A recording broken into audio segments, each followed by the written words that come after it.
Hi, everyone. We're going to get going in a couple of minutes. Well, there you go. I just wanted to tell you a couple of ground rules thing. The most important is this is Stella Jane Thompson. She's new to the family, 5 years old, and she can pick locks and run away with the greatest of ease. If a door is open that wide, there she goes, she'll be gone. So just yesterday I was walking out of the building, taking Sammy out, that's the bigger one here, and I was taking Sammy out and Stella just zipped right past. So when you go in and out through the doors, you're welcome to roam the building, you're welcome to roam the outside. If you are just heading out, though, just make sure you don't have a dog following you, because you know she likes to run away and then run around like crazy and then come back. We're going to get started in a couple of minutes. We're just waiting for our third person to help out, and then let's see. Questions. This is all about answering your questions. And if you have a question, don't worry, don't make it, you know, I don't want to ask it sounds silly or something like that, because we ask all day long for questions and there's just crickets, dead silence. And then as soon as we take a break for lunch or something, everybody rushes up and asks, oh, what about this? What about that? Well, the rest of the crowd wants to hear what you have to say too, because they're in the same boat as you. They're just starting out and they want to know whatever information they can. So please, if we're talking on a subject, raise your hand.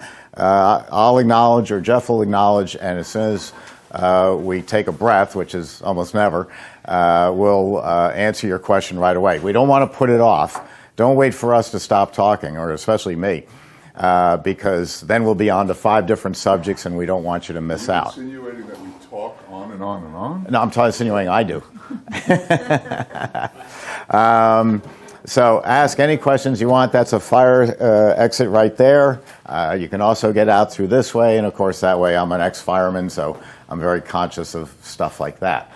You're welcome to get up and walk around. We won't be insulted if you get up while we're talking and you're going to miss something incredibly important, but if you want to go out and pet the dogs, you're welcome to. And if you can, if you're going to come and go, try to come and go that way instead of this way, because it's being of the taped. camera. But if you do go this way and forget, just wave. You know, then we'll edit you out. Give it a Joe Pesci walk. Yeah, something with class and style. The bathrooms are right over there. There's coffee here. There's water in the kitchen just up the hall a little bit. And if you need anything, my wife Paula is the office manager, and she's just in the next. You can find her easily. She's got the largest office. So look for the largest office, and that's Paula, and she can help you out with anything. Any questions so far? Crickets. Yes? Hi, Jeff. What about this camera? Is it tracking or is it just fixed? No, well, it's a combination of both. It's not tracking. It is where Mike is in the control room here, and there's a camera over there, and Mike's going to be moving them as necessary. I drive him crazy. I move around a lot, and he's trying to get me to stay in camera. Once we get rolling, I'll tell you about Jeff's business and his books, but we'll hold off on that. And today we have copies on here. Oh, excellent. Okay. So we're going to get going in about 2 minutes, and I hope you have a lot of fun, and please, lots of questions. That's what it's all about. We'll be right with you.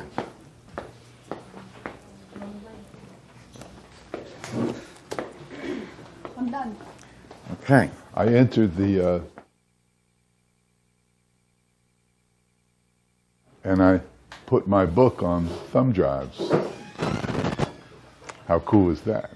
I feel like I'm like in there and people are laughing at me. You know, you put it on that, huh? Why don't you just put it in your ear? For purposes of the COVID virus, instead of having you come up, when we make the ice cream, we're going to serve it to you. So we don't get a large crowd, we'll bring it over to you. Your masks are optional in this room, but when you are out in the hall or when I take you out for a tour of the factory, we ask you to wear a mask because I'm trying to protect my employees. We're still waiting on our sales manager. She said she'll be right here. So what do we want to talk about? We're going to make some good stuff today. Here she is. Well, we're going to make some interesting stuff. And I always like to try to make something I've never made before so that you can fail along with me. And I try to make something that you never want to see ever again. Well, that's true. but And then we do the good stuff too. Yeah. So, Mike, do you have all three of us? You're good to go. Wait. Hello. Hello. I'm good. Oh. I bet you never seen the Three Stooges. I have. Well, then let's try it again.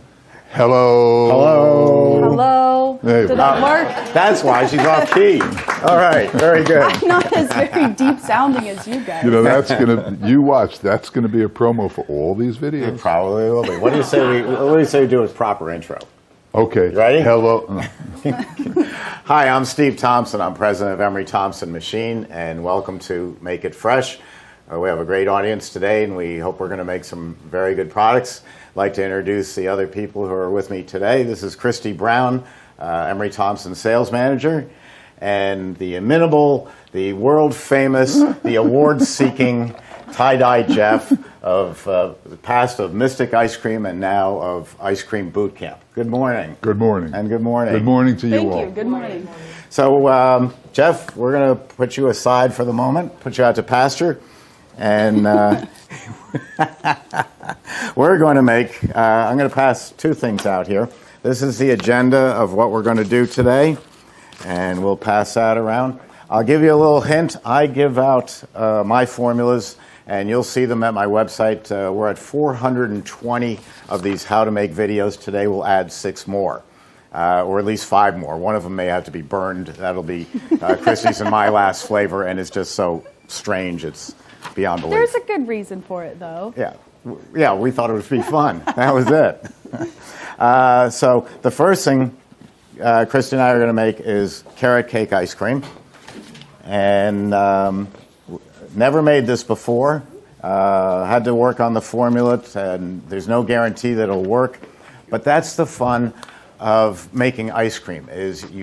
Jeff taught me this. I used to buy cans of flavor, big cans of flavor of gloppy strawberries in heavy corn syrup.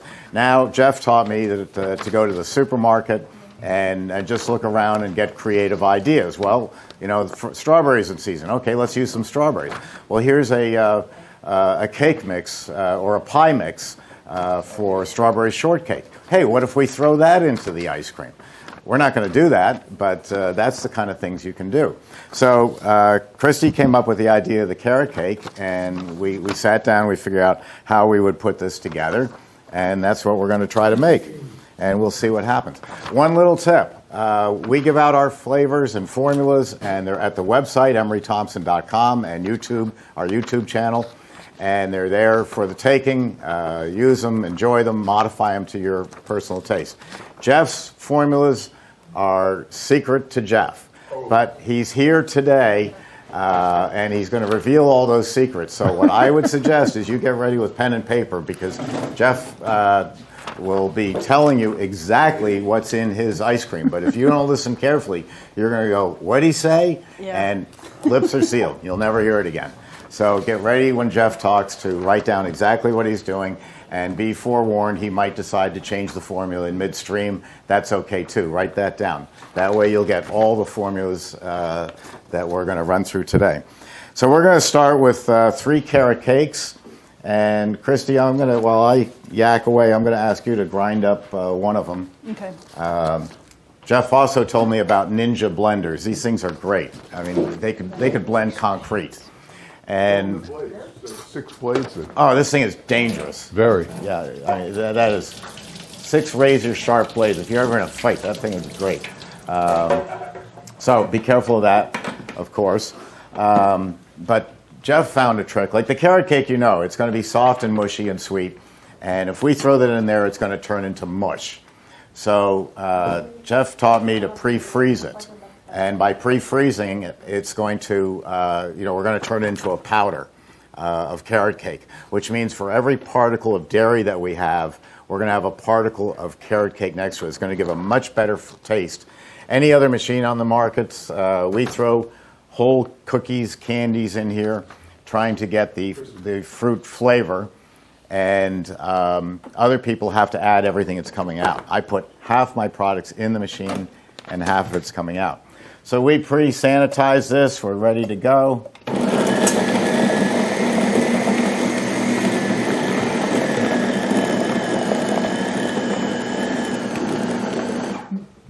Did you want the whole cake in there? Yes. Oh, yeah, the whole thing. Oh, yeah. Now, this is called, let me get back on camera here. We call this mix. It's a terrible term. But, you know, every industry has its terms, like computers have, you know, bits and bauds and all sorts of stuff I don't understand. We have a perfectly good product that came out of the cow at 4:30 yesterday afternoon as milk. And then a local dairy with dairy scientists separated this into milk, cream, and skim milk. And then they re-put it together to come up with a perfectly balanced blend for making ice cream. A lot of people want to make their own, and if they do, there's a great company, Micro Dairy, I think it is called, Frank Kipe, and I have that information, who makes great pasteurizers. But for the most part, most of you will buy this from a local dairy.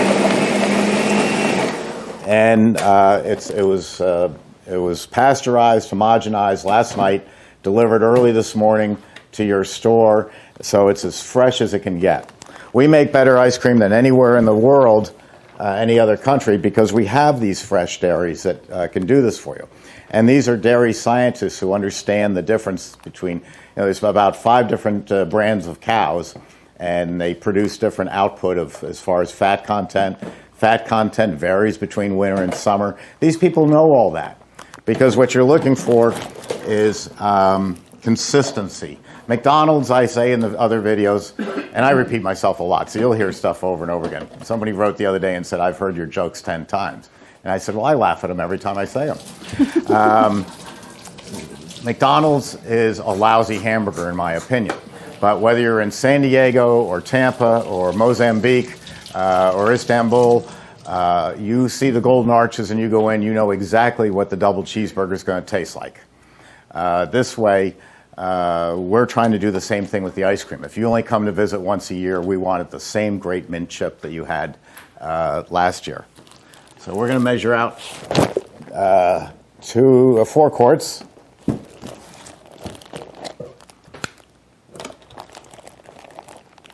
This is always the scary part. Quick question while you're doing that. Yes. I know I've asked the question about adding alcohol to some of these things. Mm-hmm. Would you be able to add alcohol to something like that? Yes, if I wanted to add alcohol to this, I would probably, because of the carrot cake and the basis of it, I would probably add the orange liqueur Grand Marnier. Ooh. Very expensive, but very delicious. And you could add up to a pint into the machine. We are the only machines that you can add that much or more into it, because we have so much heavy refrigeration power that the alcohol will always stay in suspension. It's not going to freeze. It freezes at something like 273 degrees below zero. But it will stay in suspension, so it becomes part of the ice cream. Anybody else's machine, you have to add it extra, and then it melts the ice cream, and it's no good. But that would be a nice touch to that. Maybe we'll do that some morning, and then not give it out. Yeah, in the morning? Yeah, we'll do it for for our own class. You want to go ahead and pour that in, Christi? Yeah, the CB350? Please. And so we've got one of the carrot cakes ground up. The second one we're going to leave to put in pieces as it's coming out. And we're going to throw this in the Ninja blender. You know what I forgot to put down, which is always important, is if I can find my vanilla. Some vanilla. Bottom. Thank you. I use Lockheed vanilla. Lockheed is a family business, been around for a very long time. It's Lochhead. And this is an all-natural vanilla. It's flavor 103A.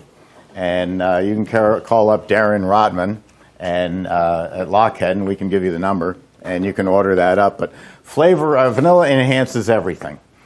And this is an affordable, vanilla is very expensive, but this is relatively affordable. And we're going to do 4 quarts here, so I'm going to take Jeff's method and he's going to add 4 quarts to vanilla. I'm going to add 3 quarts because my predominant flavor is not vanilla, it's the cake. But I'm going to add in 3 ounces, I said 3 quarts, 3 ounces of vanilla, and that's going to enhance the flavor. The only time I wouldn't use vanilla in an ice cream is when it doesn't jibe with the flavor I'm making. If I'm making red raspberry ice cream, the raspberries are the main part of the show, so vanilla is not going to improve on that. And the Infinite Overrun we'll talk about later, but I go over to the touch screen, my Infinite Overrun control, my invention, and I hit Make Ice Cream, and I'm going to use Super Premium. I'm going to put in a little bit less air than I would for homemade ice cream, make it a little richer. So I'm going to hit Super Premium and start and turn on the refrigeration. Now when you see Jeff make ice cream, he'll mix it for a while. Thank you. But it's in my mind, it's unnecessary because this is going to take about 8 to 10 minutes. And so for the first 4 minutes, it's just chilling everything down. It's not yet turning into ice cream. So I'm going to get all the mixing I could possibly want before it even starts freezing. But the refrigeration is on, and it's doing its job. And this is all going to mix together. It's my favorite part, is the peak. Is it going? Yeah, I'll let you take over. Why don't you stand here so the camera can pick you up. Any questions so far? Nobody? Jeff, do you have a... Yes. If I brought in some vodka, can you mix it with anything? I'm sorry, what? If I brought in some vodka, could you mix it so we can see how it tastes? If you brought in some vodka, it'll taste good. I can assure you. No, we're not going off the subject today, but usually if you're going to make ice cream, vodka is a fine drink, but it's really pretty neutral. I mean, you put it in tonic and it's a drink, but if you want something with real flavor, look to some of the liqueurs or some of the stronger flavors, like rum is great to use. Jeff had some rum raisin ice cream here this morning that they made yesterday that was fantastic. I mentioned the Grand Marnier. Kahlua is a coffee liqueur. That's excellent. Tia Maria is a nice after-dinner liqueur. That can be used. Any of these can be put into ice cream. And they do add a lot of flavor. Different states have different rules and regulations about how much you can use. And during the lunch break or if you want to find out more about that, we can talk to you about it. Anybody else for the moment? Have we got everything in here? Have I left anything out? I usually leave things out. You look. I think everything's good. The only thing you did was the vanilla, but you got that in there. I got that in. Okay. So we're just going to let that run. I'll go over here and tell you about the Infinite Overrun control. Hey Steve, Yes. did you put in sugar? No. Thank you. We forgot the sugar. Hey. I wanted to, and I'm going to change that up. If you want to change the recipe on your paper, it says 1 cup of sugar. I'm going to try a half a cup of sugar. Half a cup. Would you mind doing that? A half a cup of sugar is not necessarily going to make it sweeter. It's not that much, but sugar brings out flavor in other products. And the carrot cake has great flavor, but we want even more out of it. So we're going to try this as an experiment. Say, what kind of sugar are you using? Oh, yes. All right. I knew this was coming. For those of you who have watched my videos over and over again, I have to formally apologize to Tie-Dye Jeff. To who? Tie-Dye Jeff Markow. It's killing Okay. me. It's killing me. You're killing me, Elizabeth. What? You're killing me. Smalls. Yeah, You're thank killing you. me, Smalls. You're killing me, Smalls. I am not being cheap with making my ice cream, but I couldn't see buying Domino sugar just for a name brand. I bought our stores down here, our supermarkets are called Publix, but it could be Pathmark, ShopRite, Wegmans, whatever's in your neighborhood. I bought the store brand and saved a few pennies. Jeff was always using the Domino sugar. Well, all of a sudden I was doing this and I was talking with a gentleman and he said, I hate to tell you this, Steve, after 12 years, but Jeff is right. There is a big difference and it's really hidden and very clever. All of them say sugar. That's what this stuff is sugar. But my cheaper brand, my store brand, is beet sugar. It's made from beets. It's made up in one of those middle states somewhere in the United States. This is cane sugar, pure cane sugar. So this is, when you think of sugar, you really mean cane sugar, not beet sugar.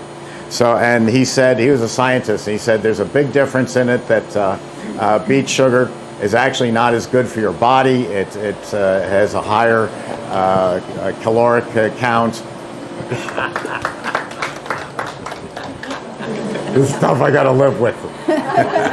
So this stuff is better, and old what's his name was right for all those years. So when it says sugar, and it says it right on the package, pure cane sugar. The off brands just say sugar. Pure granulated sugar. Yeah. See, they're trying to get the word in pure to fool you, but didn't fool Jack. Well, he didn't even know that. He wanted it. This is all by luck, because he wanted to use this because it doesn't clump, and he couldn't deal with the clumps. But now it turns out there's scientific data.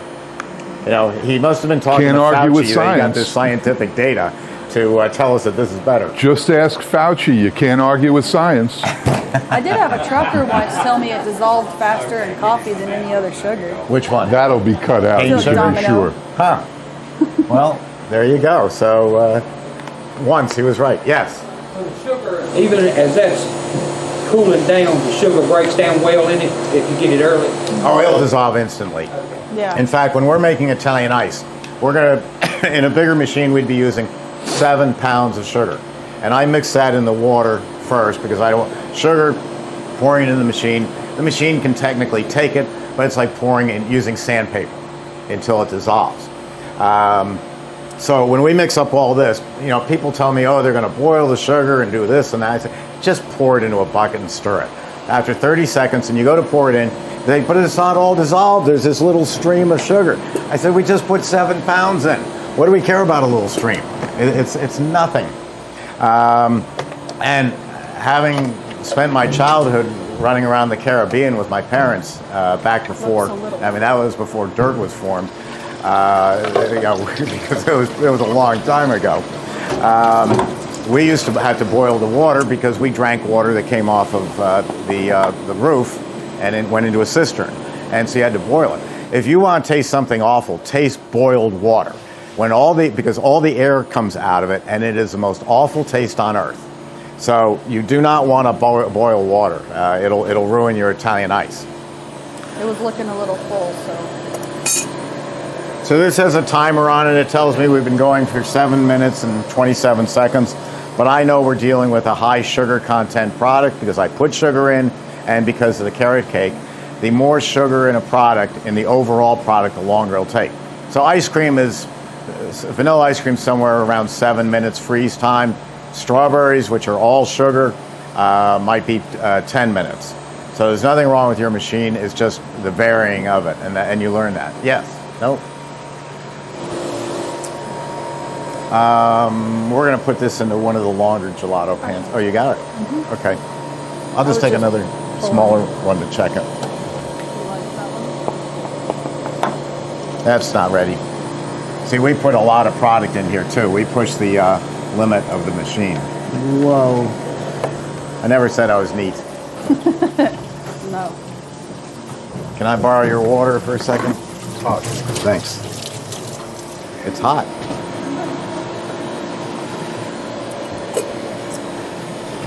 Any questions so far?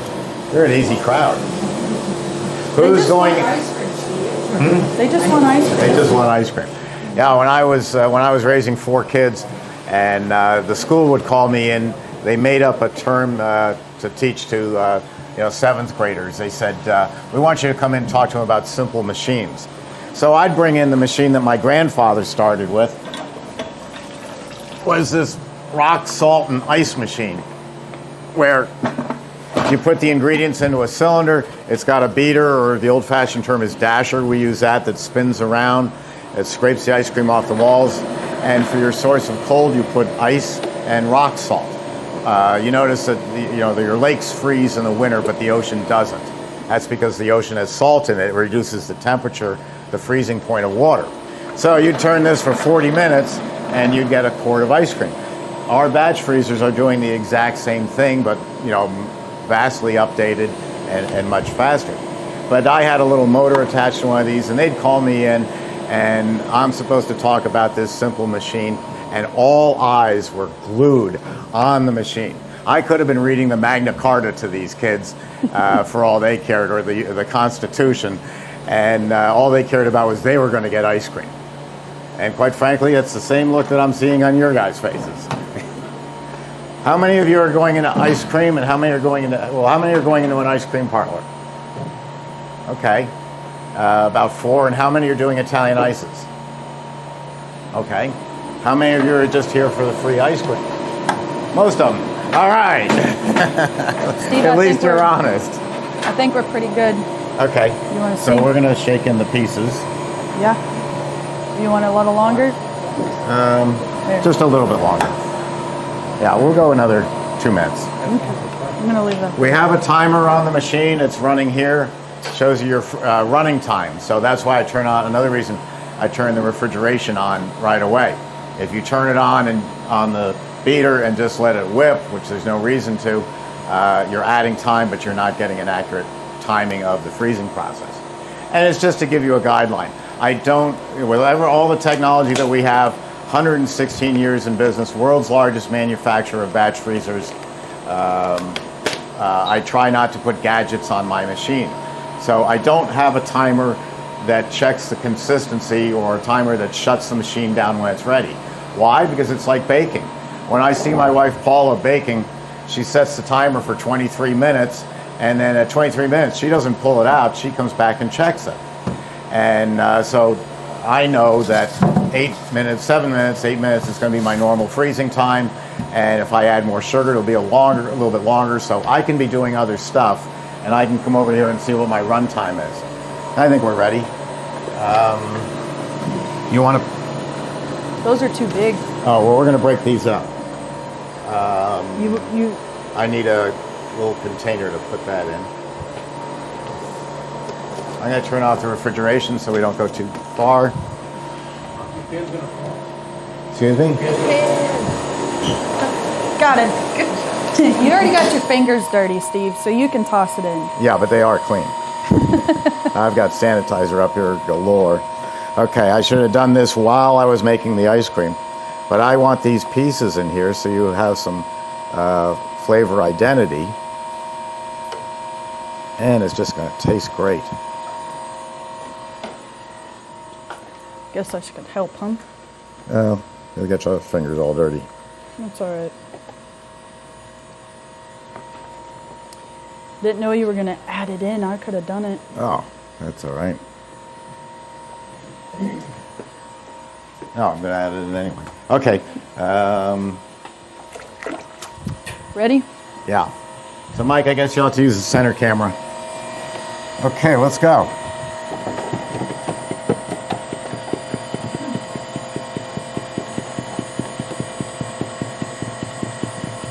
Oh, that was a big piece.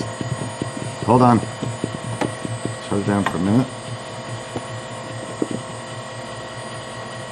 This is fun. You haven't had this much fun since kindergarten, playing with Play-Doh.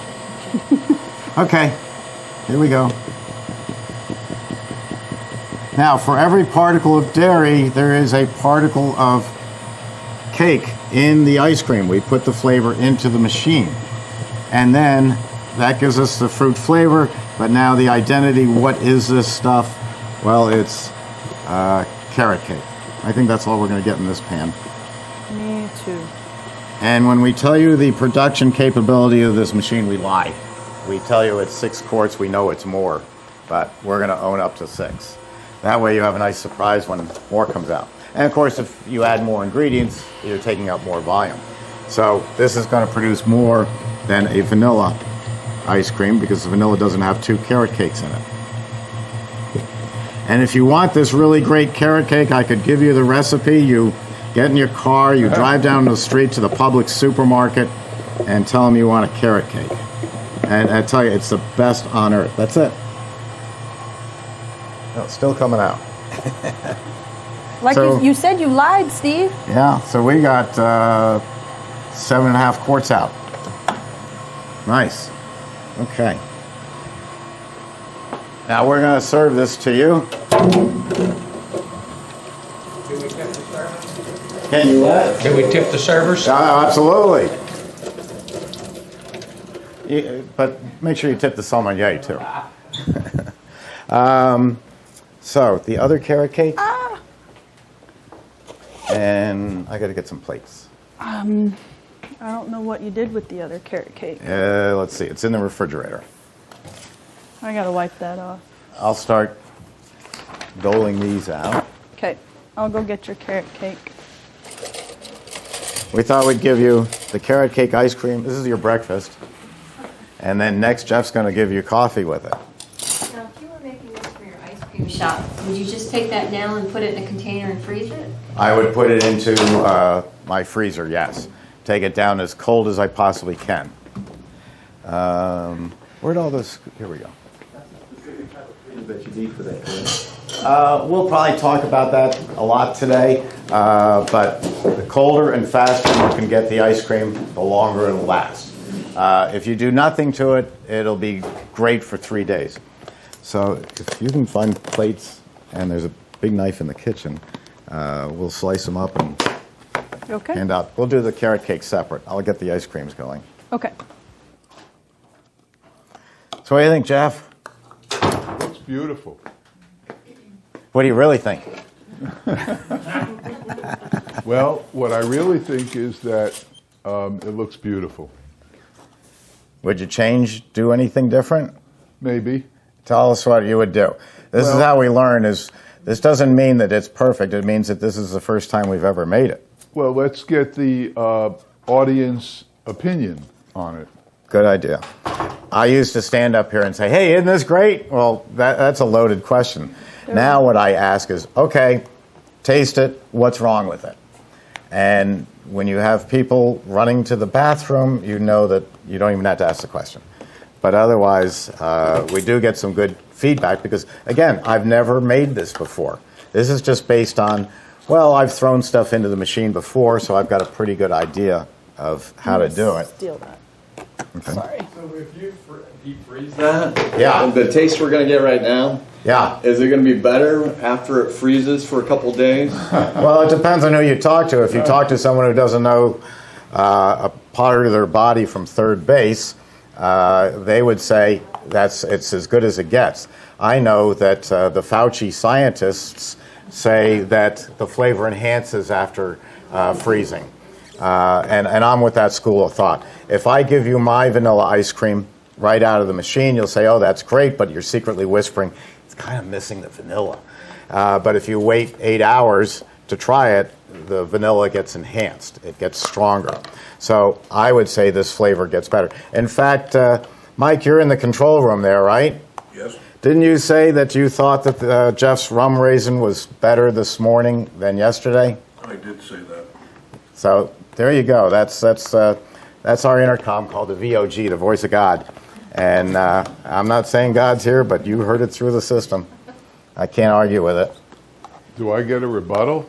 No, this is my turn. You can rebut when it's your turn. No, of course you can. Go ahead. No, that's all right. I'll wait. No. Bigger chunks, once it's frozen, will it be, like this, the last he put in should be soft. It'll be, when it's frozen good, will it If have a it's good n- texture to it? If it's Remember when frozen, we were kids and we got a bowl of ice cream? What did we do with it? We swirled it around until it became soft. What we're doing is we're heating it up. And we're swirling it till it's custard-like. when you got And then we 6, 9, tasted 10, it. 11. Oh, that was great. And it was Two more. as flavorful as it gets. Too much? In my Two more. opinion, I got him. not science, in my opinion, for 70 years of eating ice cream, is that it'll never taste as good as this. Because when you freeze it, you don't get all the flavor. That's why we swirl it. And that's why at a good ice cream store, they'll temper it. They'll Okay. take out the ice cream and let it sit for a while so that it has a chance to, in essence, melt a little. Because melted ice cream, which is heated ice cream, tastes better. it's You good. all did it when you were a kid, right? And if you took a take spoon 'em around. and went right to the half gallon in the freezer and you dug it out and got a piece, and it was okay, but it was better when it was like that. Christi, you were going to say about when you will this That's all turn I into have hard. to say about that. Will this turn into hard product? Well, for our purpose of freezing it before putting it into the machine is it's not sticky. So as you saw when we were trying to Take one of crumble each. it up, it was sticking everywhere. Same thing with chocolate. If you freeze chocolate before you put it into the machine, it's not as sticky and it's not going to bind up. So freezing it makes it more crumblier, I guess you would say, to where it can even out. So freezing it before would be best. I have 3 more left, in case anybody doesn't get any. Also, with the high sugar content of this product, it isn't going to turn into rocks. We've had product turn into rocks. Candy corn, Sharknado ice cream turns into rocks. Turns into the rocks to where the point where after I made Sharknado and put it out there for the world, I started getting lawsuits because Johnny broke his molars eating my Sharknado Johnny ice cream. did that? Yeah, Johnny McGregor from Clemson. Here we go.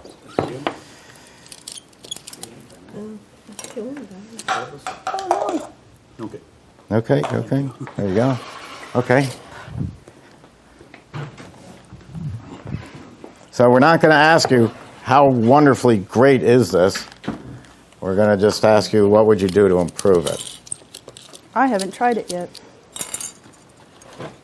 I'm You getting want there. one, Jeff? No, thanks.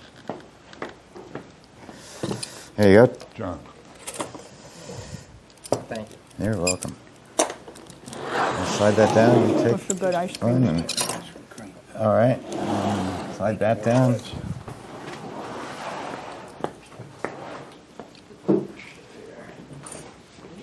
Are you sure? It's really good. Jeff? Oh, no, thanks. Oh yeah, me too. I mean, it has nothing to do with carrots. I mean, there may be carrots in there, but you can't taste them. Want to try it? No, thanks. Okay. I tried it. I tasted it. All right. So, what would you do to improve it? I would add maybe a teaspoon of cinnamon to the mix. Let Jeff know. That's good. I like the extra sugar. It brought out the flavor. Anybody have any ideas? No? Cinnamon or nutmeg? Yeah, something with a little more flavor. Any Yeah. of the spices that went into the carrot cake, Yeah. And would there it's so be wonderful. I think the cinnamon's a great idea. would there be any way to get a little more of like the frosting flavor? Because I love cream cheese frosting. Yeah, I guess you'd have to make a separate frosting for it. I've got ice cream on the floor. This is really good. Well, good. All right. So it's not awful. Sugar makes you my sugar.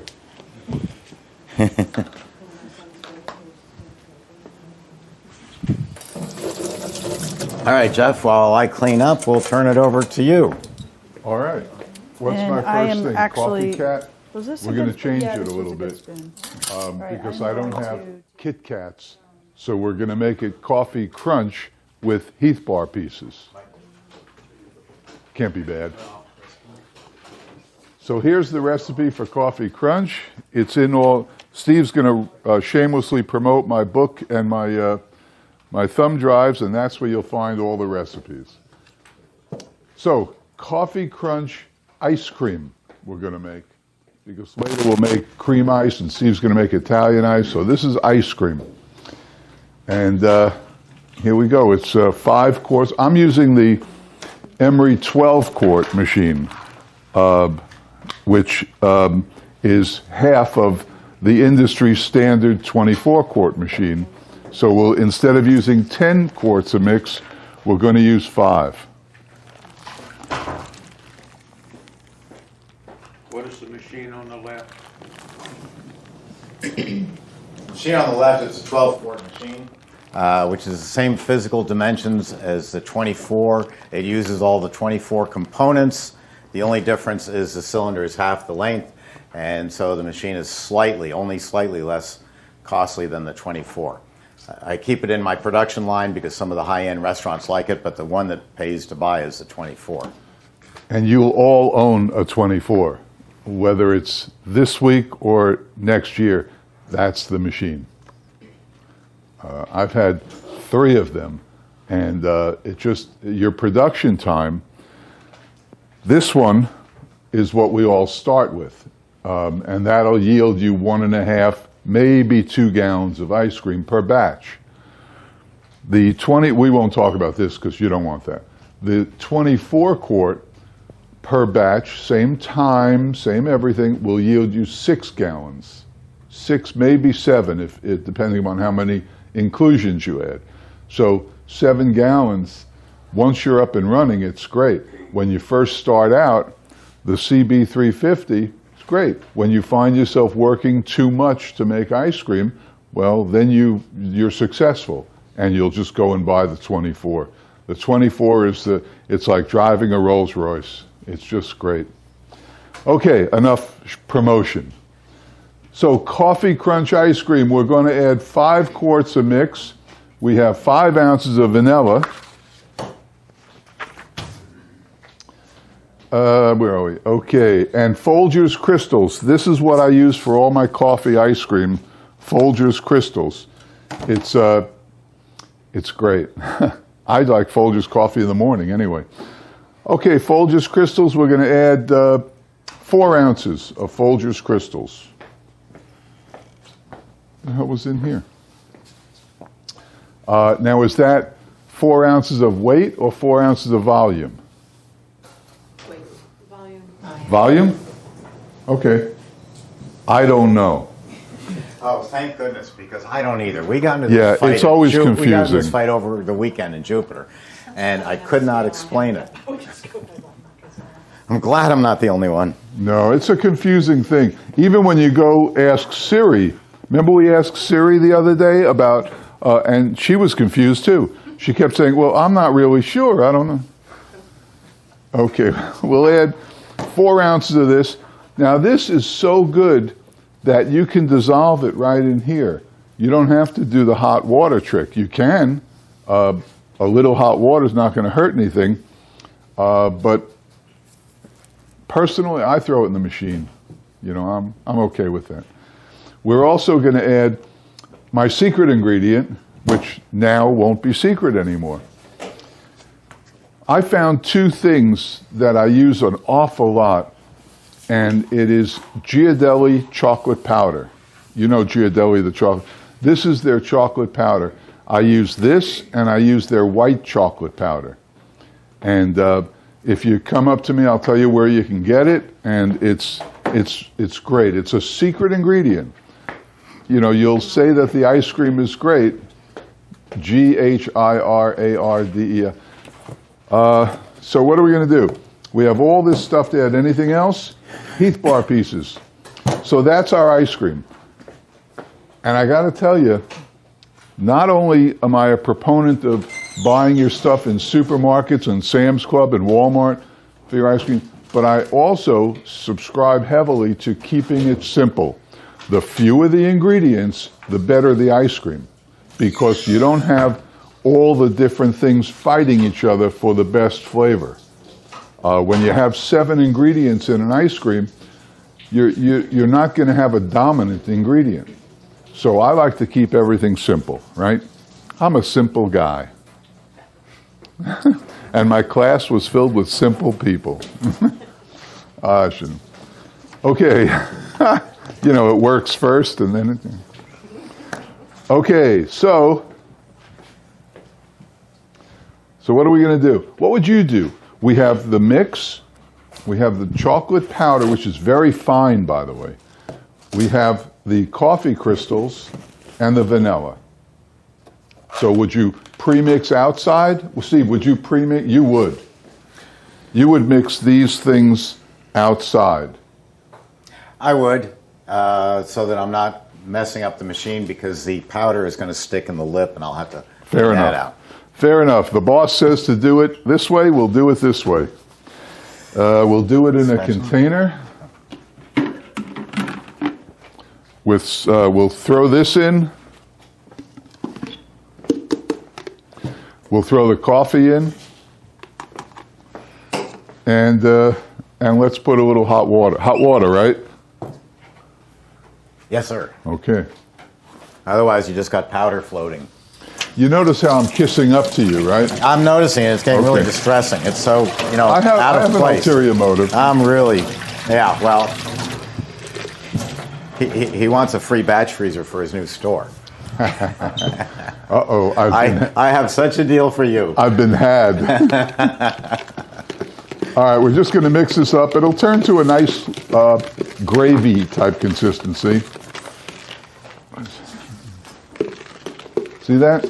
And that will make it easier to dissolve everything. Can you all see that? Mike, can you see that? Yes. The all omnipotent and powerful Oz. You're interrupting his cartoon reading. Oh, sorry. Comic book. Okay, so there we go. Now what I'm going to do to make it even easier and more blended, anybody? Is this working? What I'm going to do is I'm going to add some mix to it.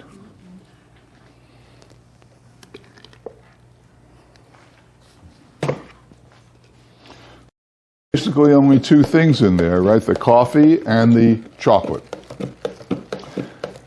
If you're making anything with coffee and you don't have the Ghirardelli powder, just get some Hershey's cocoa powder. It's not as good, but it'll give that little, yes. Okay, so when you use the water to premix those couple ingredients, does that affect like ice crystal? Does that form ice crystals in your ice cream? No. Anytime you hear the word ice crystals, shake your head and let it fall out. Ice crystals don't exist unless you have a dipping cabinet or you leave covers off your ice cream. But the way we do it comes out of the machine in these gallon buckets, put it in the freezer, don't have to worry. And you know, I did use a very little bit. Instead of water, could you just use the mix? I mean, what would be the difference? Well, that's what I would do, but I know Steve likes to dissolve sugar and water before he puts it in, coffee and water before he puts it in. I don't. To be really brutally honest, the world's best mixer, you know, you've got KitchenAids, those expensive, the world's best mixer is right here. This thing turns at 234. My class knows more than I do. This turns at 234 revolutions per minute. This thing is knocking the heck out of stuff, so it's blending like that, like that. So even when I have sugar, I just throw it in because it's so fast. It's the best mixing device ever. What was your follow-up? Is the chocolate that you used sweetened chocolate? Yes, it is. Yes, it is. They make both, but you know how I like my ice cream. In case you don't know how I like my ice cream, I like it bold and sweet. I like the flavor to hit you in the mouth, and I like it sweet.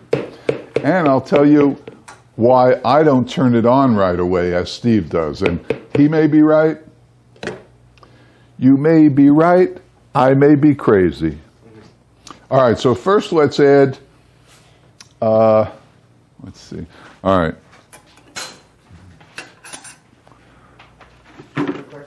Sure. The larger one does 234 revolutions per minute, you said? 234. And the 350? Same thing. Oh, okay, cool. 234 is the fastest speed. You can set it slower. If you're making gelato or you're making what, there are different speeds, and that's why Steve invented this.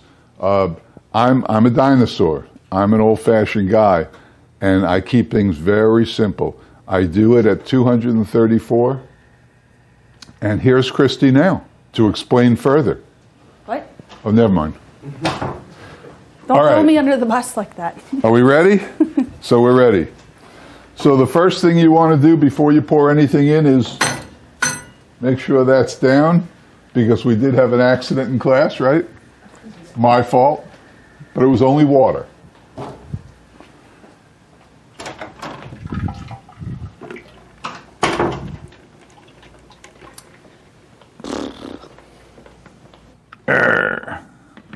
Okay, there we go. The mix, as it's known in the industry. Okay, so we have 3 more things to add. We have this stuff, the Heath bar pieces, and the vanilla. So I'm going to start it up.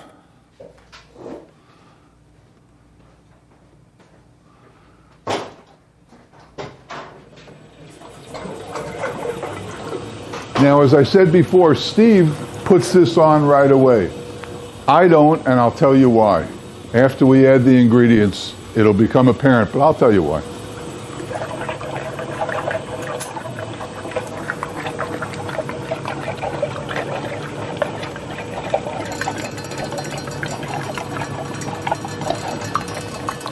Now, do we want to waste all that? No.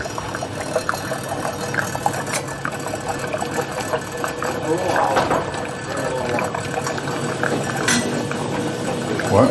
No, I was saying I'll turn the air conditioning warmer.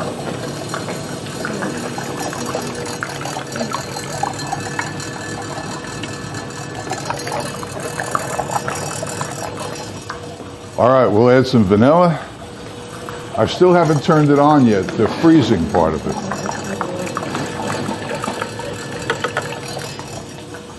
And we'll add about a half a quart of Heath bar pieces.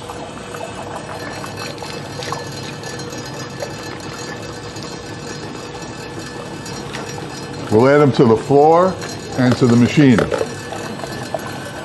Follow these instructions precisely. That's okay, the sweeper is here.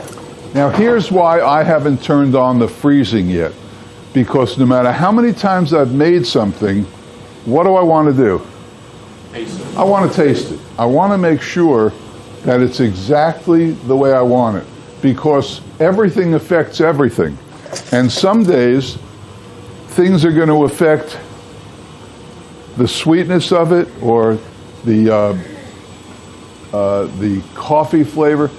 And most importantly, sometimes you don't focus and you forget something. And I'd rather start it 2 minutes later and know that I have to add something. Oh, I forgot the Heath bar pieces, or I forgot this, or whatever. Then throw it out when it's done. And I've thrown out a lot of ice cream. So now that it's thoroughly mixed,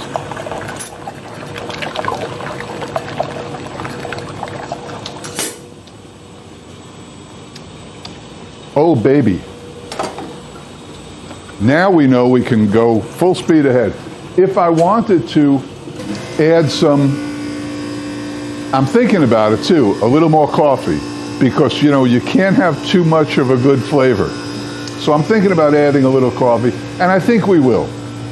We'll add a few spoonfuls, that's all, maybe 2 spoonfuls of coffee. And of course it'll dissolve because we're shooting this thing at 234 revolutions per minute. It's the best mixer in the world.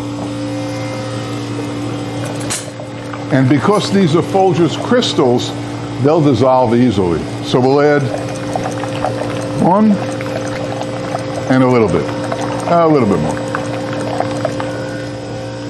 And if you want the recipe, you'll get it.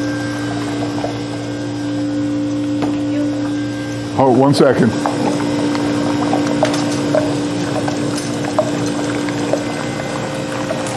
Okay, yes. This is regular. Why, you can't have regular? No. Oh. Okay, that's a good question. You can make it decaf. In my store, glad you brought that up. In my store, you get customers, rarely but often enough, who say, I can't have ice cream. And I say, why? Well, we can't have sugar. Do you have sugar free? I say, no.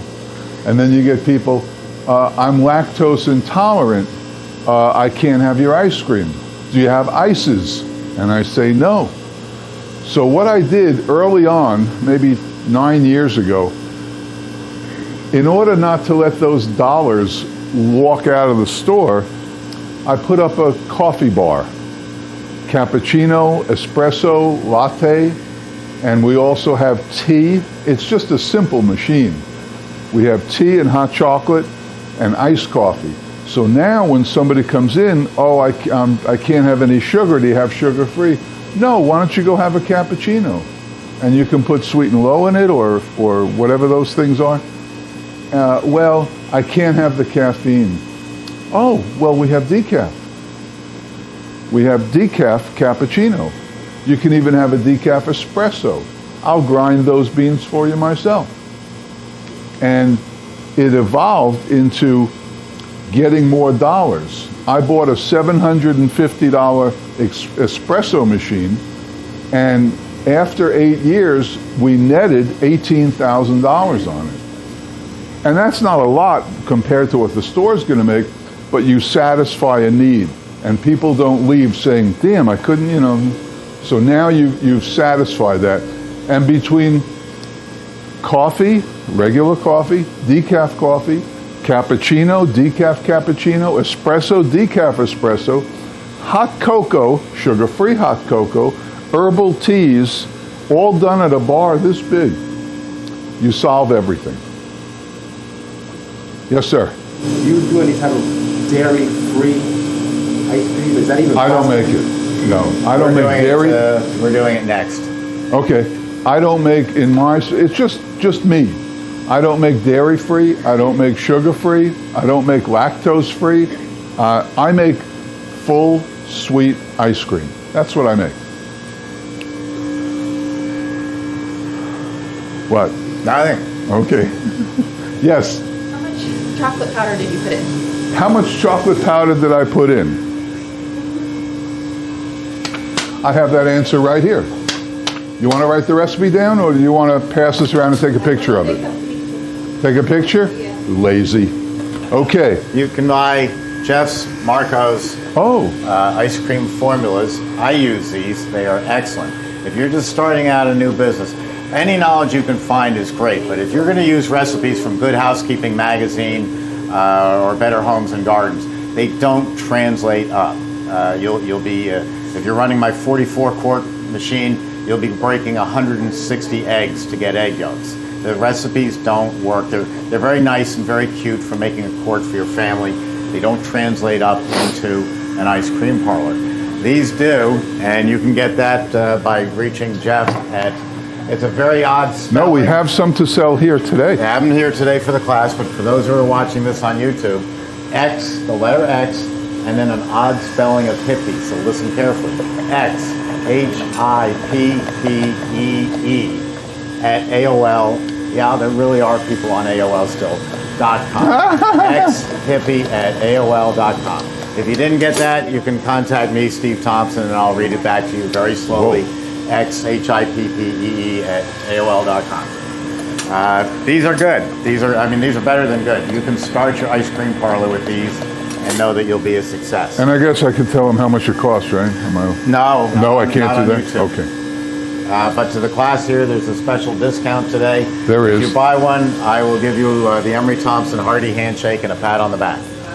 And we also have a limited number of the book on thumb drive. So at the break, I only have a few. That sounds like a carnival thing. I don't understand thumb drives. I tried putting it into the computer and it... Did you light up? Very much so. You know, I got to get one of my 19-year-old IT people to do it. I'll tell you what. The back, he could do it. He can do it. You might. No, you're not a computer guy. Okay, so that's everything, and I think this ice cream's going to be pretty good. But we'll see. You'll be the judge of that. It's there's always a segment in your ice cream store. There's a segment of people who gravitate towards things, and there's always a segment that wants coffee ice cream, and there's another segment that loves mint chocolate chip. Other people, I don't like coffee ice cream. I hate mint chocolate chip. And then there's the fruit people, so to speak. Are we going to sing YMCA? Wow, you're going to have to cut that, Mike. They'll close us down.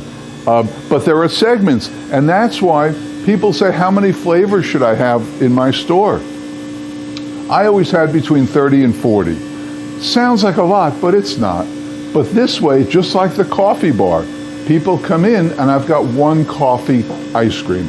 I've got one mint chocolate chip ice cream. I've got maybe 2 fruit ice creams. And then the rest are my, if right behind Steve, you can see Oreo cookies, Milky Way, Heath Bar, Butterfinger, Nestle's Crunch, Snickers, Reese's, and Payday. And I make ice cream out of all of those. And those, because you're going to have a broad range of ages coming into your store, from kids, from infants to kids, whom I love, all the way up to seniors, my kind of people. And the candy ones and the cookie ones work great across the board. Last class, we made ice cream out of Cinnamon Toast Crunch, the breakfast cereal, and it was great. It was really great. And kids are going to gravitate right towards Cinnamon Toast Crunch because that's what they have. They know that.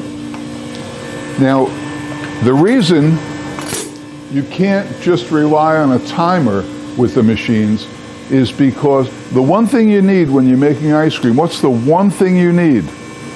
Correct, focus. You must focus on what you're doing. If you're going to make ice cream and be talking to you, no good, it's not going to work, because it has to be pulled within a parameter of maybe a minute and a half between being too loose and too firm. And nobody can tell you that. It depends on, Steve taught me this, it depends on the humidity that day. It really does. It depends on your distractions, everything. If you're getting ready to pull it, you know, I know now how long it's going to take because I've made a few gallons. But if you're going to get a phone call, you know, and it's your friend or your spouse, and you're going to get distracted, and then the ice cream is going to be overdone. What happens when it's overdone? In my mind, it gets chalky or pasty. How would you describe it, Steve? I think you've got it. That's right. I would say pasty. Yeah. Because it's just over-processed. Now, Steve and I differ. I pull the ice cream sooner. He pulls it later, but we're only talking about under 2 minutes. But if you're distracted, if you suddenly run out of the room, never leave the room when you're making ice cream, but if you run out of the room for something, if somebody's knocking on your door and you go to answer it, you're going to screw it up. And that means that you're going to take however many gallons you made, put it in the sink through a colander, and flush away your money. It's not the end of the world, because you'll have learned a valuable lesson. But if you can learn it before it happens, all the better. Focus, that's the whole thing. Focus on what you're doing. When you're opening your first store, Sorry? When you open your first store, Yes. how many flavors do you open with? Suggested. That's a good question. How many flavors do you open your store with? Hang on, I want to check this.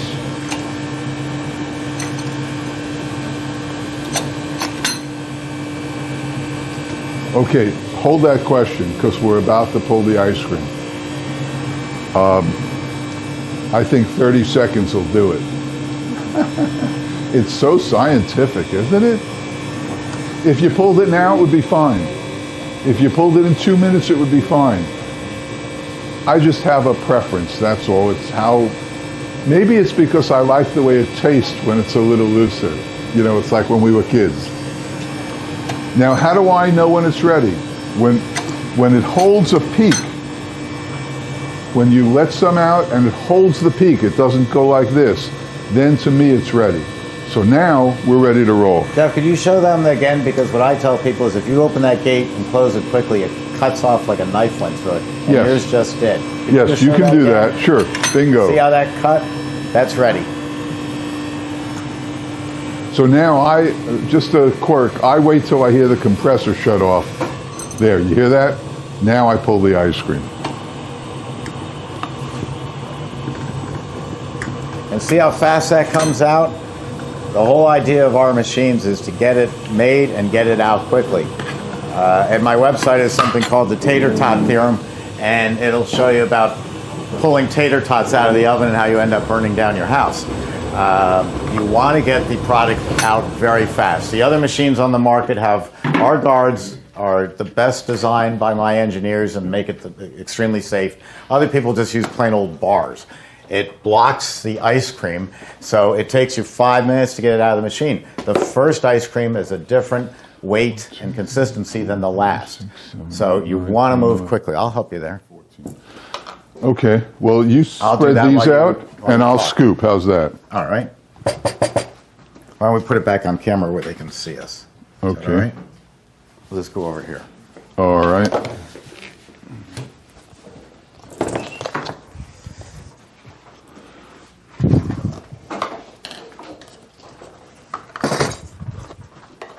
Jeff was talking about flavors. We get a lot of calls. Not a lot of calls. That's the interesting thing. We get a few calls about gelato. Gelato was all the rage in the late 90s in the United States. Everybody was going to Italy, and everybody swore that gelato was the best product on earth. The tiramisu, the fruit of the Bosco, the hazelnut, the pistachio. So that was big for a while all over the world. We're in 171 countries, so I've got a rather larger perspective than most people. What has happened since then, though, people have realized, those are great flavors, but what we really like are the American flavors, the Oreo cookie, the mint chip, the Superman Italian ice, the Cookie Monster. They are loaded with ingredients, and they're delicious. And I can show you market data that shows you that Canada, one of my second larger markets, has gone over to all American ice cream. Australia and New Zealand have moved away from gelato and into ice cream. All the Arab states have moved away from gelato into ice cream. Japan is in the process of moving away and into ice cream because there's so much more variety. And quite frankly, you may think you're controlling where you're going to go for ice cream, but if you have kids, they're also controlling it. And I contend, although gelato is great, and if I had a big enough store, I might have 5 flavors of gelato to, like Jeff, eat with the coffee, cater to a market segment. I might acquiesce to that, probably not, but I might think about it. But for the most part, you don't see a 34-year-old mother coming in. I didn't mean you're 34. I know you're 32.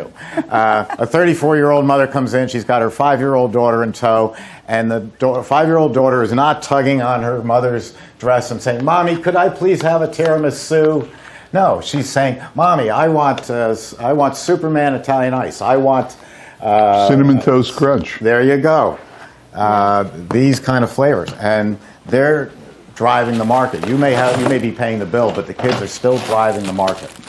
And that has been a very strong trend for the last 16 years in the ice cream business. Our business grows exponentially every single year. Last year was the COVID virus, and we had the largest year that we've had in 116 years. This year is going to be much bigger than last year. And it's American-style ice cream. It's not gelato. When people call up for and gelato... it's not frozen yogurt? No, it's not frozen yogurt. Not soft serve? It's definitely not soft serve. That is just... They killed soft serve. Some of you in the audience might remember Carvel up in New York. That was a high-quality soft ice cream. The manufacturers of the machines then added an air pump and said, well, now we can double the volume. Yeah, it tastes lousy, but you're getting 3 times as much profit out of it. And they made 3 times as much profit, but they lost 90% of their business because it was a junk product. And you build, Jeff's premise of business is quite simple. Spend what you've got to spend in ingredients to get the very best ice cream, and you can charge whatever you want, and the people will be lined up out the door. And it's really that simple. Isn't it? I mean, he looks pretty commonplace for a billionaire. I mean, it's amazing. What's that? That's for you. Thank you. Oh, that's good. You're welcome. And the coffee's a great flavor. Really. If you're a coffee flavor guy. Yeah. I love it.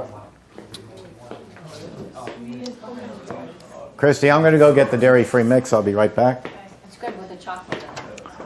Yeah, you don't really taste it, but it smooths everything out. Because coffee is a little bit bitter. I drink black coffee, and it's not smooth. You know, I mean, it's smooth, but there's a little bit of an edge to it. The chocolate and the ice cream takes the edge out. Is that it? Yeah, I'm actually, hang on.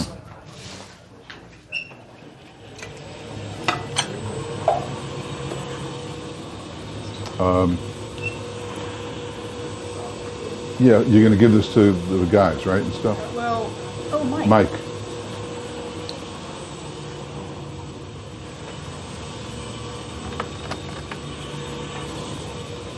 How long does it take to clean up? To clean up? Clean up between each batch. Oh, it's a simple rinse, 30 seconds.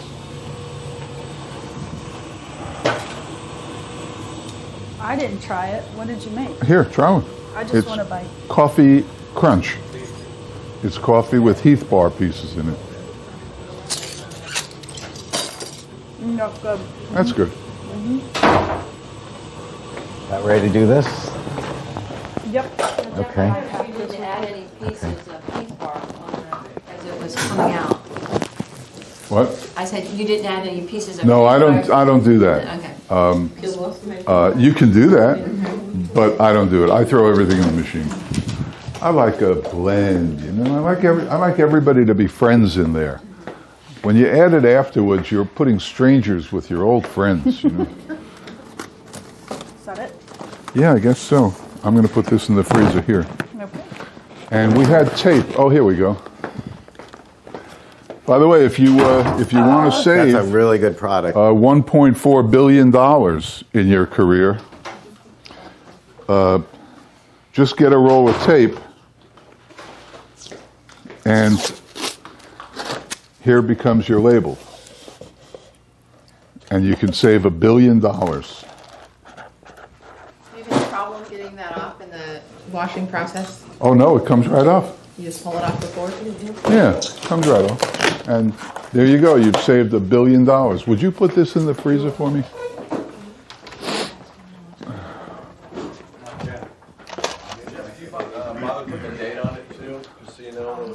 I'm glad you said that. The question was, do you date them? I never did till my inspector came, maybe 3 years after I was open, and he went through my freezer and he says, there's no dates on Oh, I'm here. using the bigger. I said, well, it's going to be gone in 3 days. He said, you must have a date on there. So, good point. Yes, it's required by law to have a date on it, a make date when it was created. And Steve had a great saying years ago. If you go to your freezer and you see something that's been in there 3 months, you know right away, it's not bad, it won't go bad, but you know right away you made the wrong flavor. So don't make it again, it's not selling. Or if maybe you made something that would be great seasonally. I make a pumpkin praline, but it's only going to sell up to Halloween. After that, you're into Thanksgiving flavors. So, and then after that, you're into Christmas flavors, and then after that, you're into New Year's flavors. So, you'll get a handle on it, on how much to make, and you'll dump some. And before you dump it, though, put it into your cups, your serving size cups. Put it in your freezer. And when customers leave, give them a freebie. And that does nothing but make you money. And this way it's not going to waste, and people appreciate it. You know, hey Bob, try this and let me know what you think. That was my line. Try this, let me know what you think. Doesn't matter if it was vanilla. Try this, let me know what you think. And to them, they had just bought an ice cream, they hung out in your store, and as they leave, whoa, they're getting a free one. Huh? Who's the king of the ranch now? Jeff. You are. Jeff. So, Go ahead. so that's what you had a question? Well, I want to open in the store. What You said how many flavors how would I many have? flavors to originally open with, and also about what type of inventory should you stock for each one. When you How many, you mean? Yeah. That's an impossible question to answer. However, let's say you start with 10 flavors, 8 to 10 flavors. That's pretty good because you're going to satisfy different segments of the market. You may not have coffee, you may not have strawberry, but you may have Snickers, you may have chocolate chip. You know, you may have a great chocolate ice cream. You may have those basics. And because, I don't know if you're getting one of these or not, but let's say you have a CB3, let's say you have any of these. Well, you can just, after watching the 11 o'clock news that night, just zip over to the store, spend an hour, whip it up, tomorrow it's ready. So how much to put in inventory, I can't answer that. Depends how many customers you get. We were seeing 250 customers a night. So I was making 300 gallons of ice cream every week. This is not in the beginning. It's when we got there. When we were...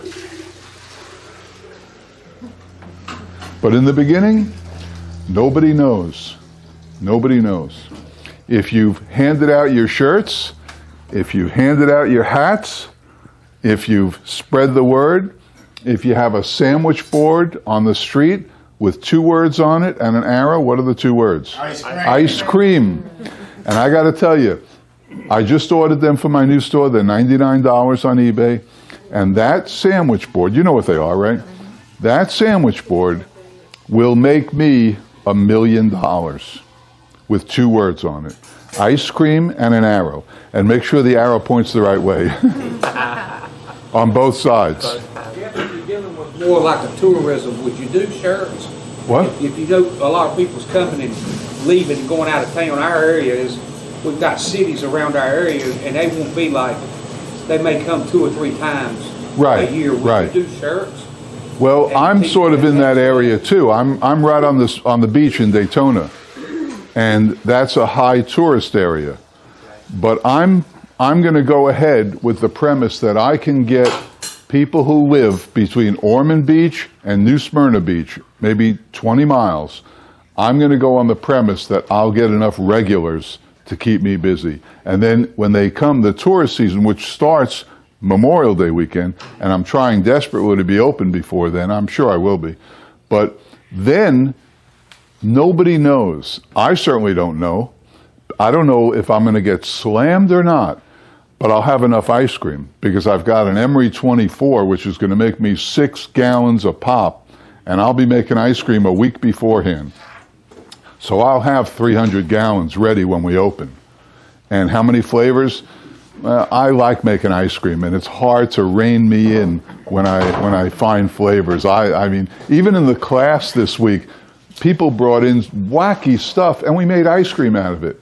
And it wasn't bad. You know, somebody, where's he from? Saudi Arabia or Somalia? He was from Somalia, and he brought in 2 bottles of Vimto.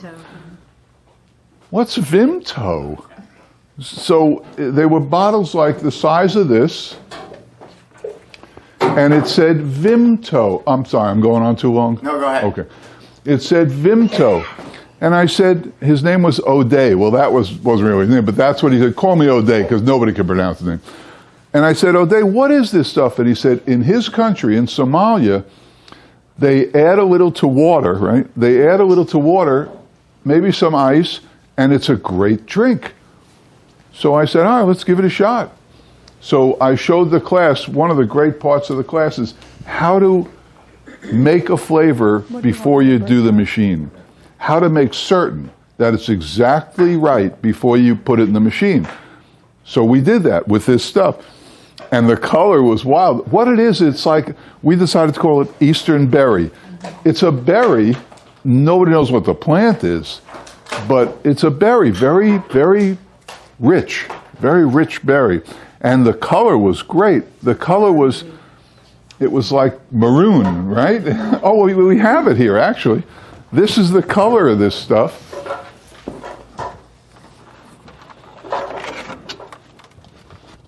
This is it, and it's called Vimto. And I got to tell you, it was kind of interesting. What was the question? Well, my question was, would the tourists around you, would the t-shirts do any good? Would the hat? These? Yeah, t-shirts. Oh, yeah. hats. Because we're dealing with just, they're coming, like I said, 2 or 3 times a year. They're in several cities around us. And I don't feel like, if you see my shirt and you's in Winston-Salem, and you see my shirt, that doesn't mean anything to you. You know what I mean? I feel There's like I'd be no throwing my bad money away. marketing. There's no too much marketing. Before I open, I'll have 100 of these, I'll have 100 hats, 100 visors for the golfers, mugs, I make my own mugs, I'll have all this stuff. And I'll virtually give it away. Because Coca-Cola, right? Coca-Cola. You don't have to say anything else. Hires root beer. You know, these are the main people. They'll put their name anywhere. You're watching a football game and you look at the grass and it's Heinz Field. Heinz ketchup, it's Heinz Field. So marketing, I don't think you can waste a t-shirt on somebody going back home to North Carolina or to Tennessee, whatever. Because if it's a nice shirt, and these are nice shirts, they're going to wear them. And somebody's going to say, hey, that's a cool shirt. And then the word is going to go there. Those people are going to come down to Florida or to North Carolina, and they're going to know you. The more people that know you, it's my way of social media. I'm not hip to social media like the younger people are. So my social media is marketing. I market. I give out coupons, I give out shirts and hats and mugs and all that stuff. Does that answer it? Yes, sir. Because I don't know, I thought I left that road a while ago answering your question, but... Well, my daughter has one of your shirts. Correct, and? She wears it to school, and she's had questions asked about, Huh? what is that? And That's what it's for. well, she has 2, and the one is boot camp. And so they were asking her, is it where you go and it's like a challenge? You eat too much ice cream? Is it where you go and you eat so much ice cream you can't take it? She's like, no, it's you learn how to make ice cream. That's our class, by the way. It's the same shirt, but on the bottom it says boot camp. So anyway, that's it. Actually, her daughter has about 25 of your shirts, and she wears one a day and then washes them, and then we put them back in the box. And It's okay. She really It's okay. does. The key word is She's wearing. obsessed with that shirt. Okay, great ice cream, really great. We're going to switch gears now and make something that I coined the phrase a couple of years ago, dairy-free ice cream. There was a product floating around called vegan ice cream. Now, excuse me that you're going to hear this in other videos, but I consider vegan to be a bad word in a marketing standpoint. Only that it sounds like an 89-year-old man who weighs 89 pounds and you just want to buy him a good Ruth Chris steak. He looks so awful. And so the word vegan does not instill any desire to eat anything. You know, I'm not going into Ruth's Vegan Steakhouse and be really thrilled by it. So I took the word and changed it over to dairy-free. It's become now commonplace in the lexicon. And I even add ice cream after it. I call it dairy-free ice cream. Now, without boring you to death, the federal government says that in order for something to be called ice cream, it has to meet certain parameters. So the main one is it must have 10% dairy fat or higher to be called ice cream. So we're breaking the law by calling it dairy-free ice cream. But I just don't think they're going to send the black Chevy Suburbans to haul you off to Yemen or some other country, Somalia or wherever, because you called it ice cream. Now, you'll never see Breyers call it dairy-free ice cream. Breyers is very clever. They are test marketing dairy-free, and they have a big close-up picture, real close on the carton of mint chip ice cream. It makes your mouth water when you see it. And so the brain says mint chip ice cream. The top part says mint chip in bold letters, and then in very little letters it says dairy-free. But your brain reads mint chip ice cream. So that's the way they get around the law. It's not breaking law. I just plain call it ice cream because it lets less confusing. We've got the millennial age group. Jeff's and my age group. We're baby boomers. There's 72 million of us. We were the largest group ever to come along. Yes. And then our children started, then our children came along. and they're 85 million. That's 85 million between 21 and 39 years of age. Is that how old we are? No. No, not us. Okay. The millennial group. And I made all the old jokes. I said that we moved the business to Florida because our houses don't have basements, implying that you can't move in with me, and everything else. Well, I've turned that around and, in my mind, apologized to them because they are some of the greatest entrepreneurs I have ever run into. They are buying these things. Right now, we have 72 of these on order to get built in the next 6 weeks. They are buying and going into business like you've never seen before. They're not afraid of 18-hour days. They're not afraid of really hard work. I still laugh at them because they sit around a table and everybody gets a title. You're CFO, you're CEO, chief tasting manager, and we all go and lease BMWs on the company. They do that first. I don't get to do that. No, you don't, because you're working for a baby boomer. We're cheap. But the point is, they are a wonderful age group, and they spend an inordinate amount of money on beverages, alcoholic beverages, and food. And everybody who's realizing this is giving them credit and saying, you know what, the food that we see in restaurants, the caliber of it has gone way up because the millennials insist on it being the highest quality, as natural as you can get. What do they call it if it's not natural? It's organic. Organic went nowhere. Organic got killed by itself because Walmart, we love Walmart here in the South, Walmart announced that they were going to switch over to all organic and they were going to import it all from China. Well, after you stopped laughing over that one, that in China they're going to do organic, they're going to let the ground go fallow for 5 years, not touch it before they grow it again. Right. Come on, who are you kidding? Organic fell apart. It's still patches, and some people are organic. My wife Paula was a quasi-vegan when I first met her 18 years ago, until I cooked her a Hebrew National hot dog on the grill. That ended that. I mean, you can't resist a Hebrew National hot dog. But the millennials are spending all this money on food and beverages.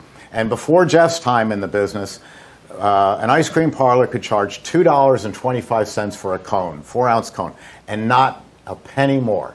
Because the general theory in the industry is if you went higher than $2.25, everybody's going to run to the store and buy Breyers. And we lived by that, and it held us back, and it made us make lousy ice cream from cans. The millennials said, we don't care what it costs. Just give me the best you can, and I don't care what the price is. I'll pay for it. And now we're up on average $3, $4, $5 for a scoop of ice cream, and instead of 4 ounces, it might be 5 or 6. But we're getting a big price, we're getting big money for it, and they don't care about the profit. Along that line, which we can talk about another time, is pint sales.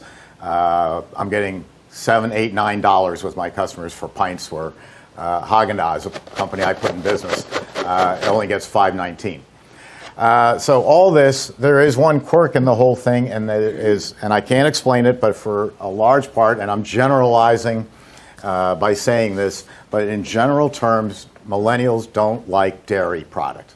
They don't like milk. They don't like dairy ice cream.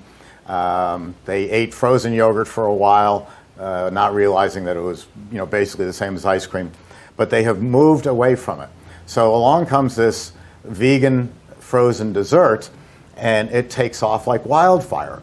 And where we used to depend on being the best store in the best location in the richest town for an ice cream parlor, now we can be on a back street in a little podunk town, and the millennials text to each other. They say, oh, I found this great place, Mystic Ice Cream, that sells this product, and here's the address of it. And they'll text it to 10 of their friends, who will text it to 10 of their friends.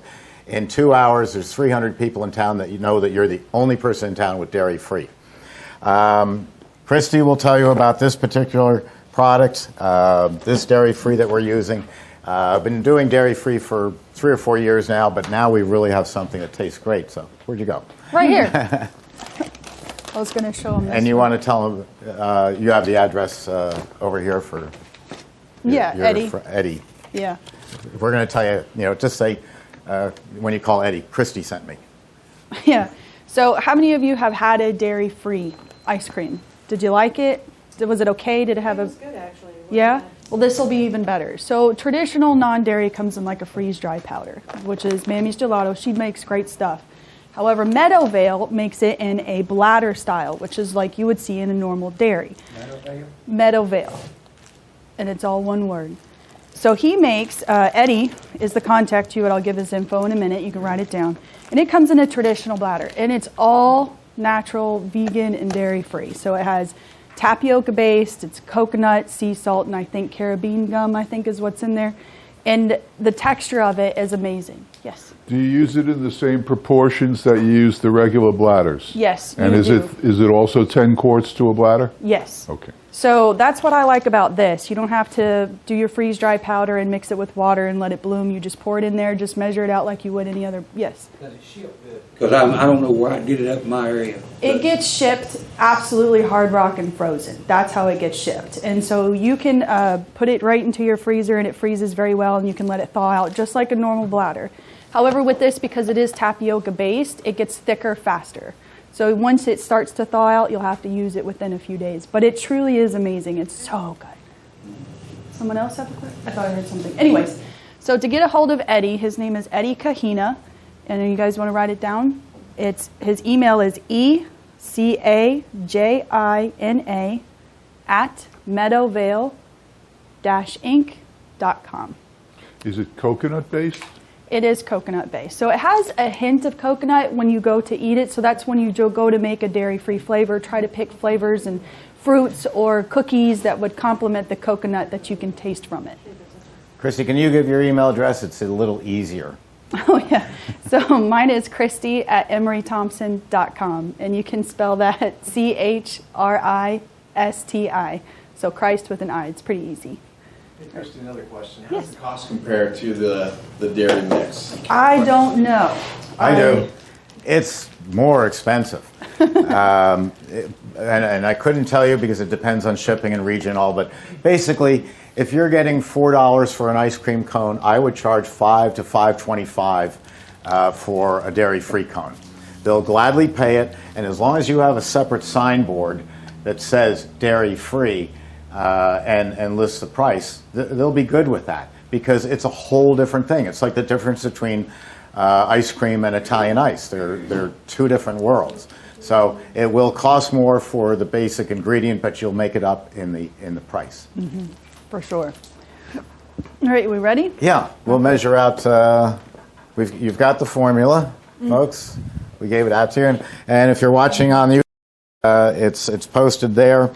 We're going to use 3 pounds of oatmeal raisin cookies, a cup of brown sugar, and 5 quarts of the Meadowvale dairy-free blend. I'm going to blend these up. You do that, and I'll do the Meadowvale. Okay.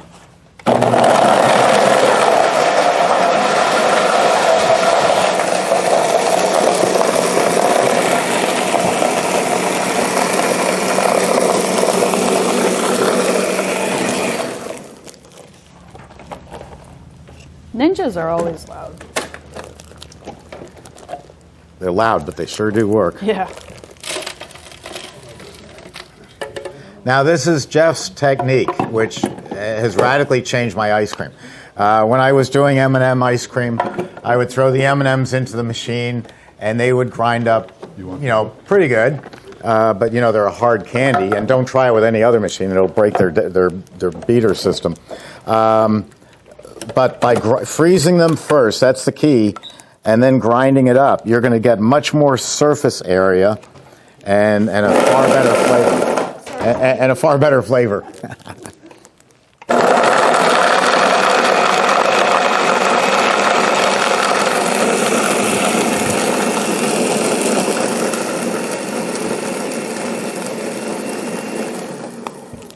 And these cookies were frozen before we did this. So this will help in your grinding process.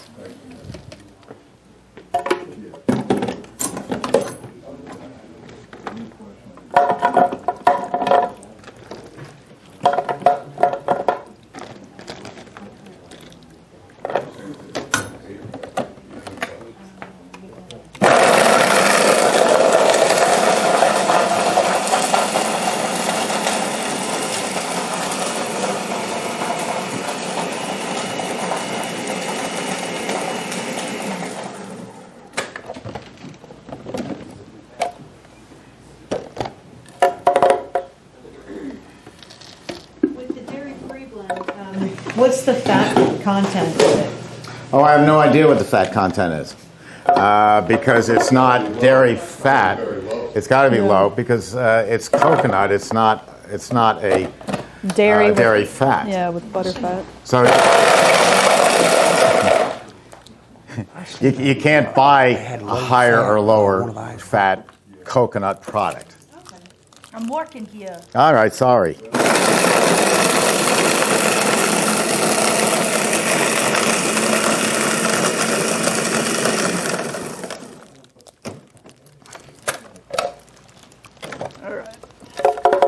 That's it for that.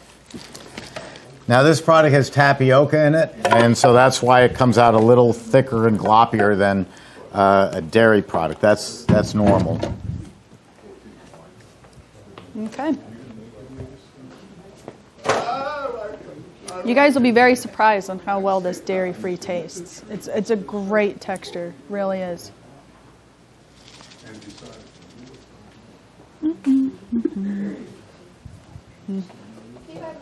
Yes. Christi, If Pickle they Line. didn't know. Go ahead.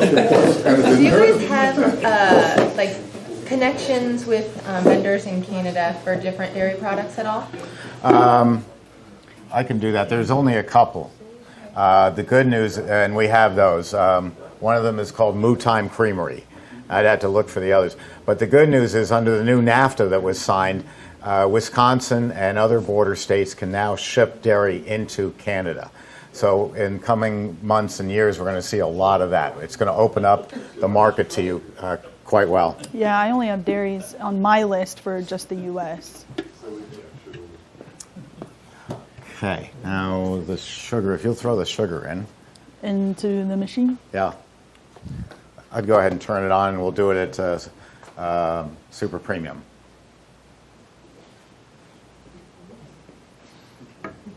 And I'm going to add some vanilla.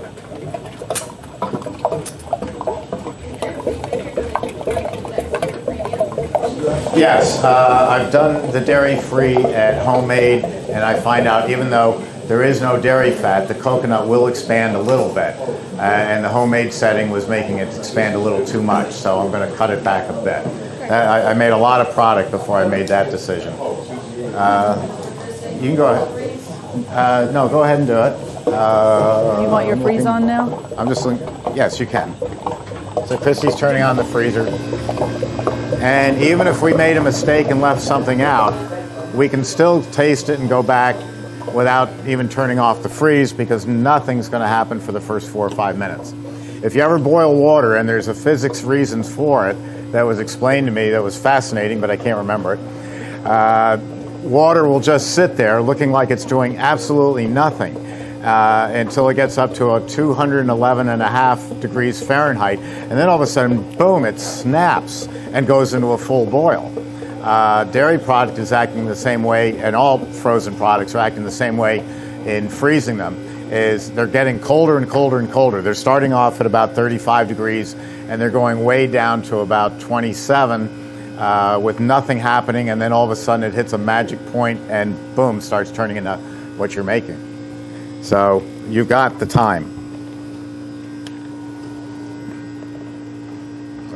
I'm going to go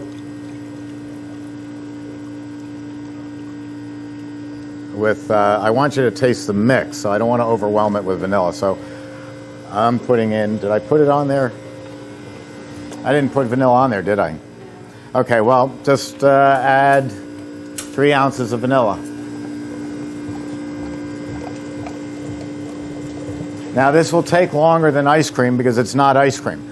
This is more the freezing time of an Italian ice. So on this machine it would be 18 minutes for Italian ice. We'll see what this does. We're still learning the freezing times on the dairy free, but it's really great. The way I thought is, as Christy said, it came in hard as a rock, and it's in that freezer over here. Mm-hmm. And I took it out 3 days in advance and put it in the refrigerator. That way it warms up nice, slowly, no ice crystals.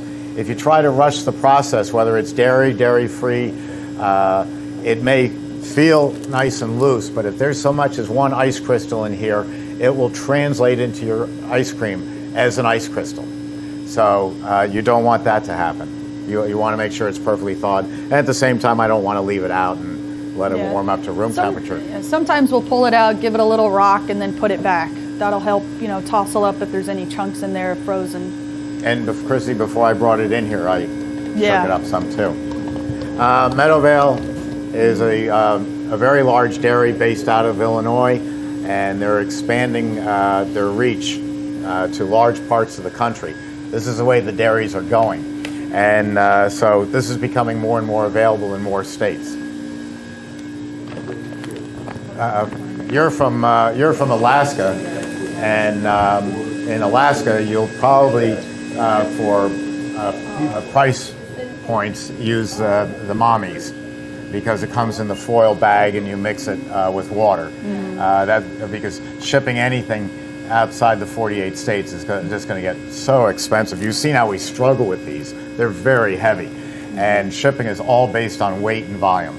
Yeah. And the shipping rates are going through the roof. We quote you a machine, and 2 months later, the shipping costs have gone up because they rise so fast. We absorb it because we already quoted you. No, but they're going up 6-8% quarterly, and there's no reason for it. It's just because they can get away with it. It's really unfortunate. It's a monopoly. It is a monopoly, and it's controlled by the federal government. That's right. So it's a terrible problem. Even though the U.S. Postal Service is an independent company. Do you know that? I only know about their pension program, that it's fully funded, and it's the only one in the world except Emery Thompson that is. What a racket. Any What a questions? After this, we're going to break for some questions. Oh, okay. No, you want to make another? I don't care. I'm at your disposal. I'm at disposal. Oh, how many have you made today? I made one. Oh, you're going to make another one. Okay. Sorry. Then we'll break for questions. We call it questions answered, but you got to have some questions. Otherwise, Jeff and I are going to just talk about whatever we want to talk about. And Christi. Which is entertaining. Well, we think so. We support Christi Brown's daughter's softball team. And they're running around with shirts on that say Emery Thompson. That's it. Exactly what Jeff was talking about. Now, there isn't anyone there who is going to buy, that I can think of, that's going to buy a machine. But still, they see it and they say, what's an Emery Thompson? Well, if you ever want to go into the ices business or ice cream, and guys All going, marketing hey, I'm is a brain surgeon, and I was really thinking of getting out of it. All marketing is good. All press is good press. All marketing is good marketing. Yeah, it's the old line of the movie star. I don't care what you call me as long as you spell my name right. That's it. Well, I told you that one of the bigger girls, she works at Papa Clyde's up there. She's one of the ice cream scoopers there, and I was like, thought that was ironic because Emery Thompson's supporting her softball team, and she works at the ice cream store that has the Emery Thompson. So there you go. There's a name recognition. You know the plastic banners on the fences of schools? Yes. I'm there. That's great. I'm there. Yeah. Perfect. Especially elementary and middle schools. Yeah. Questions? Nothing? No, not Come yet. on. Let them hold them. Hold those All questions. right. Well, all right. So we're going to add to this when it's ready the cookies. And I added the brown sugar to it. I've never used brown sugar before, but I just thought since it's brown in color and it's sugar, it would enhance the flavor and also give it a slight tinge of a brown color, which would make it more interesting to go with the oatmeal. So here I am doing exactly what Jeff does, wandering around aimlessly in the supermarket, just thinking, what could I do for the class tomorrow? And then you just say, well, that pair, a sommelier would go, well, this pairs nicely with this wine. Well, we just say, well, it goes with it, so why not try it? And if it's a bomb, it's a bomb. I make one of the worst ice cream. Well, I make a lot of worst ice creams. But my worst ice cream, according to everybody, besides Sharknado, besides avocado, besides acai berry, these are all great flavors. Acai is wonderful. It's fantastic. I like it. You don't like it? My wife likes it, and that's all that matters. She's happy.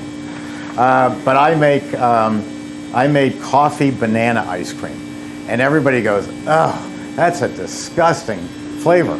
I don't care if it's disgusting or not. Everybody hates it so much that when I make 5 gallons of it, it all sits in that freezer untouched except for me. So I have a constant supply of ice cream that no one's going to touch. So there are advantages to making awful ice creams. But it's part of the experimentation. When Jeff makes something, it's a tried and true, even if it was made yesterday. But when we do it, it's just to see what will happen. And that's how you expand your business. Steve did.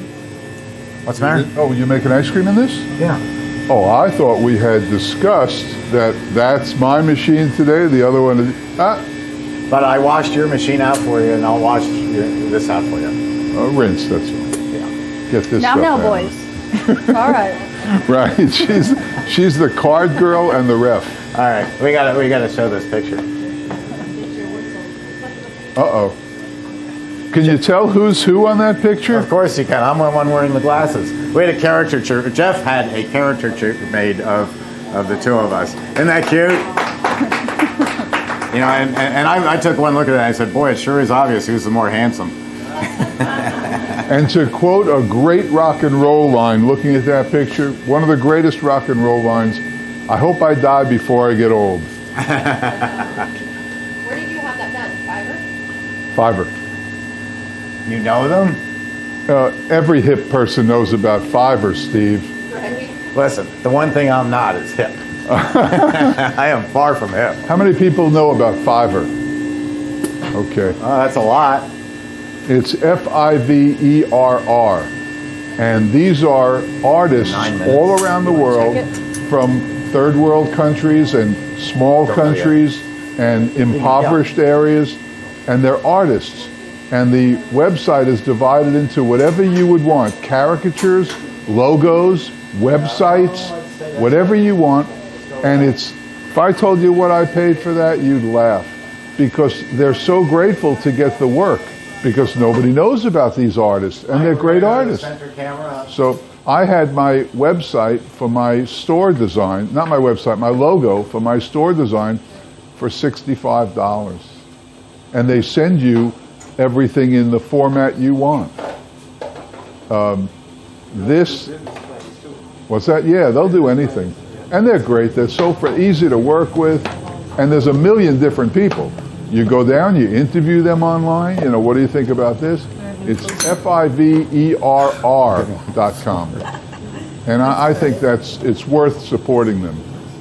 Okay, another container? There you got another full one. I did. That froze surprisingly in 9.5 minutes. How long? 9.5. That's perfect. So it was faster than I expected for a dairy-free. That's it. You know, Jeff made a point that I have seen, but it didn't register. He said that he turns off the refrigeration and waits 30 seconds. That's a very good idea because there is so much gas, we have so much energy in here of refrigeration. That's why we can do alcohol.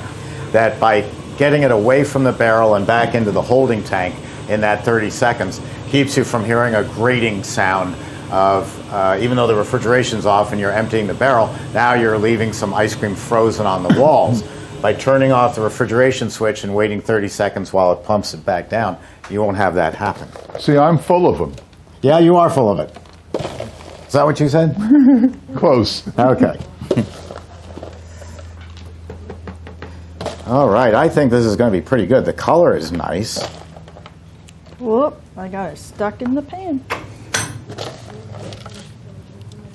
All right. All right, we'll serve this up. Okay. Now, is this vegan ice cream? This is a vegan Yeah, ice it's cream. a vegan. With one exception. It's not pure vegan because we use the cookies. Chocolate chip cookies, sure. Yeah, if you used Oreo cookies, they're gluten-free. I don't know if they're vegan. I'd have to look at. I think they are. I don't think there's any dairy in them. Well, I got them right over there. We can check. Vegan just means no dairy. No animal. No animal. Yeah, no animal. But, Jeff, I'm sure you found you were telling about people and how they asked for, you know, this product or that, sugar-free, sugar-free. And there cannot be any such thing as sugar-free ice cream because ice cream, dairy itself is a sugar from the cow. So it'll never be sugar-free. It can be no sugar added, but it can never be sugar-free. But Jeff's alternative was fascinating about the coffee. what I have always told people is you just can't always please everyone. But when someone walks into an ice cream parlor, you would think they would have the perceived notion that it's ice cream that we sell and that it's dairy. So what I've found is, like, when people say, should I put in a soft ice cream machine? They really want a soft ice cream machine. And I say, I'll make a $30,000 bet with you. You run the electric lines behind the, here's the counter. You run the electric lines for that soft serve machine. You run the plumbing lines for that soft serve machine. And then you don't buy it. And when people come in and say, do you have soft serve ice cream? No, but we have dairy free, and we have this, and we have Italian ice, and we have gelato. Oh, I'll take one of these. They will find an alternative. But the bet is, if every third person walking in who says, hi, do you have soft ice cream? No, I'm sorry, we don't, but we have these. And they walk away. If 1 in 3, 33% of the people walk away, you've got the plumbing, the electric, you've got $30,000 I saved you in your bank. Call up Taylor and order the machine today. They'll have it for you tomorrow. It has never happened. When you tell people you don't have soft serve, they go, okay, that mint chip looks really good, I'll take that. They find an alternative. It's like Jeff and I disagree tremendously on serving ice cream. I don't use, though, and he doesn't either, visual display cabinets, because 90% of you walking into my ice cream parlor, if I had one, already know what you're going to buy. You know what your favorite flavor is. Mine's mint chip. Paula's is coconut. You know what you're going to buy, so if you have them all spread out there to look at, you're just confusing the issue. And they'll stand there and stare and this and that, and then after 5 minutes of tying up your line, they say, I'll take vanilla, please. Tom Carvel again, back to Carvel. He used to advertise everything he ever made. He had 500 signs up in the store.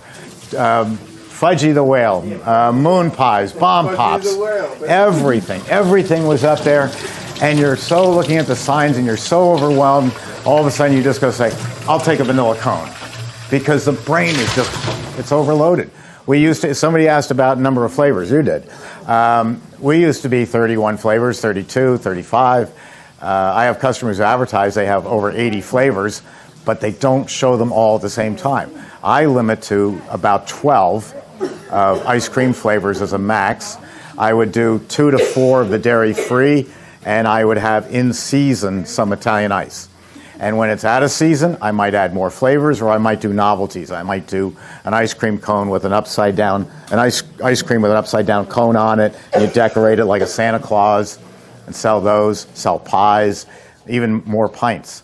But limit the choices, because the other thing about Americans and why nitrogen ice cream failed, and why Thai pan ice cream, where they work it like this, like Benihana, that failed. You watch a video, it's 6 minutes to serve a person. 6 minutes times 10 people, which when you say 10 people is a small line of people, 10 people times 6 minutes, that's an hour waiting for this guy to play Benihana. It's not going to work for me. I'm talking about Cold Stone? No, the pan, the flat pan where they pour the mix on it, and then they throw in the ingredients, they work it around, move it back and forth. Yeah, Cold Stone. Well, people will not wait that amount of time. You got to move them through. And the nitrogen ice cream, you can only make 1 cone at a time, and they take 6 ounces of mix to make 4 ounces of ice cream. Because there's a profit, right? Yeah, they lose so much to the process, and it takes. But the whole thing is, these are gimmicks. Yeah. Ice cream is so basic, and 6 months old love it, and 100-year-old people love it. It's basic, so keep it as ice cream. The gimmicks when I was growing up, well, not when I was growing up, but in the 70s, TCBY, every corner, yeah. TCBY, the country's best yogurt. And then in the 80s, you couldn't find them. They were gone. 90s, you see them again. Now they're done. And yogurt, gelato. And gelato, same thing. Oh, I love to hear but just up here alone, between the three of us, you've got over 3,000 years of knowledge. It's amazing. Well, they can speak for themselves. I'm not that old. So. Well, Jeff, I had a guy call up. I don't know if I've told you this one, but he called up, young man. I could tell by his voice on the phone. And he had a new idea. He wanted me to sign an NDA, non-disclosure agreement. I said, I don't talk to anybody. You want to know about it? I don't talk to anybody. Just tell me what you're going to do. He said, well, it's an incredible idea. I'm going to take a homemade cookie, and I'm going to take some vanilla ice cream, and I'm going to put it on the cookie. I'm going to take a second Sounds cookie, like a chip put witch it on to top, me. and I'm going to put it in a bag, and I'm going to sell them. I said, oh my gosh, that's amazing. What are you going to call it? He goes, I'm going to call it an ice cream sandwich. And I'm thinking, I think Jeff and I were eating these in the 50s, but he thought it was something new and different.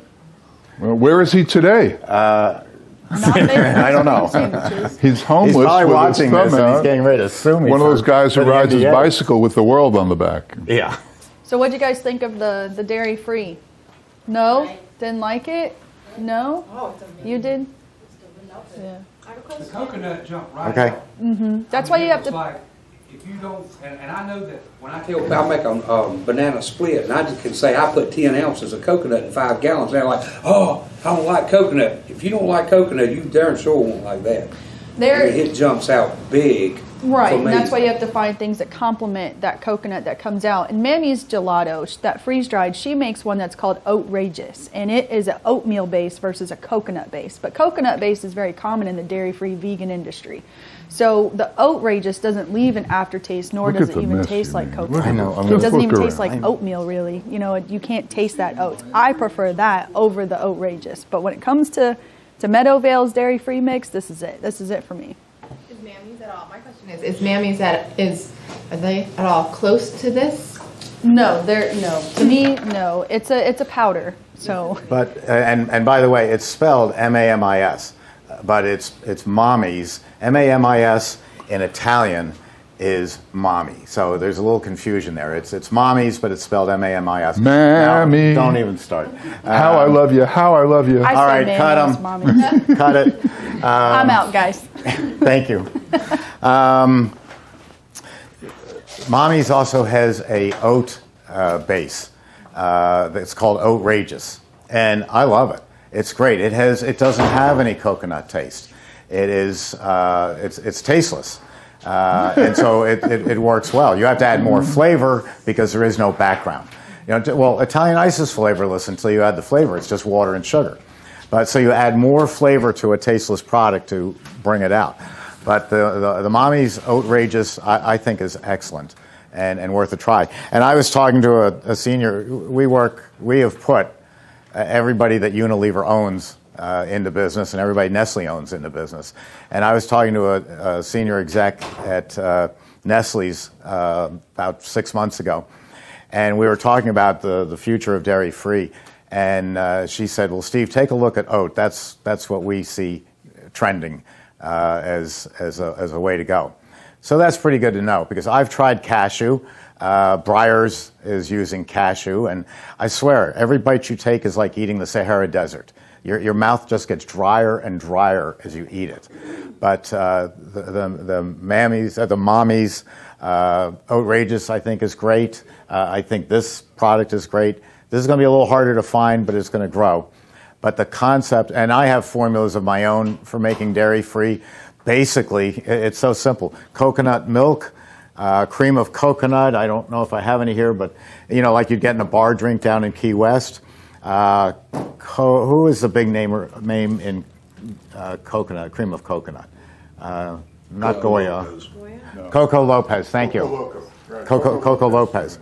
But there are cheaper versions of Coco Lopez at the supermarket. There's one in a white plastic container that says, cream of coconut. Yeah, but you wouldn't buy the cheaper version, would you? On that one I would. Why? Because you're going to find out in 6 months that it's made with beet sugar. No, I found out it's good. But so you can do coconut milk, cream of coconut, sugar, cane sugar, pure cane sugar, and water. And you have to. It's going to need something else in there because of the freezing properties, but to maybe tapioca, I don't know. But it's getting there. So you can play with it. There's a big market. It's something that you ought to be looking into closely. You ought to have at least 2 to 4 flavors. I've told this to thousands of people, because your video here is going to be seen in 171 countries worldwide, and Bangladesh, everywhere. Okay. Yeah, we're missing a few countries. I don't sell to North Korea. I don't sell to China. Is that politically or geographically? No, that's political. Okay, that's good strictly man. political. Good man. Yeah. Soon you won't be selling in the U.S. politically. Yes, I will. then your shame goes out the back. You just said this morning you were for sale. Of course I'm for sale. Isn't everything? Yeah. Any questions right now? Okay. Going to turn it over to Jeff. I'm going to clean this out for him. Okay. Let me sweep my mess out of the way. Well, I'm going to run a rinse. Yeah, I was going to do that for you.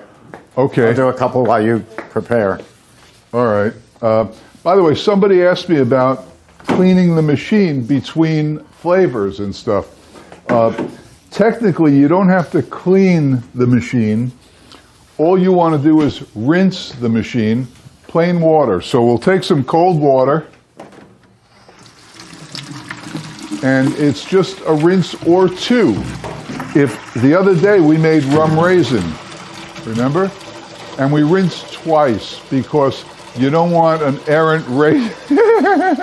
You don't want an errant raisin coming into your vanilla chip ice cream, because somebody's going to walk up, and it's happened. They're going to walk up and they're going to go, a bug. It's a bug. And then what you do, you take a spoon, you take the bug, and right in front of them, you eat it. How much were you using for chocolate? I know you were using the cocoa powder in the last recipe. Were there chips or something in there also, or flakes? It was, what do you call it, Heath bar. Heath bar. Heath bar pieces. Okay. I rinsed out a couple of times so that I have a dairy-free machine from using the dairy. And if you can zoom in on this, this was what was left of all the flakes that he put in there. So you can see everything goes into the ice cream in the Emery Thompson. It just gets distributed around very evenly and goes into the ice cream. And I mean, that's nothing right there. And we're the only machines that you can put very, very warm water into. The way the two other manufacturers make that, and they're foreign, the way they make their machines is the way we did it in the 30s and 40s. I won't go into all the detail, but if you put hot water into their machine, the gas will expand so fast it will actually bubble the stainless steel of the barrel, and now your machine's ruined. So they tell you got to use cold water. Well, try cleaning up an egg with cold water. You know, you need hot water to clean up an egg off a floor. I use very, very warm water. I make the caveat, if you can put your hand in it without pulling back in pain, it's fine for the machine. I've been in New York restaurants where they have practically live steam for hot water. You know, just touching it will burn you. So if you can use hot, very, very warm water in these machines. I don't. I would call it hot. I don't. Well, you're more protected, but I'm the manufacturer. I understand that. I just make it a habit. You know why I do it, I guess? Because I don't want an employee to misinterpret what hot water is. Yeah, that's true. You know, they may say, well, you got to have boiling water, and then, you know, then you got a problem. Then you got a problem. So I always, and there's nothing wrong with cold water, so maybe you make 2 rinses instead of 1. It's no big deal. Like this stuff, we're going to make 2 rinses probably. And when you have that little in there, Sure. It's nothing. Yes? Besides cleaning it, what's yearly maintenance? What? Yearly maintenance? Yearly maintenance, let me get a dasher and I'll show you. This is the comedy part. Yeah. Let's see. This is a 20 quart. They're all the same. Now this is held together right now with some straps. Remember that it fell on my foot? Remember that? Yes, you dropped it straight on your foot. These are my 2 knives. I just got a phone call from a customer the other day who quite frankly had an electro-freeze machine, and the blades aren't lasting but a couple of months, and they're breaking. Our blades last 5 to 7 years, depending on your volume. So for 5 to 7 years, our old blades had to be sharpened once a year. You don't have to do anything to these knives. The beauty of the system is very heavy springs, so that whether this blade is this setup is 1 day old or 5 years old, those springs are still going to push the blades against the walls. So if you're running it 18 hours a day, and we've got a chart, you might change these springs once a year. And that's it. And all you do is, at night, you're taking it apart. You're taking the 2 knives off and the springs off. It's very simple. Once a year, there's 2 little black rings on the drive shaft. You just take a butter knife to get underneath them, roll them off, throw them in the trash, roll on 2 new ones. That is all the maintenance that you're going to do for at least the next 10 years, maybe 20. Nothing for the internals of the machine? Nothing. No, I always used to joke, there were some jokes back in my age that if Rolls-Royce could weld the hood of the car shut, they would, just to keep you out. If I could weld these panels shut, you wouldn't have to go in there ever. And if you do have a problem, we have a lifetime technical support for free, and you don't even have to buy a machine. All of you here now have lifetime technical support. If you pick up a 70-year-old Emery Thompson and you need assistance, you can call here 7 days a week from 8 in the morning until 9 at night and speak to someone who's in this building or connected to this building. Not someone who's off in a foreign country who doesn't have our knowledge base, but someone who works for me that knows what's going on. Extended car warranty? No, I'm not selling extended car warranty. On weekends and holidays, quite frankly, you'll get me because, as you'll find out, nobody works harder than the boss. And but I love it. I mean, if you have a problem that seems insurmountable to you, it's something I've heard 7,000 times. It's usually a blade in backwards. To even make it simple on you, this is the front of the machine. How do you know the blade's in the front? We drilled a little hole right here. So we'll tell you, Mike will tell you when you talk to him on the phone, is the little hole there and is there a little hole there? And that tells you that you've got the front of the machine and you're good to go. But Jeff called up in a panic and he had flipped one over. And so now he saw one hole and not another hole. It's just a blade in backwards. You take it off, turn it around, put it on. And any other company would have said on a Saturday night at 8 o'clock would have said, oh, we'll be there sometime Monday.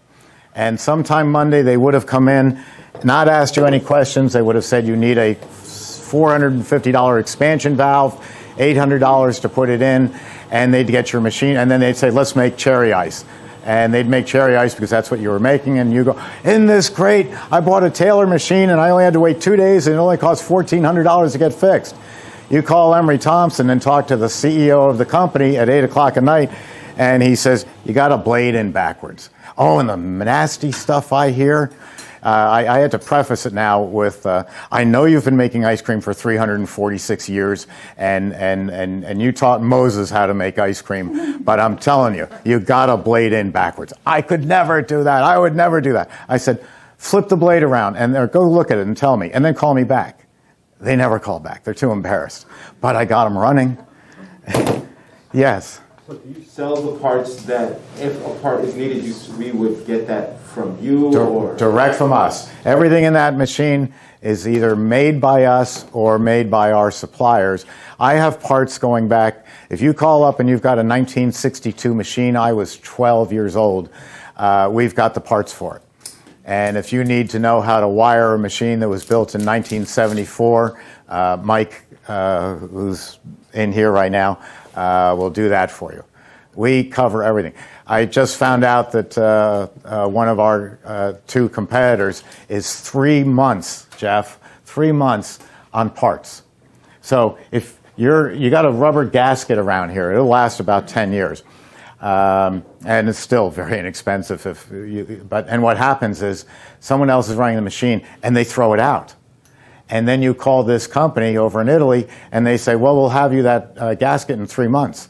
This is July 2nd. In 3 months, I'll be out of business. And I can't even use the machine. I've actually sold machines because that happened, that they couldn't get a front door gasket. Did you tell them that this is the only batch freezer made in the United States? Yeah, it was the only batch freezer made in the United States. Made right here, my other factory up the street, and another one across the street. Yeah, you said there was a once a year O-ring that you had a rubber O-ring. How do you know when you have to do that, or do you just do it every year? You just do it every year. And you will, when my machine comes, it will tell me I'll have everywhere to order and to have. Yeah, and you're talking $10 an O-ring plus postage. So not a big deal. There's just no other maintenance on the machine. If anybody in the frozen dessert business, if you ever get a refrigeration guy comes in and you say, you know what, I think my freezer cabinet here is running a little slow. And he said, well, you need a tune-up. You need a couple of pounds of gas. And throw that bum out. Refrigeration gas does not wear out. It should not ever leak out. No. The guy is a crook. It might be because you just forgot to defrost the thing once a week. And if it builds up, for every quarter-inch ice, you're losing 10% efficiency in these chest freezers. So there is nothing to do to this except change the springs, change the O-rings. You're good to go. That's it. It's just that simple. I build the best in the world, and I never cut costs. If I need to make an improvement to the machine, I charge more for it. That's the dasher for the CB 350. You can see same designs throughout my whole production system. It doesn't matter what you pay for the machine as far as size. Everything is going to be the same, just getting bigger and bigger. I'm sorry, Jeff, it's all yours. Okay, I'm just making sure that we don't have any of that alien stuff from another planet in here. Well, it wouldn't hurt anybody. Okay, you know what it's time for? It's time to make the simplest ice cream in the world. 2 ingredients. 2 ingredients. And it's going to be really good. So here we go. 2 ingredients. What's one of them? The ice cream mix, right? Gotta have that.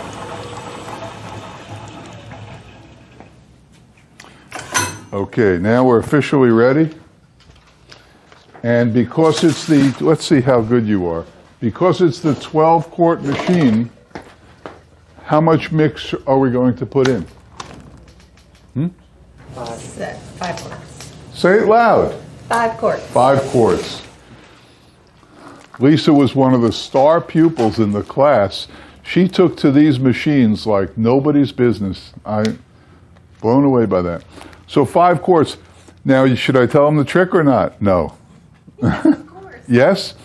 When you're measuring stuff with either a measuring cup or a container that has marks on it, don't have it facing you, because then you're trying to pour and look down at the same time. Rather, turn it away from you, and now as you pour, you can easily see the gradation markings on it. So we're going to go with 5 quarts. So now I don't have to bend down and try to spill this. I can look right here and see it. What a great tip that is. There we go, 5 quarts, and it faces that way. And do it with these too. It's so much simpler. Instead of this way when you're pouring, and then you got to go like that and look it up and pour, just turn it around and go for it. You can deposit 30 cents in that jar when you leave. That's a 30-cent tip. Okay, so we have this. Let's add it to the machine. There's only 2 ingredients here. So let's get, I always put a bucket underneath as opposed to Steve who doesn't, but I do. Okay, so we'll add this.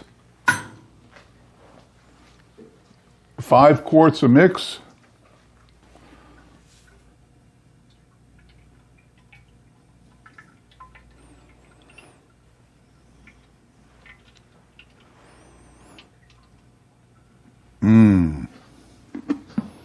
There it is. Okay, 5 quarts of mix. About 5 years ago, I discovered we have a coffee bar. I told you about that. Well, they have flavorings for the coffees because people sometimes want, a flavored cappuccino or a flavoring in their coffee. So the premier company who does this is Torani, Torani. And I went on a favorite site of mine, and I found that Torani makes about 200 flavors of different flavors. 200 bottles of different flavors. Everything you can imagine. So I ordered a bunch, and I tried it. It was great in the coffee. People loved it. And one day, I was making ice cream, and I thought, well, let me see what I have over there to add. And I had this, raspberry, because they make cherry and mint, just everything you can imagine. So I made my thing with ice cream, and I discovered that Tyranny is so good, I bought all different kinds. And now, if you want to make great ice cream, just throw a bottle of this in with the mix and you got great ice cream. Well, you'll see if you like it or not. So what we're going to do, what's that? It just fell down. Okay, so we're going to start it up at 234 revolutions per minute. I wish you could smell this. It's, but you can't. And we're going to add this. How much should we add? Well, you tell me when to stop. I don't hear you. Stop. Okay. Good call.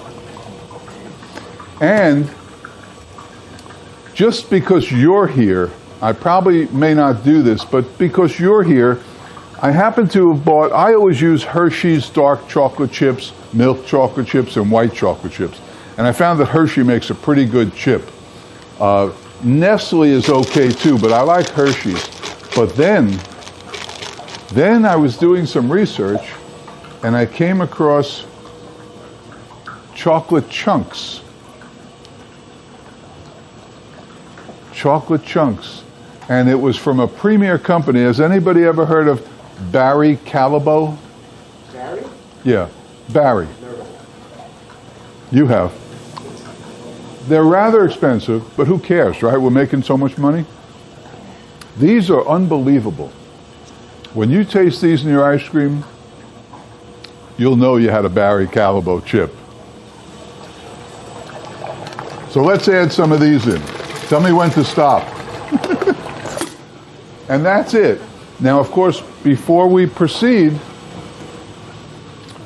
I want to taste it. I want to see if it's exactly what I want. If not, I can add something.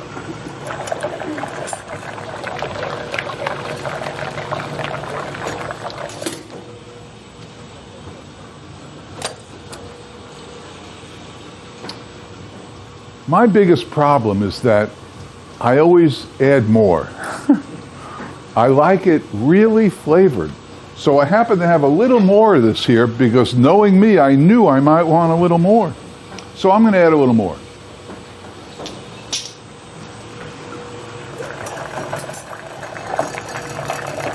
How much we got? About a quarter of a bottle?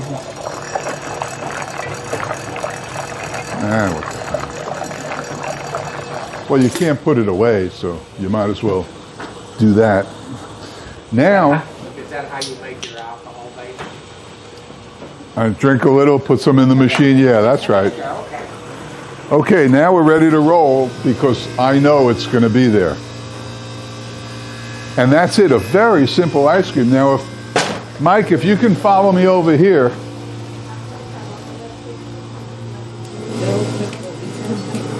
Look, from the very simple vanilla, which if you want to make an amazing vanilla, just take your ice cream mix, a bottle of that, and the vanilla beans that we learned how to scrape yesterday, and add those, and you'll get the specks in your, those little specks that say, ooh, this must be good, it's got the specks in it. It'll be, because of that, it'll be phenomenal. It's phenomenal ice cream. And I have raspberry butter rum, salted caramel. Salted caramel. It's so cool. Just take your mix, add a bottle of that, take a handful of kosher salt or coarse salt, or even the pink Himalayan salt, throw it in, and take a can of Lion's Caramel or Ghirardelli Caramel. I think I have some here. Yes. Ghirardelli Caramel. Throw some of this in. And that salted is going to make your reputation. People are going to talk about it for years, salted caramel. The only problem is you have to always have it because everybody's going to want it. It's an amazing flavor. Does that pour pretty good, caramel? Is it what? Does it pour This? good? Oh, sure. Oh, sure. And, I teach how to make the swirls in the ice cream that's on video. You've seen those. You make the variegate, it's called, where the ice cream. Remember the old time vanilla fudge when we were kids, and it was white ice cream and it had the swirls. That's what I teach. Very simple. It's ridiculous how to do it, but you could make salted caramel ice cream using the Tyranny, the base, the mix, a little salt, a little I like that Himalayan salt. And then when it's done, you take the caramel and make a swirl going through it.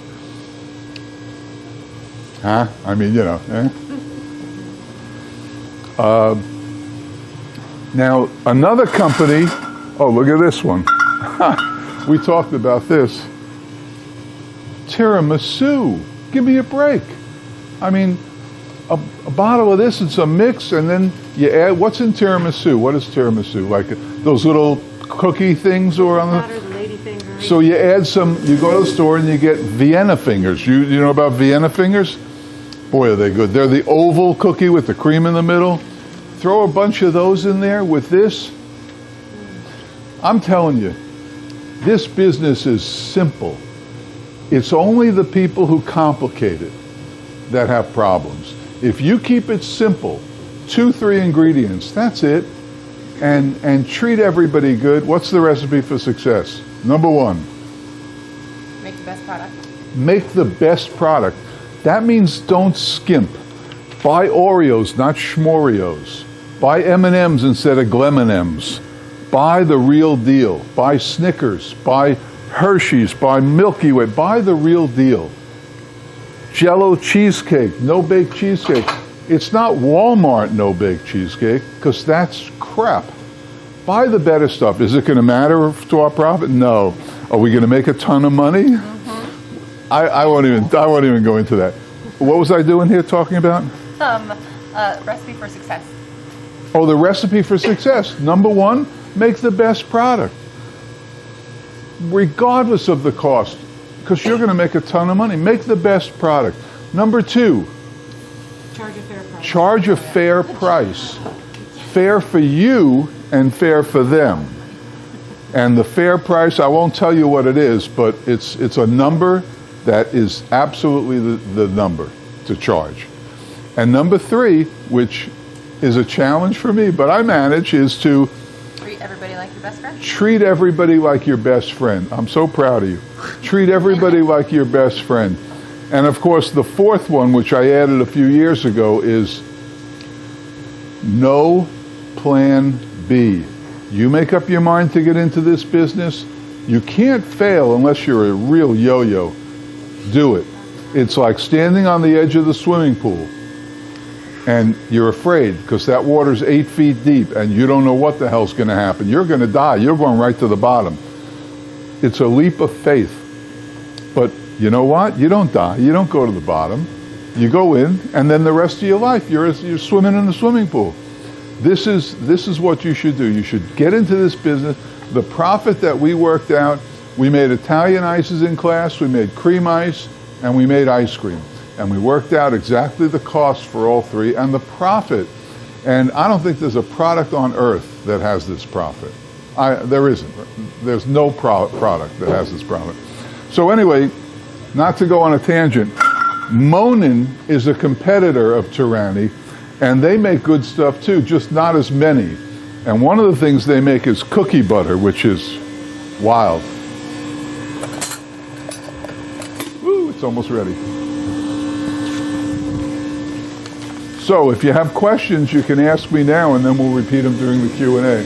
But I can't impress upon you. Look, I got into this business when I was 60. 60. None of you here are even 60. But I got into it at 60, and then 10 years, well, it took me 5 years to make $1 million, but 10 years, I sold it because I wanted to live at the beach. And now we're at the beach, and I'm sitting around for 3 months, and I've got to do something. So I found a great location. It's an old 7-Eleven right on the beach. So I took it. It'll be open in a couple of weeks. And now I'm 72. So, Just a boy. Just a boy. I'm just a boy. I'm just a boy, Grandpa. And it's, yes. So, money-wise, what's the minimum if you have to buy the batch, the freezers, the fridges, and the supplies, pay the rent? What would you think of the number for starting? To start up? I can go with any of you, no matter what city you're in, and you give me $17,000, and I'll give you a brand new Emery Thompson, and you'll pay your first month, and you'll have the supplies, and we'll be in there making ice cream in 2 weeks. I'll fly you up about 2 months. 17. Now, to have a little more is better. I'm doing this one on 20, this store. And that's everything. You don't believe me. Nobody believes me. The freezers. The freezers are $150. Those are like the same ones you get from Home Depot, deep freezers? That's Sam's Club, yeah. Okay. I'm telling you. I did it once and now I'm doing it again. I put $20,000 to do this store now, and I got tons of money left, and we're going to be open in 2 weeks. And that's with a brand new Emery Thompson machine. But what if you have to remodel in order to accommodate? Let him do it. Let him do He's it. not a plumber. No, I had to pay my contractor $6,000 to do plumbing and electric. Why am I standing here? Oh, spoon. See, nobody's helping me now, so they just left me for myself.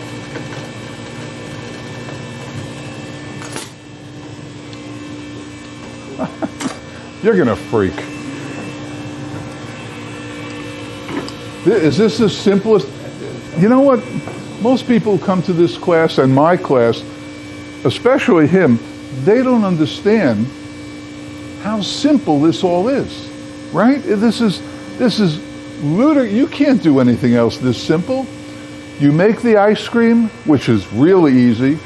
You sell the ice cream, which is really fun, and you go to the bank. It's just. See, you're laughing. You don't believe it. Oh, yeah, no, I believe it. It's so simple. You know what gets in the way of people? One thing. This is what will hinder you from being successful in this business. It's a 3-letter word. John, tell them what that word is. Ego. Ego. That's what'll stop you. Oh, I want granite countertops with the curve coming around and a hole in there to put my trash. Oh, the lighting. I want Tiffany lamps all around. And you know what? The floor, take this floor up. Let's put checkerboard tiles like in the old days. And let's charge $7.50 for the ice cream because it's worth it. Ego. Remember, one of our famous presidents said, walk softly and carry a big stick. That was FDR, wasn't it? Walk softly and carry a big stick. Teddy Roosevelt, one of those Roosevelts. You know, they were cousins. I didn't know that. Anyway, walk softly, carry a big stick. It means, yeah, I own an ice cream store. And everybody thinks, oh, you own an ice cream store. Yeah, but meanwhile, you're making a ton of money. Your family's happy. You got a future for your kids. Just be humble. Don't let ego get involved. I think we're ready. Are we ready? Is this working? Mike, are we on? It's ready. Okay, thank you. The voice of reason. Okay, let's take this. What? If I wanted to put frozen raspberries in that ice cream, what would I do? Blend them up? Sure. Whip them up in the Ninja, make a little puree or something out of it, and throw them in. Nice color. It is a nice color. What flavor? This is raspberry chip, raspberry chunk. Nice. Take one of those over there, Yeah. and we'll get a third one out. And this is the world's simplest ice cream. You know, 2 ingredients. Oh, we threw in chips, pardon me. 3 ingredients. But you don't need chips if you don't want. And what could you use instead of chips? Give me some ideas. What could we use instead of chips? Fresh pieces of fruit. We could use the fruit, like Lisa said. We could use Heath bar pieces. We could use chips. We could use pieces of cookies. White chocolate. White. Remember yesterday we made something that we thought white would go better with? That lavender flavor. Right. Yesterday we made lavender ice cream. And Oh, where'd you get that idea? oh, stop. From Steve Thompson. Holy cow. Here, let's use this also first, Okay. maybe. All right. We need more cups and spoons. No, we're good. We're you good. need a scoop. So how many quarts did come out of there from just? Gallons. How many gallons? We got 2.5 gallons. 2.5 gallons. And there's more. We can probably get Which to is that 10 third quarts. gallon. Which is the normal capacity of the machine. You can run 12 quarts, but now you're dividing up a bag of mix and it throws everything off. The people who run the machine as a 12 quart are the Italian ice people because they're making sugar and water and making their own formula. Well, they're making their own formula. Here we're buying it in a bag so we can divide the bag into 2 batches. Makes it a lot easier. Okay, you do the cups, I'll do the scoops. All right, will do. No, okay, gotcha. So, oh boy, this is good.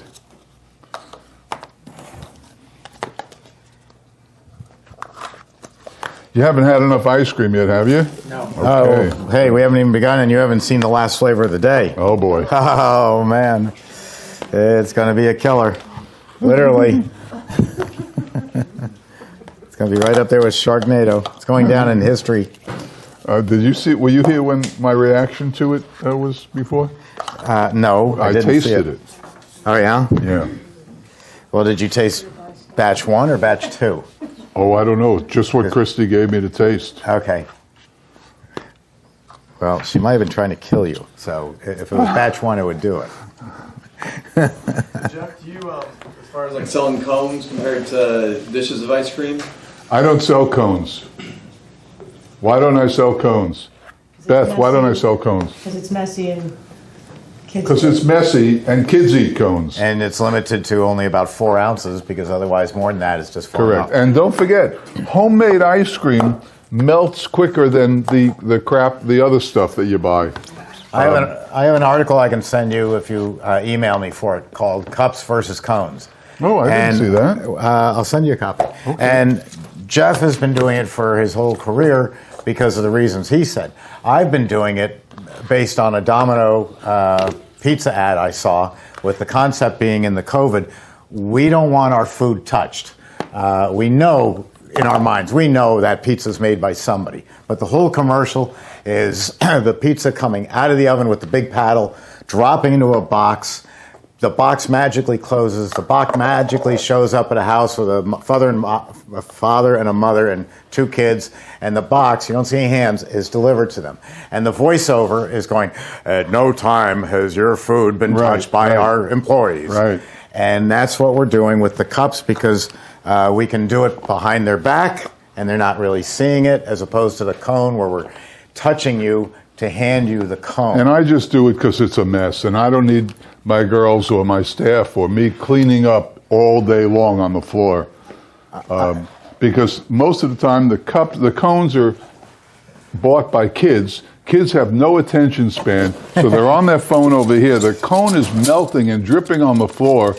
Next thing you know, some old lady comes in, she slips on the ice cream on the floor, and then you're getting a call from the lawyer, and just don't sell cones. I did a series of ice cream parlors in Philadelphia years ago, and the idea of the store was they directed you down to the back of the store. The greeter greets you. Would you walk around with these while I walk around with these? Oh, we got it, Jeff. No, we got it, Christi. Thanks. What are we doing? You're welcome. You're doing it your way. Glad to be of assistance. I'll give you this if you don't mind. I don't mind. So the idea was to push you into a cup, and it was ingenious. They had a long line like this. You walk up to the line, and the server greets you. Christi, dude, he's on a roll here. I am on a roll. The person greets you and says, "Hi, would you like your ice cream in a cup or a cone?" We're pushing the cup. Okay, I'll take the cup. Same server then walks over here to what's called a Bain Marie. It's a refrigerated bin, little stainless bins, M&Ms, granolas, strawberries, whatever you want. Would you like would you like anything on your ice cream? Would you like some M&Ms? Sure. There's 10 cents. How about some chocolate chips? Sure, there's 10 cents. They're agreeing to the price. And then they take it down here, and they finish the sale. And while that's happening, the second person is greeting and saying, "Hi, would you like your ice cream in a cup or a cone?" When I was young, I would go to Baskin-Robbins, and to me it was the survival of the biggest. And I was big, but only in width, not height. And so it was just after a football game, and the football players were all in there, and it's everybody rams the front counter. They've got 3 servers.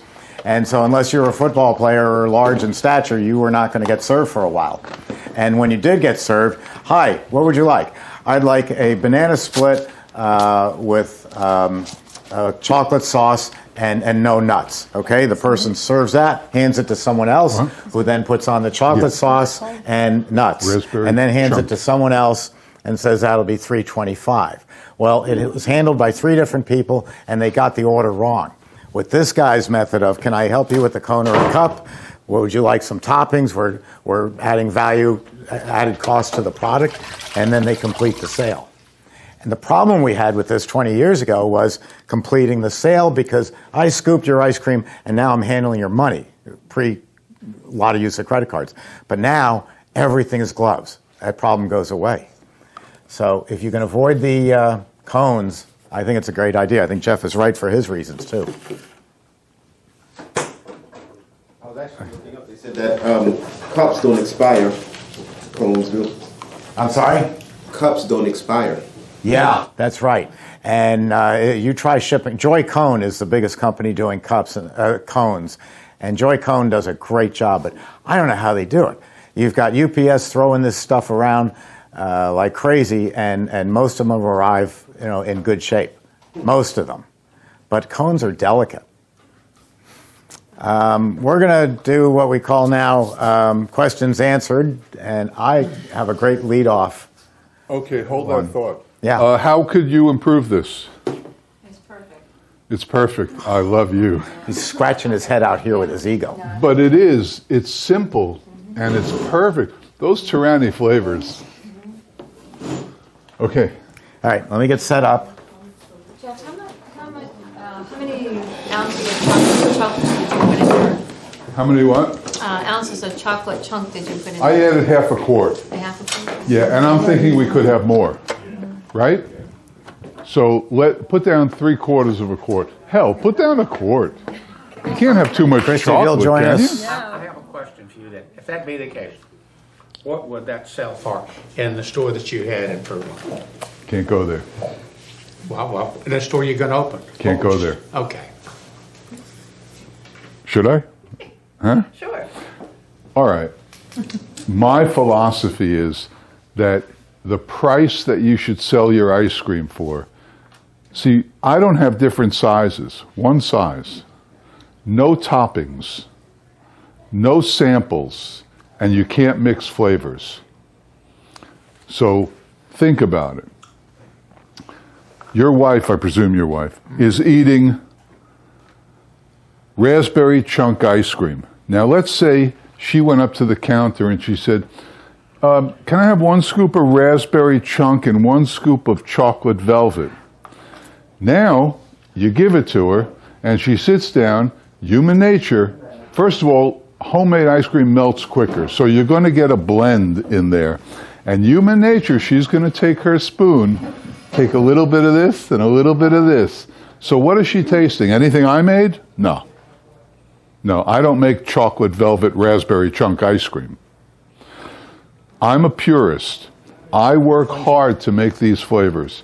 And when they come out, in my opinion, They're the best ice cream on the planet, right? And I want you to experience that.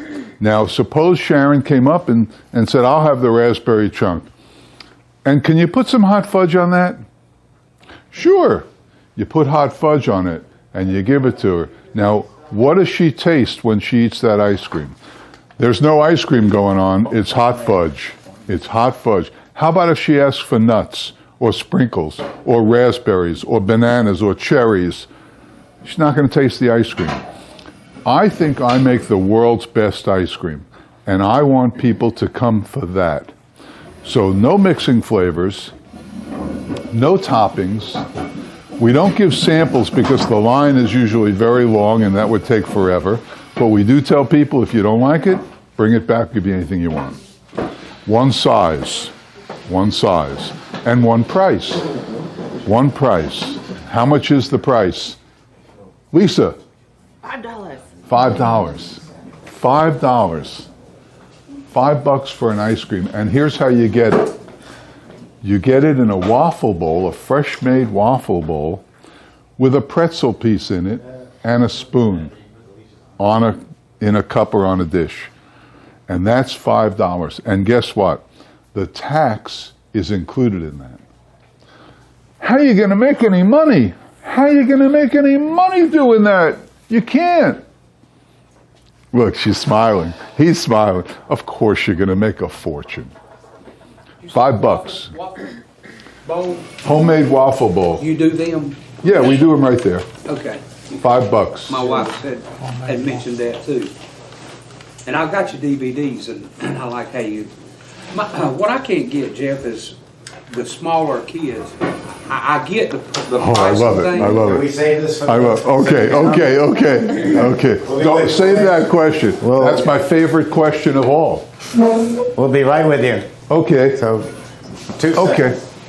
I have a quick one. How much ice cream do you put in that? Does it 3 How much scoops? ice cream for $5? You get a waffle bowl, 3 scoops of ice cream, which comes out to about 12 ounces, and a pretzel and a spoon.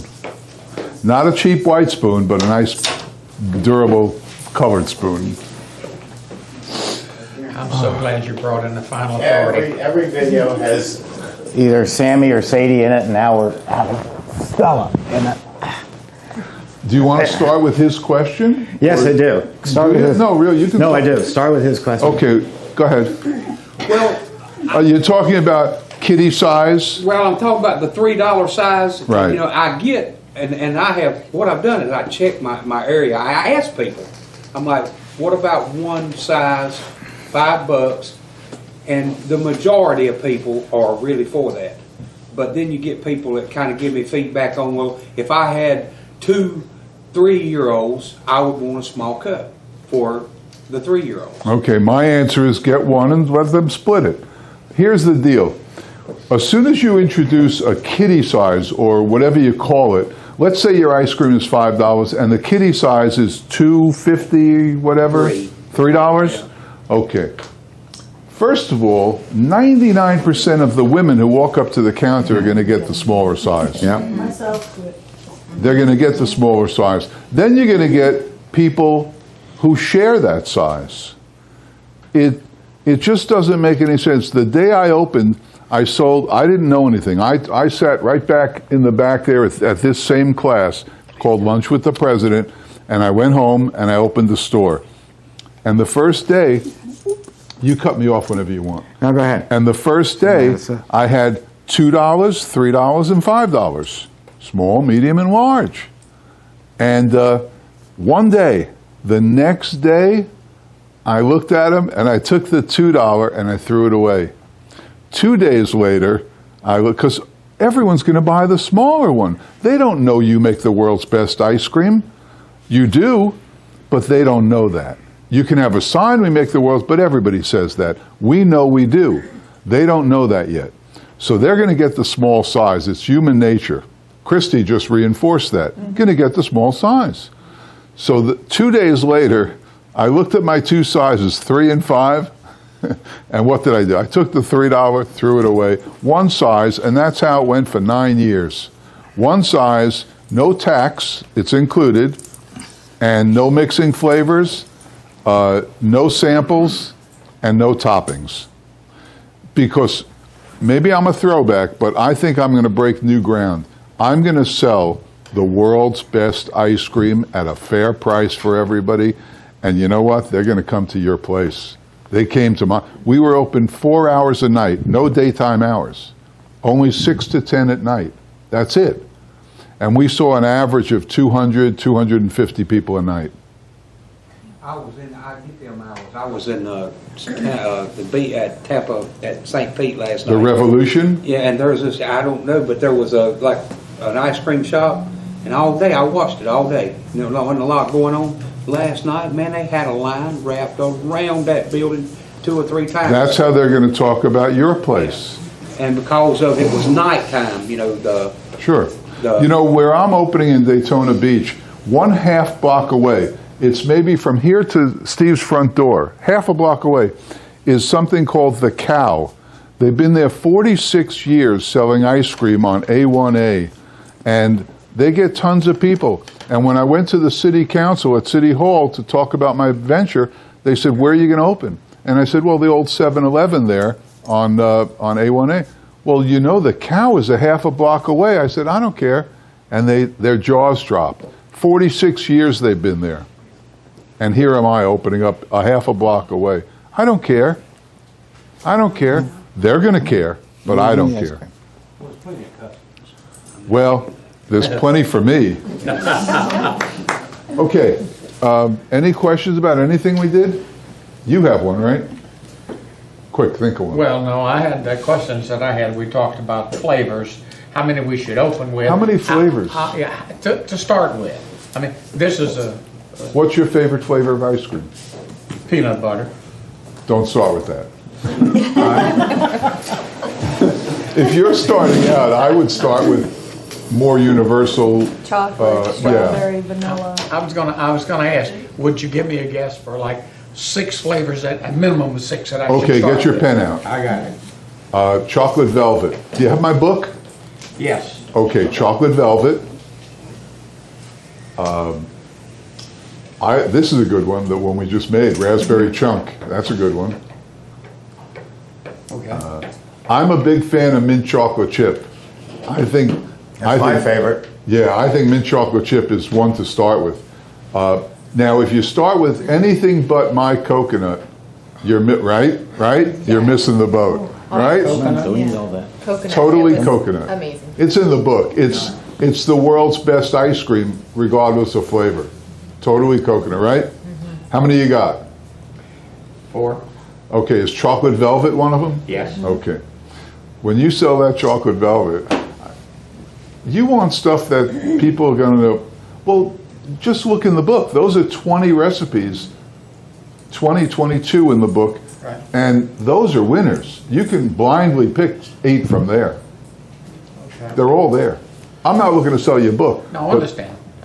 We have the book. Oh, you have it? We have the book. Have you read it? Yes. Well? Several times over. But reading it from the book and getting it in this setting is totally different. If we, not knowing whether we're going to try to open with 20 some odd to begin with, or we start with 8, 10, 12, do we start with 8 of Steve, this? I would start with 10. I'm going to give you a whole different answer, because this is going out to thousands of people in the world who don't yet have Jeff's book. And the question is, how many flavors and what flavors? I would say 12 flavors, because dipping cabinets come in 4, 6, 8, 10, 12, and 16. So I would go with 12 flavors. I don't want 16. It's too much. I want 12 where I'm going to put in a flavor of the week, which is going to be run by Christi's group, Social Media. As they're going to create buzz to come into the store. I base that on, I may be chairman of the board of the company. I'm a salesman, and my tax return says salesman. I'm extremely proud of it. And what a salesman always wants is I sell you something and you like me. I sell you a car and you like me. You're going to come back and buy a car. You bought it first because it was a Toyota. Now you buy it because of Steve Thompson. I want you to come back to my store. You like my ice cream. I want to give you a reason to come back. Flavor of the week. I would, if you're out there in the world and you don't have Jeff's book and you don't know what we're talking about, different flavors, I would Google what are the top 20 flavors that people eat. Well, let me finish. I would start with the top 20 flavors because basically everything in Jeff's book is going to be an exotic, wonderful variation of those top 20. If you're making chocolate, I don't know what chocolate velvet is unless I look it up, but I know it's chocolate, and I know it's the number 2 flavor selling. Number 1, vanilla, of course.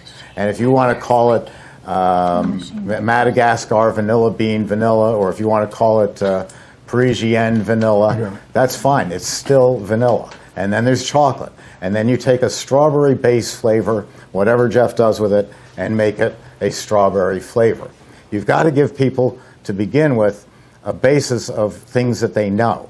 You've got to give them flavors that they know. And there's at least 12 of them that are going to come right in line, and everyone's going to fall into one of them, no matter what you call it, no matter how you jazz it up. I mean, sure, making mint chocolate chip with an all-natural mint extract and Ghirardelli chocolate chips is going to make it worlds apart from everyone else. But your question is, what flavors do I offer? Mint chip.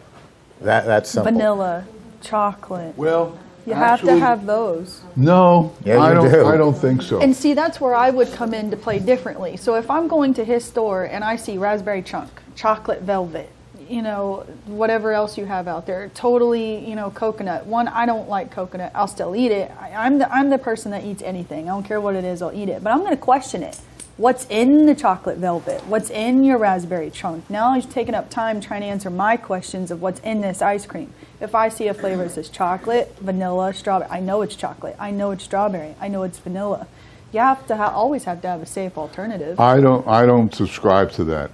You didn't start off with chocolate velvet, and you didn't start off with the other one. You evolved into that, I'm sure. Well, actually, the day if you one look that at you the book, those are my original recipes. That's what I started with. With day one? What? With day one, you had. Yeah, I didn't know what else to do. Those are the ones I get. Day one was coconut. Okay. That's all I had. You're also dealing with a sophisticated group of elderly people. Well, but people. here's the thinking. Here's where my thinking goes. If people come into your ice cream store, they're going to have ice cream. They're not going to not have ice cream. Even if you don't have vanilla or chocolate or strawberry, they're going to have ice cream. And what I want is I want them to experience something that the cow a half a block away doesn't have. They don't make their own ice cream. I can do whatever I want. I don't have vanilla. You can't buy vanilla in my store because it's not going to be a reputation maker. It'll be the best vanilla ever, but it's not something people are going to leave with saying, wow, you got to taste his vanilla. I've never heard that. I've never heard anybody say, oh, his Mystic's vanilla is the best. Nobody's going to say that. But they will say, you got to try his maple walnut. It's unbelievable. You got to try his vanilla caramel praline. Whoa, it's to beat the band. And they make something called chocolate velvet, and I got to tell you, chocolate velvet, you make it once, you'll have to make it for the rest of your life. And the coconut. Here's a guy over there who didn't like coconut. He tasted it and he said, this is the best, forget the flavor, it's the best ice cream I ever tasted. That's what I want. I want reputation makers because, oh, that was great chocolate. Nobody's going to spread the word about that. But they'll spread the word about your terrific maple walnut praline ice cream. I have two large customers on the West Coast, both very successful, Molly Moon and, I can't remember the other one, Salt and Straw. Salt and Straw has a reputation of making very strange, exotic flavors, and they do very well. Molly Moon does excellent, very, very good basic flavors, but the names have been jazzed up. I don't know what they are off the top of my head, but you know at least what it is. And the question was not, coming up with, the exotic names and concoctions will come along, but his question was, how many flavors and what do I have? So everything you're talking about is I'm not wrong. No, you bring up a good point. You're not wrong either. Everything is a variation of a strawberry or a chocolate or a coconut. Well, everything's vanilla. You can call it whatever you want, but I'm just saying that you look at what the sales are across the country of what are the top flavors. Yes. So I went around to we got several ice cream, like, I'm down east now, but I'm moving up to the mountains where I'm from. And so I asked those guys down there, and they don't mind giving me information. And so the biggest seller of, he runs a little dairy that he does the dairy mixes. He says that strawberry, you got to have the first three basics, starters. That's what and then all my other guys, Ben's and all them, they say the three starters must be them because well, then that's what you're going to do. I just don't go that way. But I'm saying I get what when the DVDs I got was so helpful to what you're saying to that. But starting out, I think learning to make it for me, I better stick for myself. I better stick with those first three basics. It's not hard to make. Look what we did. We put two things in a machine, and we have raspberry ice cream. It's very simple. You'll get the hang of that. But Steve has a good point, and Christi made a good point. My boards, I don't have the electronic flavor boards. I print them up on the computer. And my boards have the flavor of the ice cream and then continuing on, what's in it. Okay. Because she's right. I don't want to spend all day explaining all these ice creams. So it has the flavor and then what's in it. It's written cleverly. It's not boom, boom, boom, boom, boom. It's written with a comic twist or something, but they don't have to ask then. It's on the board.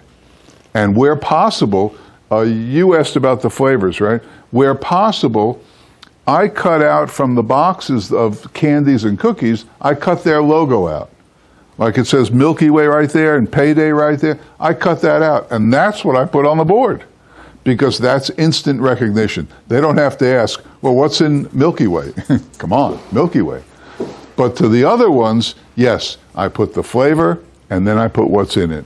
So they're both right, but I still won't have vanilla, chocolate, or strawberry. She's eating the floor. I wonder why he don't do that. Well, because they do it next door or down the road. I just don't want. I want people who leave my place. You got to see the flavors they got. I mean, they didn't even have vanilla, but I did get vanilla caramel praline, and wow, that's what I want.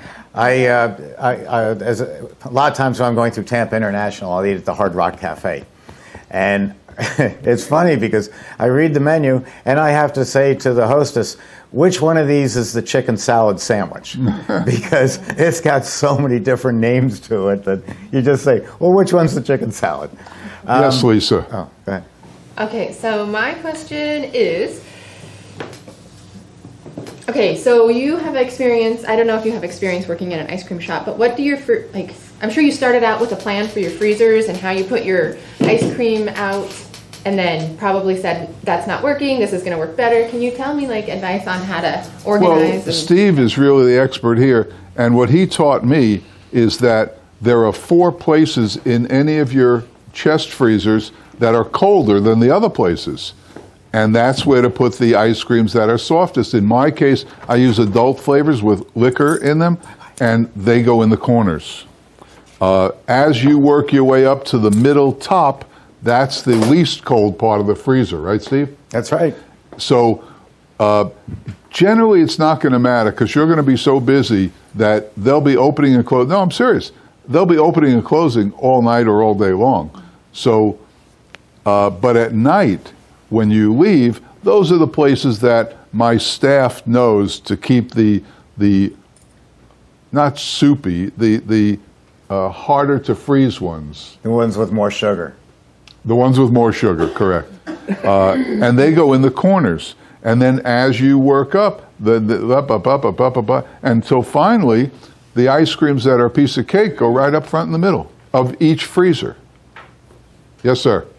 Is there a difference in how you store or freeze Italian ice as to ice cream? Can they both go inside the chest freezer? No. You have to freeze Italian ice at about 15, 10 to 15. You serve it at 15, 16. Right, but you have to scoop it. That is scooping. That's what I mean by serving. So but 15, you store it at 0 to 10 below. Until you're going to use it. Until you're going to use it. Yeah, and ice cream is 10 below. No, ice cream is 0 to 5 in my store. That's how I serve it. We do it 10 below. Anything at, see, if I give you a good example. Well, one second. You do it at 10 below to put it in the back room frozen. Yeah, that's what we're talking about. I'm talking about inventory. Okay. Haagen-Dazs, I asked the head professor, Dr. Robert Roberts at Penn State about this because I helped put Haagen-Dazs in business, as I've mentioned before. And their ice cream, if you read the ingredient list, it's milk, cream, sugar, skim milk powder, and then the flavor they're making. And I went to Dr. Roberts and I said, do they have some trick of the law? I don't see any guar gum or carrageenan or, God forbid, polysorbate 80 in their ice creams as stabilizers and emulsifiers. It's just milk, cream, sugar, skim milk. And he said, no, that's true. The trick is how they're serving it. And Jeff falls into this too. Haagen-Dazs is only sold in pints. So they make it in the machines. They don't use mine anymore. We're not big enough for them. They make it, they put it into a 80 below zero tunnel where it freezes it down rock solid, probably down to about 40, 50 below. It's then put into trucks and shipped to your supermarket. The trucks are down at 10 or 20 below. It's put into the display case at the supermarket, usually about 0 to 10 below, usually 10 below, because they want you to be able to drive it home in this Florida heat. You bring it home, and you put it into your 0-degree freezer, and then when you want to eat it, if you're clever, you take it out an hour before dinner and you move it up to your refrigerator so it all tempers up to a scooping temperature. You leave ice cream out on the counter and it gets all melted around the outside and hardcore in the center, and that's why us men at a dinner party agree to go scoop the ice cream, because we're eating all that stuff around the outside and then scooping everybody else. But they don't need stabilizers, emulsifiers, or anything, because cold is the best stabilizer holder of the product of anything on earth. The colder you can go, the better it is. Those chest freezers there go to, on a good day, will go to 10 below. That's my own private hardening cabinet. That goes to 40 below Fahrenheit, 40 below zero. But I don't need it for that temperature for what I'm doing here. So if you're going to make not 2 tubs of salted caramel, but 20 tubs of salted caramel for inventory, then you want to freeze it as cold as you can, and you know it's perfectly good. And then I'm working on a new system. All my CB350 people from 2007, when we brought it out, thousands of them, are now calling up and saying, my business has gotten so big, I need another machine. I said, no, you need more chest freezers. They say, we already have got 4 and we're a 500 square foot store. These are small stores, just like yours first was. So the alternative is going to be a freezer like I build, but a 1 door. And they're going to make the ice cream, they're going to put it in there overnight, and then they're going to move it to the chest freezers that they already have, which are warmer. They might be 0, which is real close to serving temperature of 6. So you rotate your product around depending on the demand. And it's really that simple. So can you leave the I use 1 gallon tubs. Mm-hmm. Can I leave those in the deep freeze? Yeah, you could. And the old joke of mine that you're going to hear a million times is about the lady who had a tub of bubblegum licorice in her deep freeze, 30 below zero.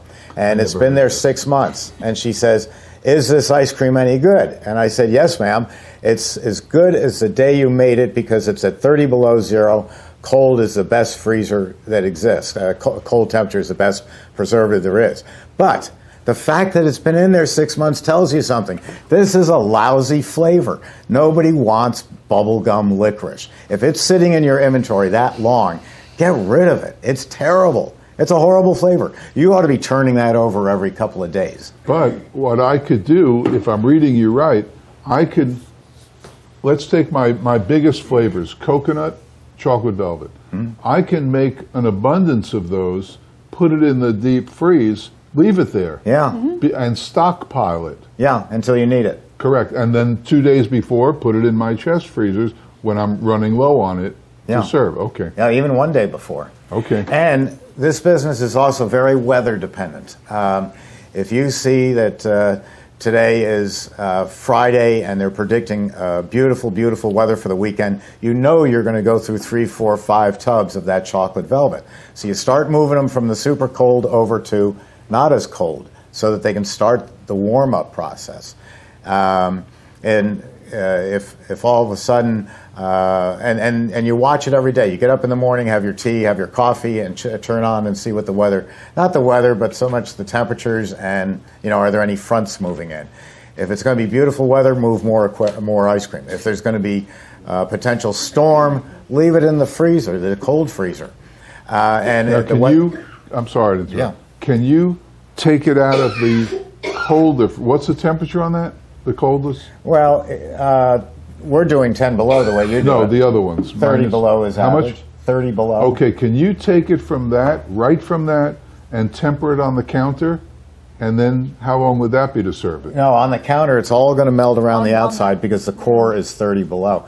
But I can take it from 30 below and put it in my serving cabinet. The night before. Okay. And it all warms up together. Okay. Yes, right here. How many servings would that tub make? Well, 10 per gallon. 10 per gallon? Yeah, 10, 12-ounce servings per gallon. 12-ounce servings. 10, 12-ounce servings. Okay. Or it's 100 ounces per gallon. Okay. Let's say this is 3 gallons, so 128 times 3 divided by, I know. No, just do it 36. That's all. So, 30 rather. Divided by the size of your scoop. That'll serve 30 customers.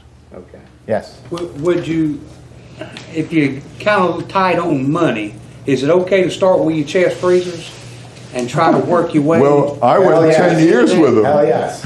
I have I'm running I've got a small place. not start with it. They're perfect. Christi, tell me how you put The chest freezer I bought day one in Sam's Club was $129, and it's still being used. They're perfect. Good. That's the big thing that I get too when I do a lot of talking with customers is, well, I need a blast freezer. No, you don't. You don't need a blast freezer. That's just to bring it down faster. So chest freezers work just as fine. And just like Jeff said, he had it for 10 years with that store. Now, if obviously you're getting into huge and wholesaling, you're going to have 25 of those. So blast freezer is what you're going to need. But you need 2. One for your freezing and then one for your tempering, which is exactly what Jeff has. So chest freezers will work just fine for a long time. There's no need to go buy the biggest, fanciest blast freezer or big freezer, walk-in freezer. Chest freezers are good enough. Yes. You said you make the blast freezers? The blast freezers, no, I don't. Oh, okay. The only one on the market right now that's USA made is Kelvinator. That's the only brand. Masterbuilt was another company. They went bankrupt, and it was no surprise to me. They just had too many executives and not enough people to answer everyday questions. And if you can find, Sears went out, they went under. If you can find a Sears that's almost out or still alive, those big ones over there are $500, and they're a great deal. Yeah. Yes. Can you speak to the pros and cons of serve yourself and charge by weight, and how did the weights compare? Italian ice, gelato, soft serve? 2 different questions? Kind of under the same umbrella. Okay, I'll let Christi handle the Italian ice, but the serve yourself, not in a million years, especially with the COVID virus. Because, what are we doing? And when COVID is all said and done and gone, which we hope it will be, there's going to be residue left from it. And the residue is we are always going to go around and wash our hands when we come home from being out somewhere. This is the first thing we're going to do. We're going to carry hand sanitizer. And we're never going to see the flu again because we're going to be so much more careful. Having some snot-nosed, bratty kid in front of me piling on all this junk. Well, it comes from experience because when I was a snot-nosed, bratty you worked kid, there? we had milkmaid. I feel like a ping pong. We had a milkmaid in a store in New Rochelle, and it was one price, and you could put on all the toppings you want, and it was one price. And as a kid, you just pile everything on. And then it comes back this melting mess, get into Dad's car and melt it all over his genuine simulated plastic Ford seats. I would never do self-serve. The other thing is Wall Street Journal wrote about it, and they said, because that was the thing with frozen yogurt, and Wall Street Journal said that the average sale when everybody else was at $3, the average sale out of a yogurt store where you added more toppings, or let you add your own toppings, was about $9 because they weighed it at the end. And you go, well, wait a minute, I didn't mean to spend $6 on ice cream for little Johnny. So it's a bad idea all around. Don't take the sanitary aspect of your store away from your employees. Christi can answer your question about Italian ice. What was the question? Well, he was asking, so on the serve yourself, on the weight of a gelato, of a homemade ice cream, super premium, and Italian ice, they're all going to weigh differently. So, and if you're going to do a serve yourself, assuming you're going to have toppings, yes? This is a for instance, but yes. Okay, so now you're going to be in the toppings business. We're in the ice cream business, not toppings. So that's exactly what's going to happen. He's going to be standing there, these kids are going to be piling it all on top of your creation that you just made. You made the most beautiful praline, pecan, walnut ice cream ever, whatever crazy flavor you came up with. And now you have these kids putting M&Ms, gummy worms, cookie crumbs. That's altering your flavor, right? So your Italian ice is sugar, water, and fruit. You're freezing it. And your gelato is chocolate. Or your homemade ice cream is got walnuts or brownies in it. So you have a walnut brownie ice cream. Someone's going to go pay for that gelato. It's going to weigh more because it's thicker. And they're going to see, this is just chocolate. It's just chocolate gelato. Why am I paying so much for that? Now you're going to have your walnut that you have with your brownies in it, and it's not going to weigh as much because it's a homemade ice cream and it's a lot more air content, right? So now they're going to be paying less for the homemade than they would be the gelato. But you have more money because of your brownies and your walnut and the homemade than you do your gelato. So I wouldn't do it by weight. I'd do it by product. Yes? No? Oh, I'm trying to memorize that sentence because that's perfect. We're in the ice cream business. We're not in the toppings business. I got to remember that. That is great. So we're in the ice cream business. We're not in the toppings business. Do you ever put any chocolate, like M&Ms, after you made your M&Ms? Oh, that's a good point. Yes, the girls who work behind my counter, they have little 1-quart containers, and some of them have chocolate chips, some M&Ms, some Snicker pieces, and when we're serving that particular ice cream, M&M ice cream, yeah, they'll take a spoon, throw a few M&Ms on top. It won't affect anything, it's just a visual. And the cost is ridiculous, so who cares? And the one that they use most often are little chips. They take a spoonful of mini chips, put it on, and then we hand it. It doesn't matter, but if it's got it in the ice cream, they're allowed to do it. But you know what happens? What happens?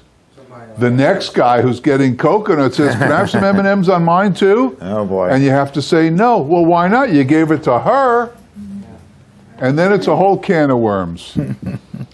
Great expression. We're in the ice cream business. And you know, the way you all ate the ice cream so far today, all the ice cream, that's how I want it to be. I want you to experience the ice cream. That's just what you did.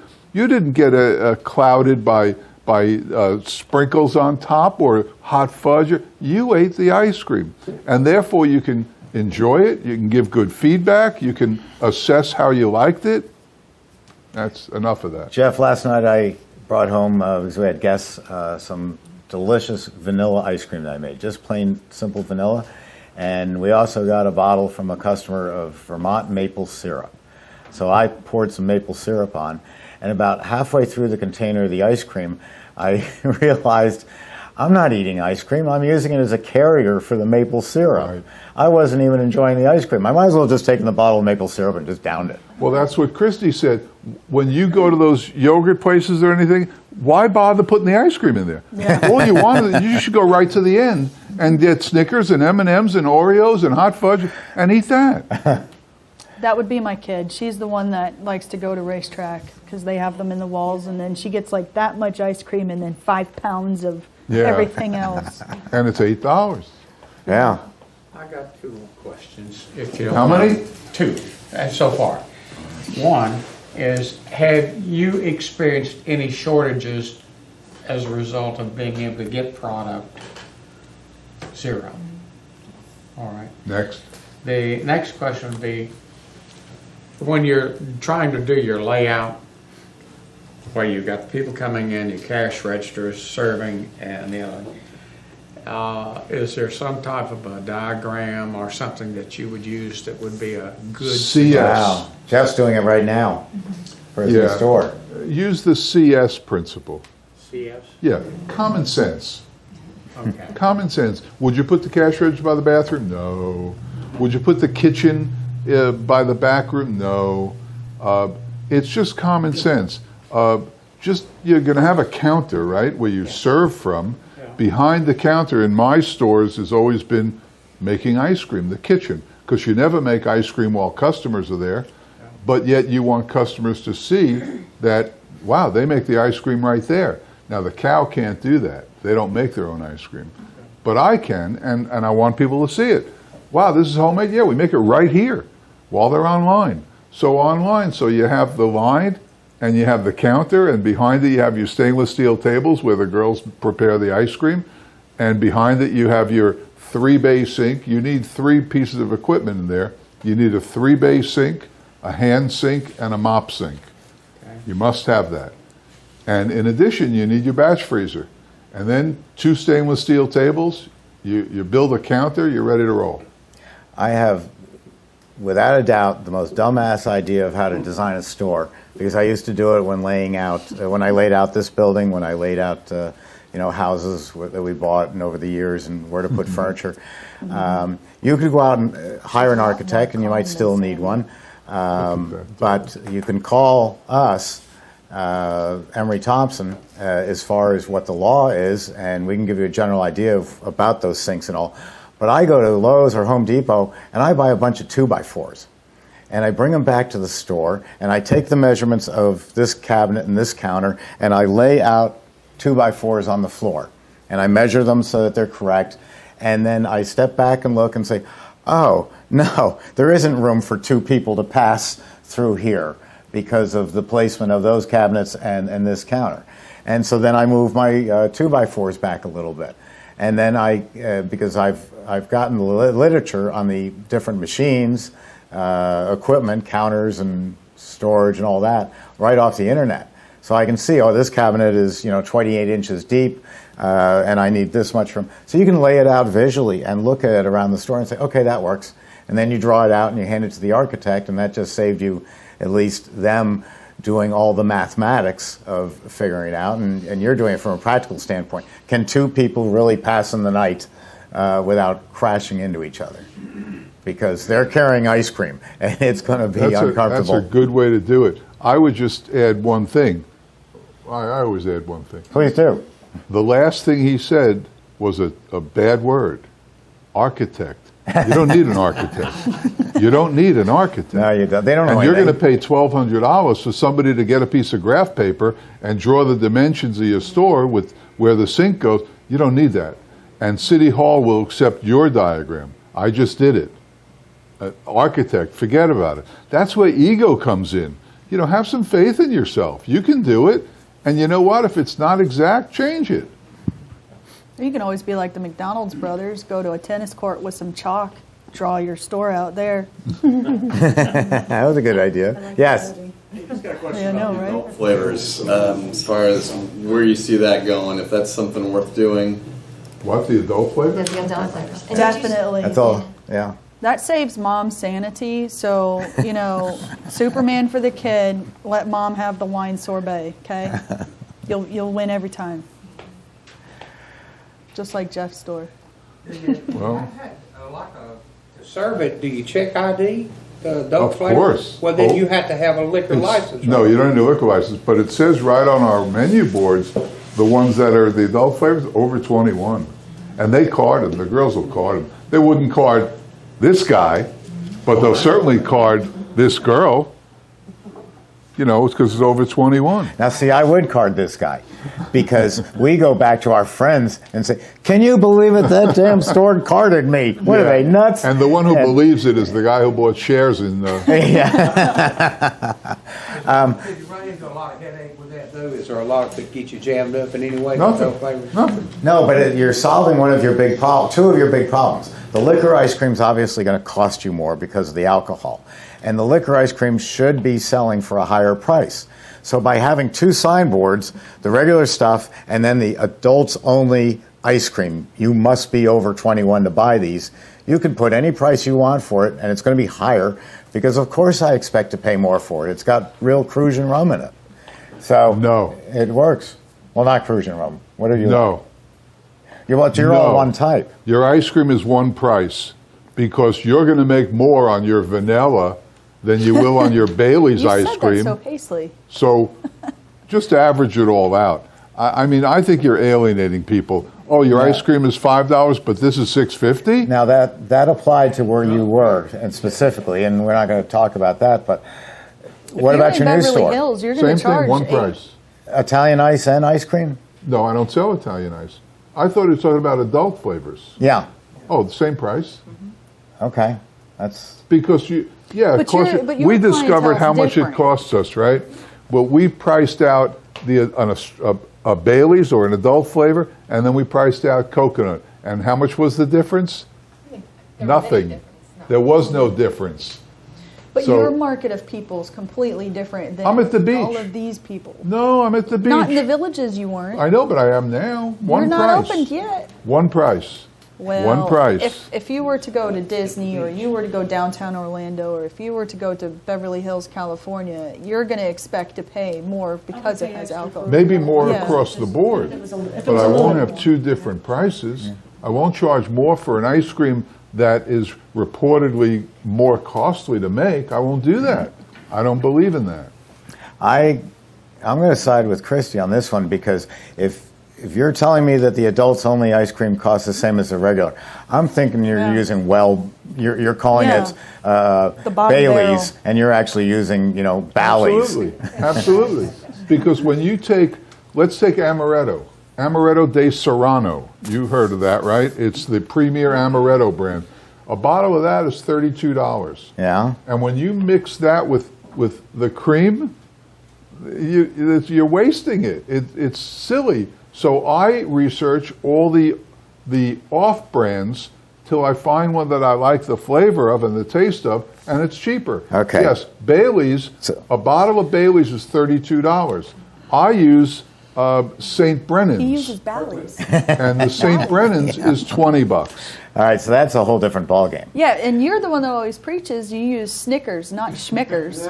But you're mixing liquor with ice cream.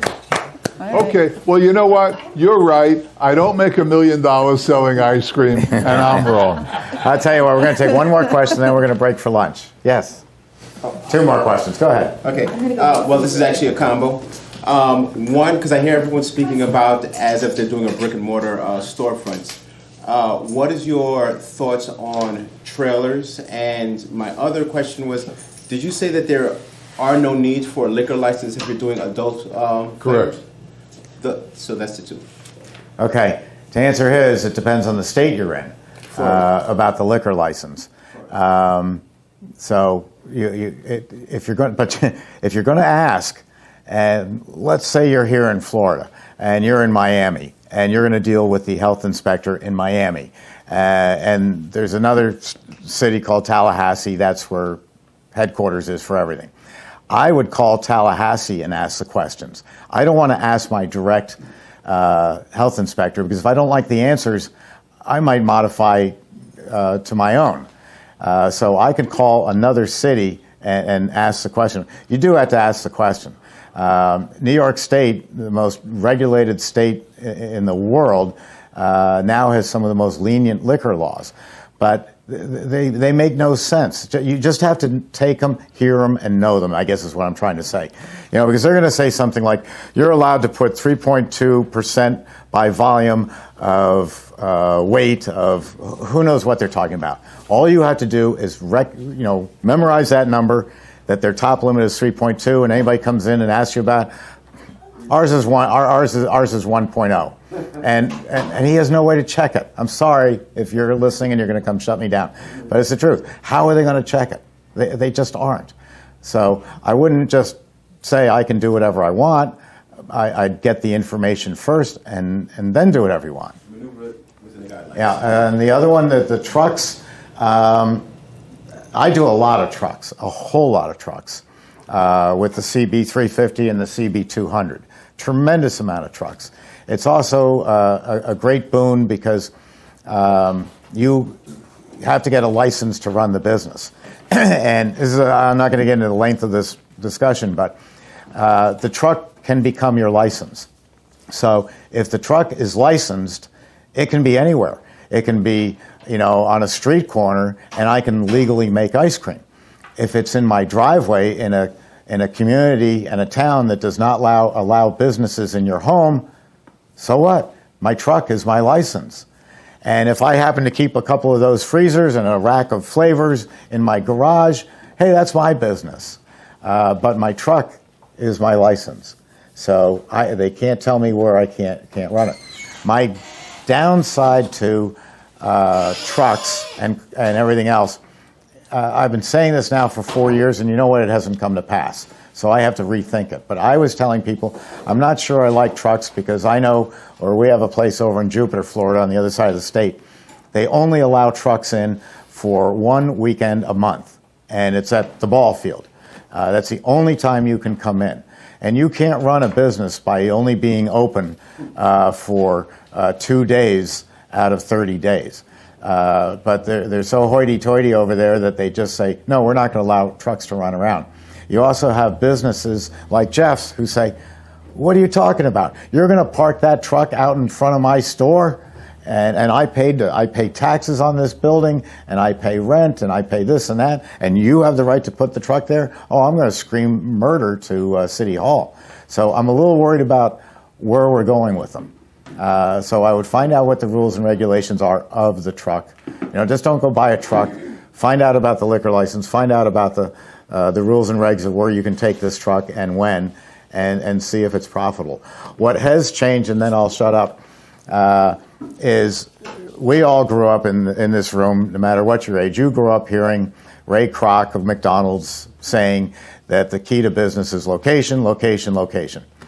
It's not true anymore. It wasn't true for Jeff. I've seen his location of the first store, and you have to know where it is, otherwise you can't find it. And with the millennial age group, Paul and I are going to restaurants that we can't find and we never heard of, but someone texts us the address and we get there, and my gosh, the chef only has 15 tables and he changes the menu every night, and it's the best hole in the wall that we have ever found. And social media has changed that you don't have to have the glitziest location in Palm Beach or Pebble Beach. You can have an off-street location and they'll find you. Wouldn't you say that's true? You're now going into a prime location. Yeah, but my store for 10 years was you couldn't see the road. It was so black. Yeah, it was from my store. It was just in the middle of nowhere. Yeah, but they came. Yes, sir. Open a store on a mall. Can we do just freezers, or you have to have a display? What do you mean on the mall? What is that? Oh, so that has nothing to do with chest freezers. What's your question? Well, if it's the question vision, what is better? Well, if it's okay to open up just with the chests without having a display. Oh, I'm against the the display cabinets? Yeah. Total waste of money. They hurt your ice cream. They don't help your ice cream. And they hurt your customer appeal. I don't want to get into this. This has to be somewhere on our videos, right? 100 times. 100 times, yeah, right? You're absolutely wrong. No, I'm not. Well, don't forget, we discovered that your vision of a dipping cabinet is not what they think. I don't use a glass display. You just forget that. Right. With My vision is that, and I don't know if the camera can see it, but back there is the smallest sized dipping cabinet that comes. It's 2 flavor. But when most people think dipping cabinet, they think of those Glass, the glass Baskin things Robbins. with Oh, they're 16 tubs in it, where terrible. it's air coming across all your open tubs, Terrible. and it's messy in between the ice cream, and there's something called a sneeze guard on it. So it's a goober collector. So every night you got sneezing on there, and your ice cream is subject to it. It's terrible. And it's $6,000. It's so modern, it's old-fashioned. The Italians make them, they cost $30,000, $40,000, $50,000, and they're just a total waste of money. Thank you. Just have those kind of freezers is the way I do it on the back wall. So you're here, and you're the customer, I'd like a mint chip. I turn around and I scoop from back there. If I drop a scoop, I clean it up later. They didn't see it. If I drop a scoop here, well, under COVID, I got to put new gloves on. I have to go get sanitizer. I had to clean it up. I had to spray everything down. I had to take the gloves off, put it back on. Meanwhile, my 15 customers have just walked away because they're not going to wait that long. So not glass display, but I call them the old, you'll see it, I call it the old-fashioned floppy door cabinet. We have lunch, and then we're going to make 2 more flavors. Jeff, I did see on that, I never got on the DVD what type of cabinet you do use. I don't use cabinets. I use those. You just got it cut down to where it keeps it tempered to dip? Well, here's the thing. When they open and close 150 times a night, they temper themselves. So you just use them? That's all. And how do you keep them from moving, like a lot of moving around? Are they just backed in? Or do you They're not. Mine aren't on wheels. No, he means the tubs. The tubs. How do you stabilize the tubs to dip them? Do you have like stainless steel things? Oh, to set them in? no. We don't dip from there. We have them there behind the counter. Somebody comes up and they said, I'll have a vanilla caramel praline. The girl goes, opens it up, takes the 1-gallon container of vanilla caramel praline out, puts it on the little table right there, scoops it in front of the customer, closes it up, puts it back, and it's done. It sounds hard, it sounds arduous, it sounds time-consuming, but I got to tell you, 2 girls do 250 people a night in 4 hours. It's as easy as you could believe. And the ice cream maintains its integrity because they're in 1-gallon containers. You're not subjecting them to excess air, and they're not staying open. They're always, the top is put back. And one last thing, as opposed to the floppy top cabinets, where you can only really see the top ones. So if you have a floppy top cabinet with 4 flavors, 4 tubs that you can see, well then to get to the other ones underneath, you got to jostle them out and move them. When you have these things, you just move it aside because there's plenty of room. Just my own opinion of it. We don't do it that way. You have a 6-flavor cabinet, you have 6 flavors. What's down below, you've got a mint chip up top, you have another mint chip down below. So at 4 in the afternoon, when you start running low, you bring it up, and then you grab another one from there and put it down below. Let's eat. Okay. Well, we can do more questions later. Okay, I'm going to make an ice cream, right? Yeah. Actually, I'm not going to make an ice cream. I'm not going to make an ice cream. You know, there's a fantastic product that is virtually unknown, and you can never put it on your sign if you're opening a store like this that sells it. It's called cream ice. Cream ice. Originally, there was ice cream and Italian ices. Italian ices is 3 things: water, sugar, flavor. Ice cream is the mix, and then your flavors and inclusions, chips, nuts, whatever.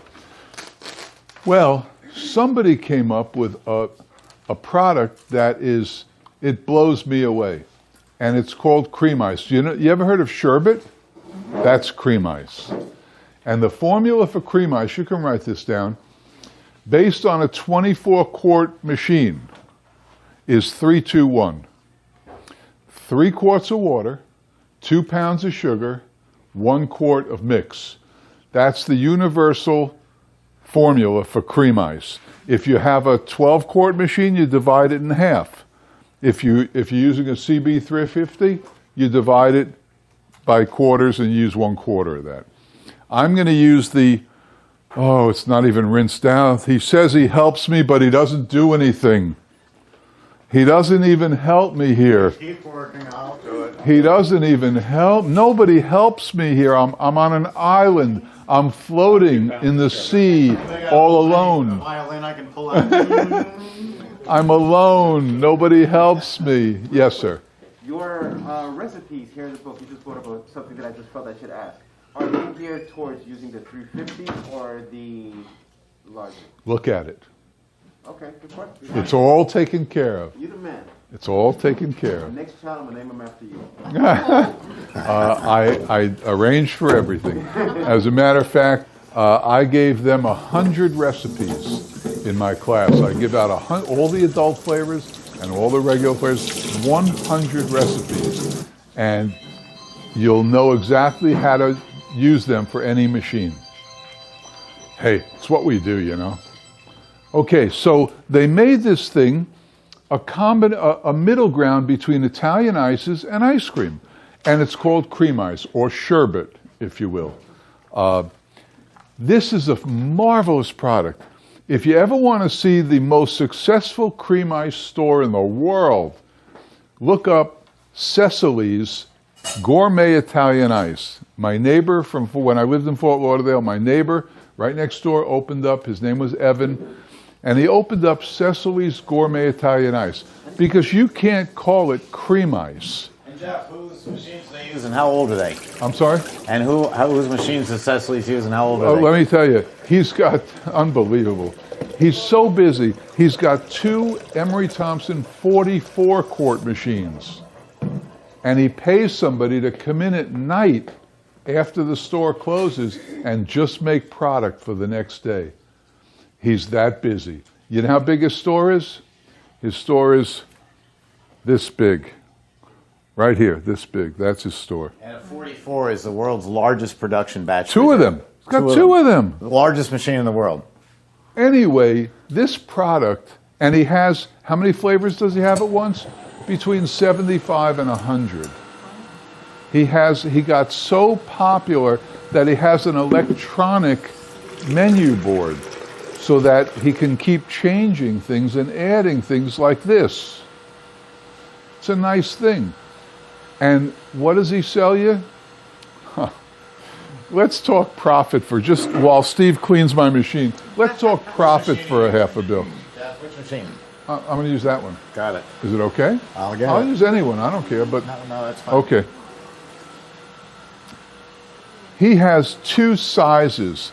And let me tell you how, of course, there's no toppings on cream ice, like there's no toppings on Italian ice.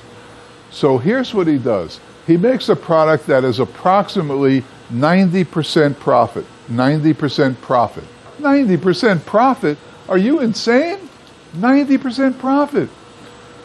And he sells 2 sizes in Dixie cups.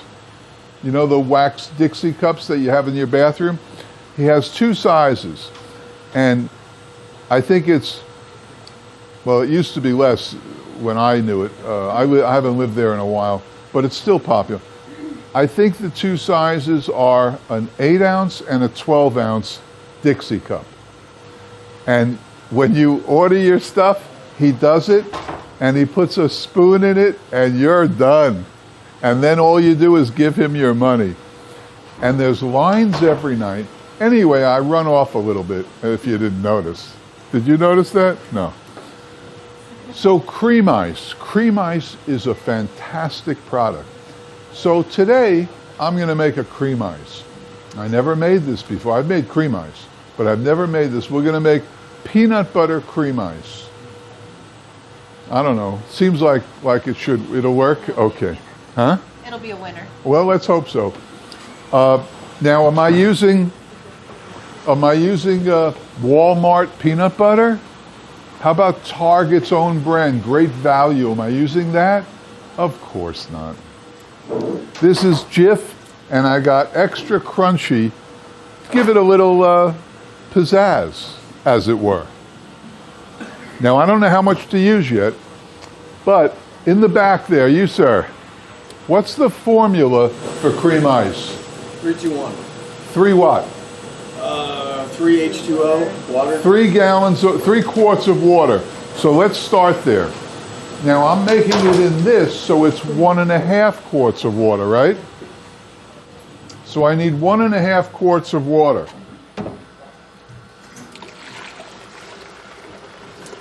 Oh, so now you're using the bowls, the baskets that I cleaned up too. Sorry. Sorry. All right, what did we say, 1.5 quarts? All right. I'll be out of your way in a second. That's all right.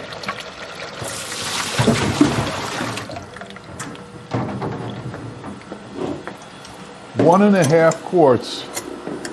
Is that 1.5? Yes? Lisa? No, I can't see. Looks like it's a little, okay, it looks like a little light to me. What do you think? A little light. Okay, we'll add a little more water. It's hot water. That's all right. Who cares? Machines are indestructible. All right, so we'll just bring it up a... More? Better? Good? Done? That's fine? Okay. You'll see how this really doesn't matter. A blind man could make this product. All right, and now we're going to add, what is it? 2 of what? 2 what? 2 pounds of sugar? So naturally we need how much? 1 pound of sugar. I happen to have 1 pound of sugar here. While you were stuffing your faces at lunch, I measured out 1 pound of sugar. So let's add the sugar. And we'll stir it up a bit.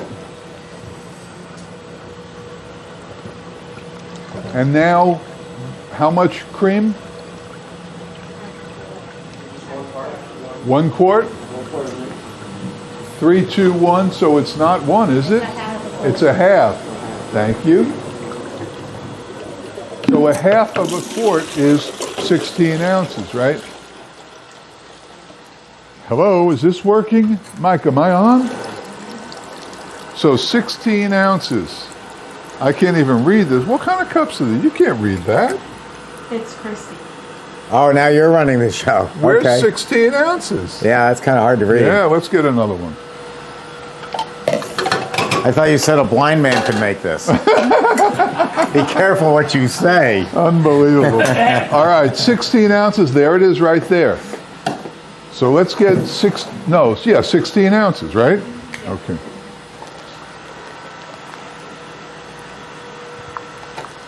$16 ounces.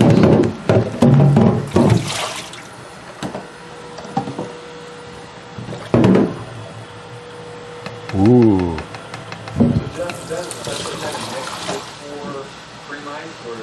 No, this is the regular mix that we use all day. So now we have our 3, 2, 1 or our 1.5, 1/2 in here because we're using it in a smaller machine, right? So now we can make, by the way, now we have this, we can make anything. I could take a bottle of that, I could take some coconut, I could take Nutella, I could do anything in here. But since we promised you peanut butter, we'll do peanut butter. How much peanut butter do we add? I have no idea. So first, is that ready? Yes. Are you sure? I have an idea how much you use. No, I don't want to hear it. Okay. Is this ready to roll? Yeah. Oh, look at you, huh? All right. Okay, so in other words, if I open this, nothing's going to come out. Ah, excellent. Most valuable thing you can buy in your store, spaghetti colander. Because even though that's just a little tiny bit of stuff in there, it's enough to clog your drain.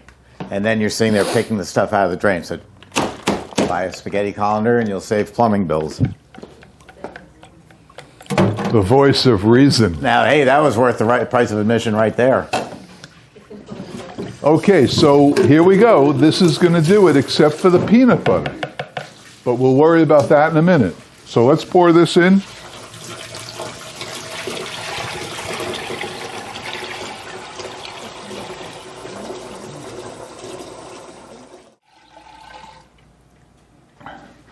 Now, once I have the recipe, see now there's still some sugar in there, so what should we do?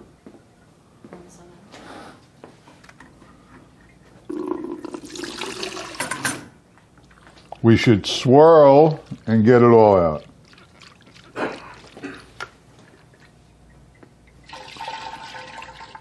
Once we have the recipe, and we're going to make this again if we decide to, then we can take out our handy-dandy our paint mixer and attach it to the drill and put the amount of peanut butter that we want in that bucket with the stuff, give it a thing, and then we're good. Because now it's going to be a little difficult to get the peanut butter in the machine. It's not impossible, it's a little messy. But if we know how much we're going to add prior, we add it to that, and zip, and we're done. These are $3. Okay. So, here we go. We'll turn it on, and then we'll start adding peanut. Well, we can add a little now, just so that we have a little head start. And I think we'll use...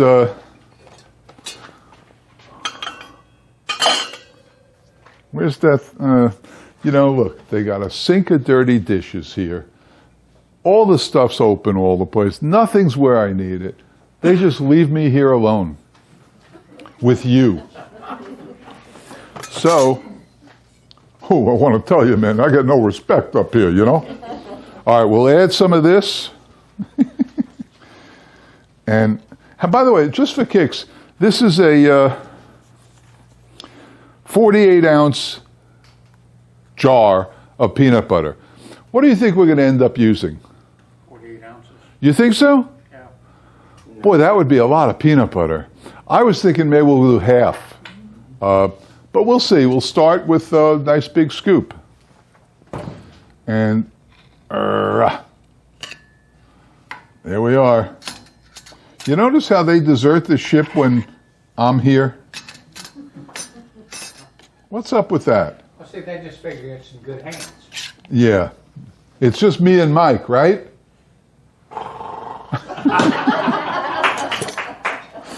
Oh, my. I'm on a ship adrift at sea, all alone. Tom Hanks. And after Wilson floated away, Tom Hanks is just floating along on his own.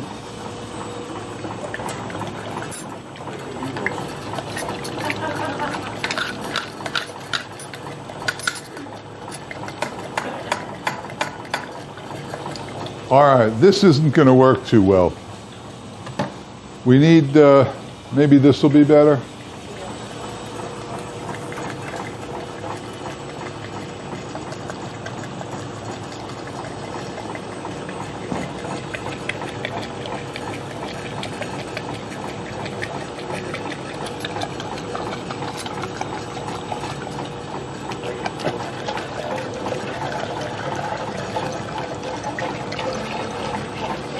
This is where, once you know the amount, pre-mixing is much better.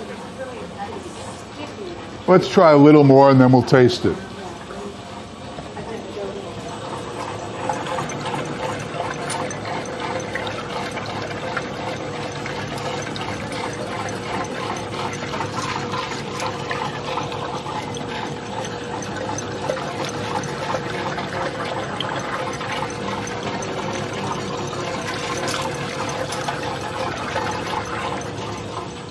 Okay, now let's see what we got.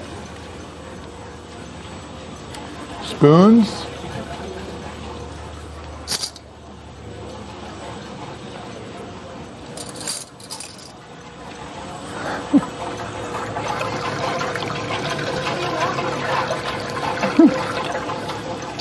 I'm laughing because this is the most ridiculous thing ever making. I mean, I'm trying to show you how to make stuff and I'm making a mess. But we definitely need more peanut butter. What? You're showing us what experimenting is like. Well, that's correct. So we're already thinking here, I'm like, maybe if you blended the peanut peanut butter into it, like with an immersion blender or a drill bit, before pouring it in so it wouldn't stick. Weren't you here 2 minutes ago? Yeah. Didn't we, Oh, yeah, but you were. maybe it's me, I don't know. But what I'm saying is doing it before you pour it in there. You know, you're right. We could have tasted, we could have done like we did the other things on the counter and tried it. And then, yeah, my bad.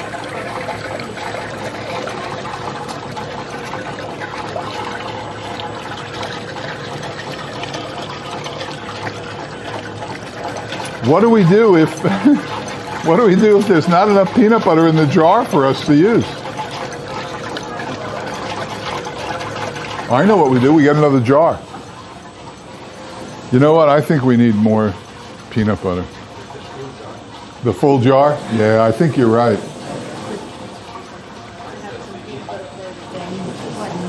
You know, I could take this, go out there, and I could just eat the any peanut butter fans here? Yeah, peanut butter is good. In my book, there's a recipe, peanut butter and jelly. And boy, that's good. Whenever I make that, it sells right out.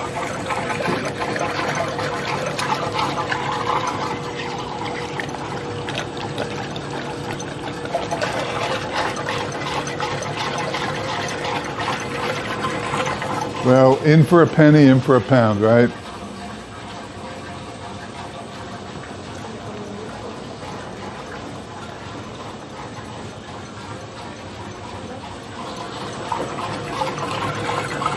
One thing is good. I'm not cleaning this up when I'm done. They left me a mess. I'm leaving them a mess. Mike, you didn't hear that. Not a word.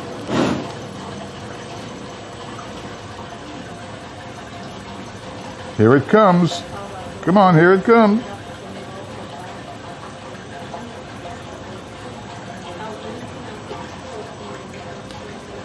Oh, man.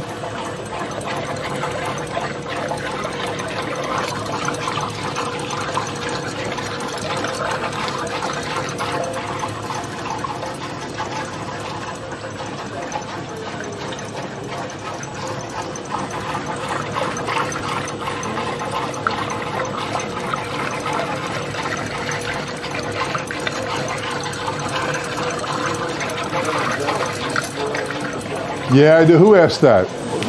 Yeah, I do. I make peanut butter ice cream and then take Smucker's jelly, whatever kind I want, and I roll it on top, give it a couple of turns, use my squishy bucket technique, and it makes a swirl of jelly in the peanut butter ice cream. Okay, that'll do it for this jar of peanut butter.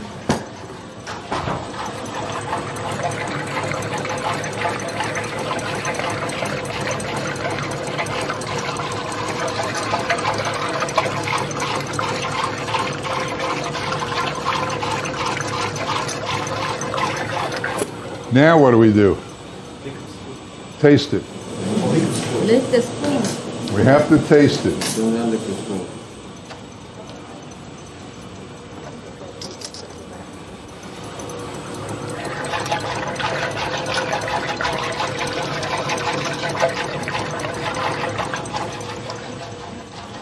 Hey, I could use more peanut butter. I could use more peanut butter. Should we, I don't know. Let's see what we got over here. No, we got a small jar. No, we don't have a small jar. But I could use a little, just a little more, like that much more. Don't start skimping now. Huh? I said, don't start skimping now. No, we're not going to cheap out on this, right?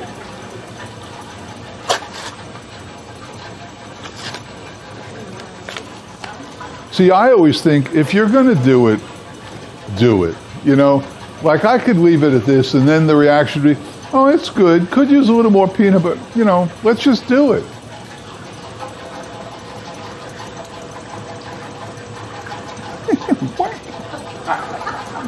We'll send it my way.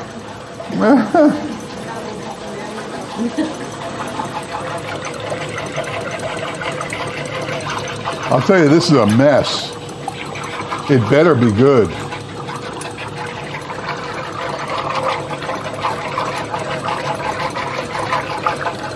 Okay, one more glob and then we're good to go.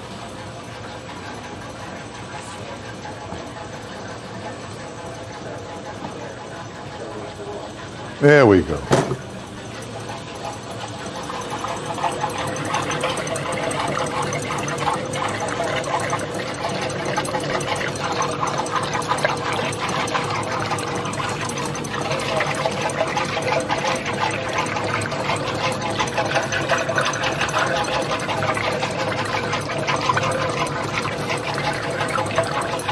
Turn it on, and we're good. And I got to.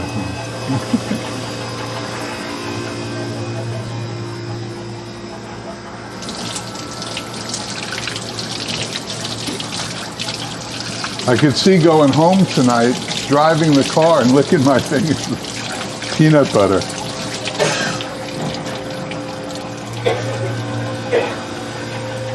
More sweet? No. Okay, peanut butter cream ice.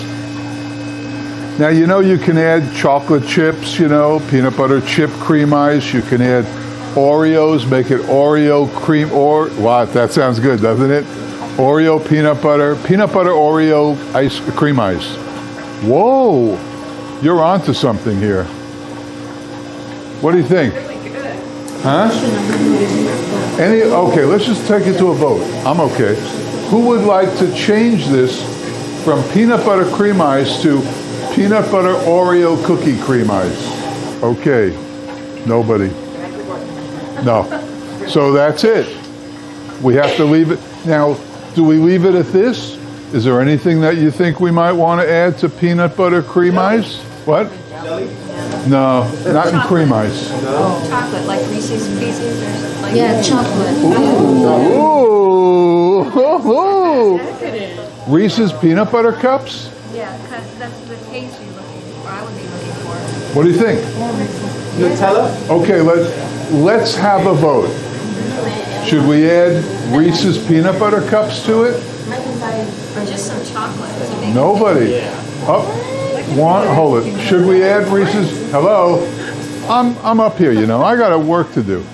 Should we add Reese's peanut butter cups to this? 1, 2, 3, 4, 5, 6. I guess we're going to do it.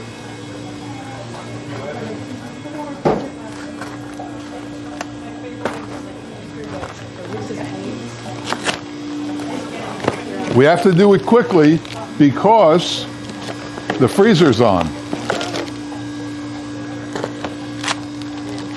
Come up here, quick. Open them up, get them ready for me. Okay.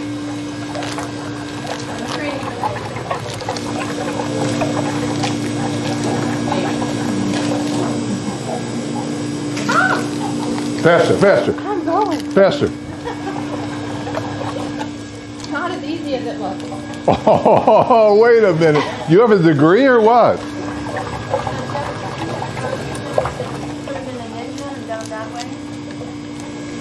Who said that? Well, you do that in your store. Okay, I'll just ask. Yes, of course. See, I answered that question, gave you time. When you're doing like peanut butter and jelly or something, like, how do you get like the swirl of jelly and stuff like that? You take my class, or you look at the videos, or you read my book. Okay. I mean, I would tell you, but we don't have time. It's a process. That's good. Probably too many, but hey, you can't have too many Reese's peanut butter cups.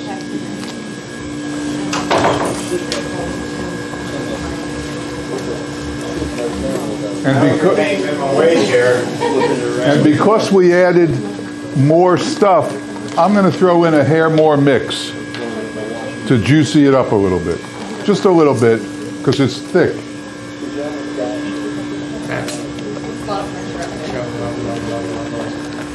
We're writing down. Is there a clinical definition of a hair more mix? Yes, airborne. It's just above a scotch. But you know, yes. But you know what this shows them? It shows them how ridiculously easy and intuitive this stuff is. Yeah. You know, you don't have to be scientific. You can be artistic. Well, look at what you said. You said, I threw in a lot of extra stuff, so we need a little more liquid. Right. That's common sense. Isn't it? But if you had watched an Italian video of making gelato, oh no, it's down to the quarter Precise. gram. Yeah. And we got to do a spectrograph or whatever the hell they call it. I think that's something you do your lower No, body. I mean, I looked in, and because we added so much peanut butter, and then we threw Reese's peanut butter cups in, it looked a little gummy. So let's add a little juice to it. And now, oh my, we'll taste it. Oh my. You would taste this, right? Come here. Yeah. Come here, taste It's just peanut butter, right? Yeah. Thank you.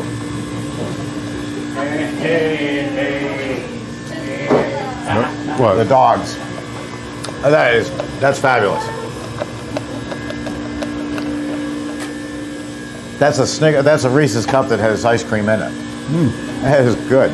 Oh, that's pretty good. Where'd they go? Oh yeah, you're gonna like this. All right, girls. Come on. Sammy, you got a ball in your mouth. That's a good girl. Good girl, Stella. Does an open Sammy's jar coming, peanut don't butter worry. need to be Come on, refrigerated? Sammy. No? Okay. You are the slowest walker when you want to be. Come on, sweetie. Everybody out. Right on the shelf, right? Because of the oil? They always say, don't do a comedy skit with a dog. Right. W.C. Fields. Yes, because they steal the show.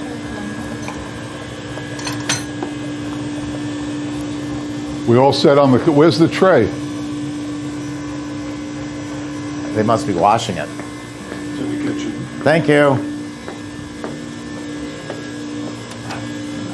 Good help's hard to find. Huh? Good help's hard to find. Unbelievable.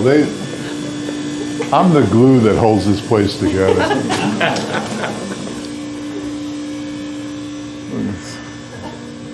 So long. Pile to the top. Dirty dishes. My store is never like that. I wash it as soon as it goes in there, put it out to dry. Okay, let's see if we're ready. We ready? Looks like it. Does it hold a peak? No. Then no. We had, by the way, I know everybody, and they think I say this all the time, we had an amazing class these last 2 days. So much so that for the first time, I've been doing this class about 8 years, for the first time, we met at the pool in the hotel last night, all sat around, smoking cigars, having a couple of beers, and then we ordered barbecue. We had a whole spread there. We were out there hours and hours. It was dark when we left. It was so good. It was so communal. I would have been here sooner because my hand's stuck in the handle. I had to take a hammer and pound them out. Okay, so we're ready. I just shut the refrigerant. I'll wait till the compressor. What? I'm saying yes. Oh, okay. Yeah, it's ready now. There you go. You hear it? All right.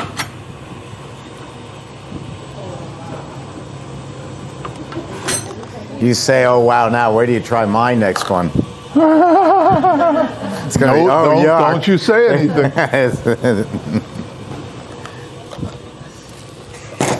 Are you going to stay around for it, or are you calling the FBI saying, I disavow any knowledge? I disavow any knowledge of him.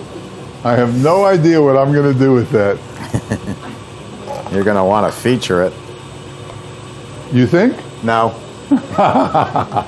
No, I tried it too. Oh, and? We thought we'd get a camera and tell everybody on 3 to try it and then snap a picture. Well, if you snapped my picture when I tried it this morning. There. Mike, can you hear me? Yes. Oh. Well, that's good. Never mind, Mike. That's all he wanted to know is if you could hear him. Okay, you ready to scoop? I'll scoop. He dropped the microphone. Oh, you heard? Oh, yeah. He ripped his headphones off because you dropped the microphone. I don't even know how to do this. Yeah, I don't know. I do. Here. There we we go. Need a neck. Hey, don't stretch out my shirts. Okay, we ready? Ready. Watch this production line. Okay. Be sure you use your weightlifting arm on this. Hey, yeah, how's your shoulder?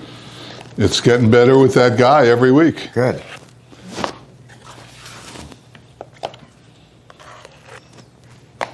You might want to spoon it. Chest freezer. You might want to spoon it. You might want to spoon these while we're doing it. Oh, definitely. What, and break up my talking? You didn't hear what I said. Yes, I did. How I hurt my shoulder.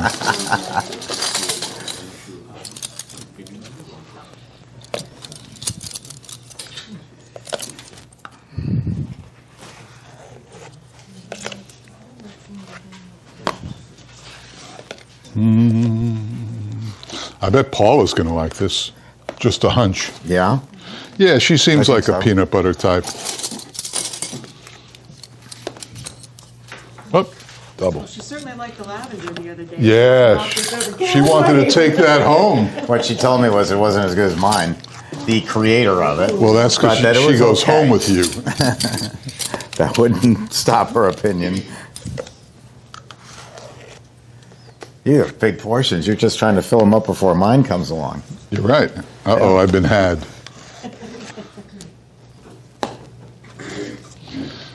Okay, we got enough or not? Yeah, whatever else is going to go to everyone else. Mike, are you going to try this? Of course, it was great. Okay.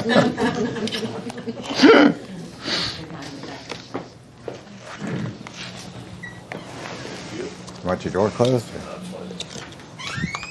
And I'm going to try it. Okay. Here we go.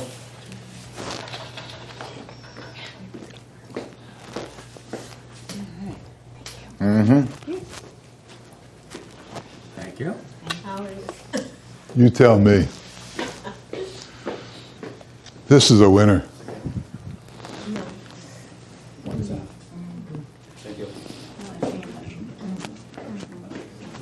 You know what makes it? The crunchy peanut butter. It doesn't even taste like cream ice, it tastes like ice cream. Right. There we go. That works. I feel like I'm in church passing the plate. Very smooth. Cream ice is always smooth. It's got that. Yeah, doesn't it? We added those extra things. Yes, we did. It's a great start. Two more peanut butter cups. You going to try one? A little later. Okay. I know I'm going to love it because I love peanut butter. Oh, do you? Yeah. Well, what do we think? That's really good. It is really good. A few more cups. Make it better. Hmm? Few more peanut butter cups. A few more. Glad we could have. We ran out of time.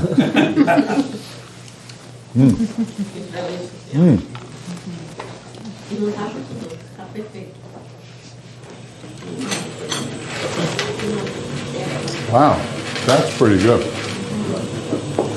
I made a lot too, just from that little bit. Very good.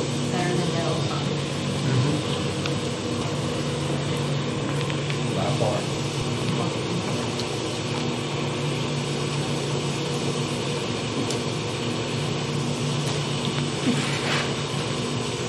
Oh, oh, it wants to come out.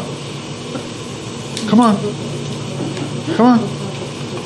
Come on, more. So there you go. And am I going to clean this up? No. In the sink.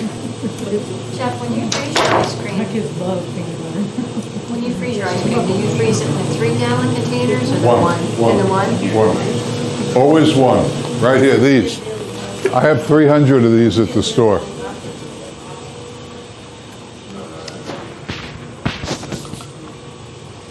This was absolutely really great. What is? It was really great. Yeah? Really good. That's the first comment I heard from you about anything today. He loves peanut butter. Really good. Really good. You could watch Jeopardy and then say, Sharon, go to the fridge, go to the freezer, get me some of that peanut butter cream ice that Jeff made for us, and you'd be happy sitting on the couch with. Well, we'll take it to go. You know, if I was allowed to, I would. I'd give you a quart, but we're not allowed to do that. Everything has to be consumed on the premises because of the structure of what we do here.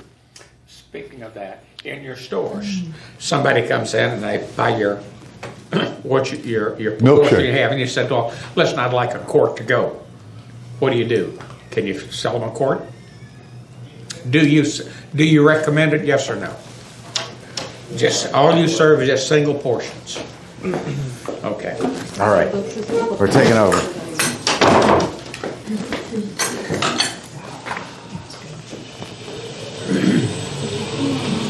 Did they like it? They loved it. It's excellent. That's definitely a one for your new store, Jeff. It's what? Definitely one for your new store. Really? I think my Really? flavor But will what did you sell think? it. She didn't try it yet. You didn't have the peanut butter cream ice? No. It's right over there. Where? Where'd it go? It's right over here. Oh, right here. And there. For now, I'm just going to put it in the freezer. That's fine. Yes. Something different than mine does. Oh, that's it? Okay. Oh, I was just gonna get a. I don't know. Whoa. See, there's a face of a real aficionado. Oh no. Not for you?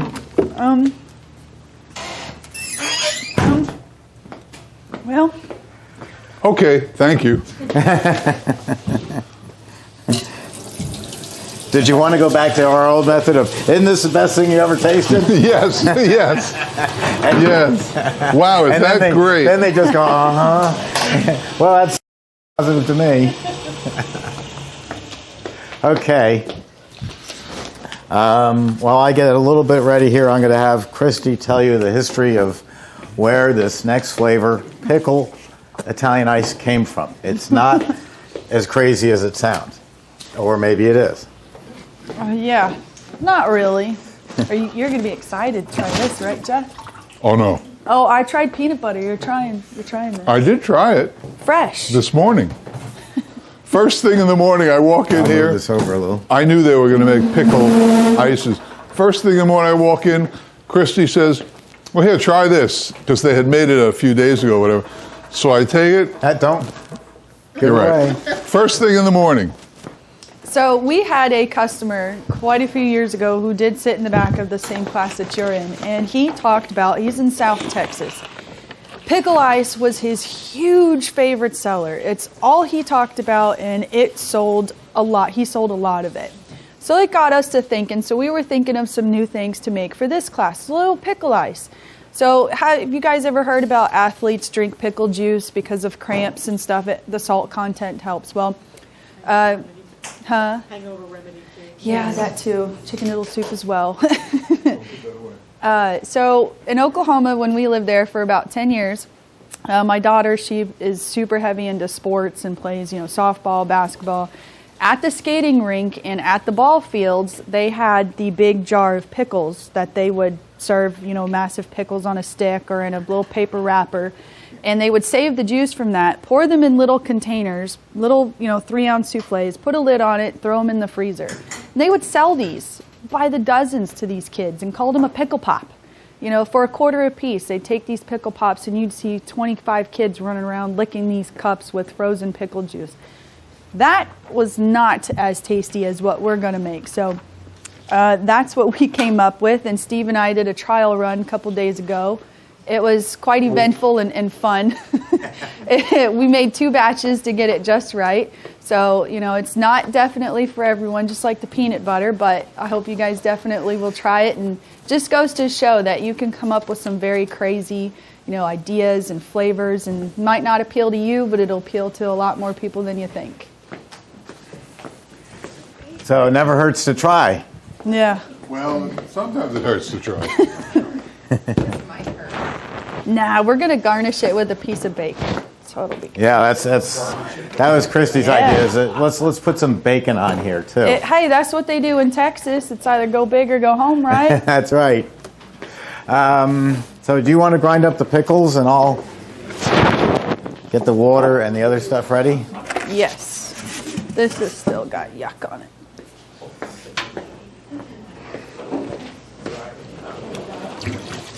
You know, Texas is unique. They sell a lot of jalapeno ice cream and a few other things like that. So it doesn't hurt to try. Yeah, I mean, you never know. Jeff, are these your glasses up here? Yes. Okay, you don't want to forget them. No, I won't.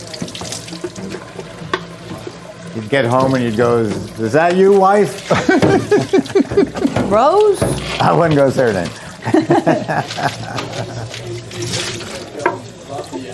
Do you think it's more like a trend, like yogurt, or is it like cream ices? Italian ices have been around for as long as I can remember, and I don't mind making a comment. I think I know more about Italian ice than anyone in the industry. There's a tagline to it. Babe Ruth once was asked about his batting prowess, and he said, "It ain't bragging if you can do it." But my family, myself, have put in over 90% of all the Italian ice in the world is because of us. And you go into any one of these stores and ask about it, and they'll all say the same thing. It doesn't matter if they're black, white, green, orange, what country they're from, anything. They'll all say the same thing. These recipes came from my great-great-grandfather from Genoa, Italy. And I go, yeah, sure. You know, it's a Presbyterian from the Bronx, New York. You know, it has not been to Genoa, Italy, but that's what they'll tell you. But since we moved down here 16 years ago, of course, even though we're all over the world, it has spread dramatically through the South. More and more people know about it. One of our big customers, Rita's, has helped to just get people to know what it is. I don't think much of their products, personally.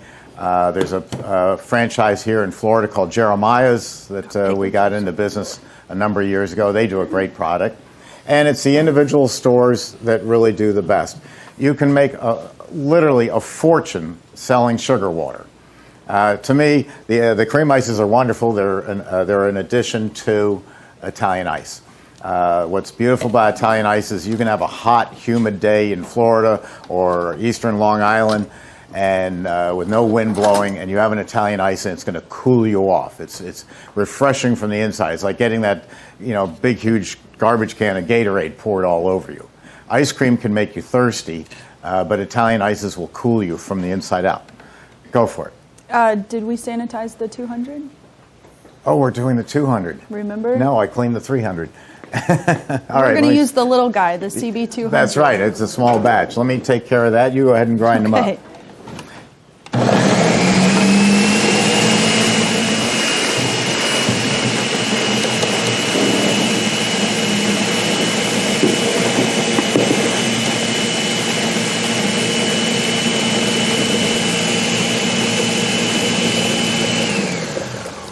Anybody else out there a pickle junkie like I am?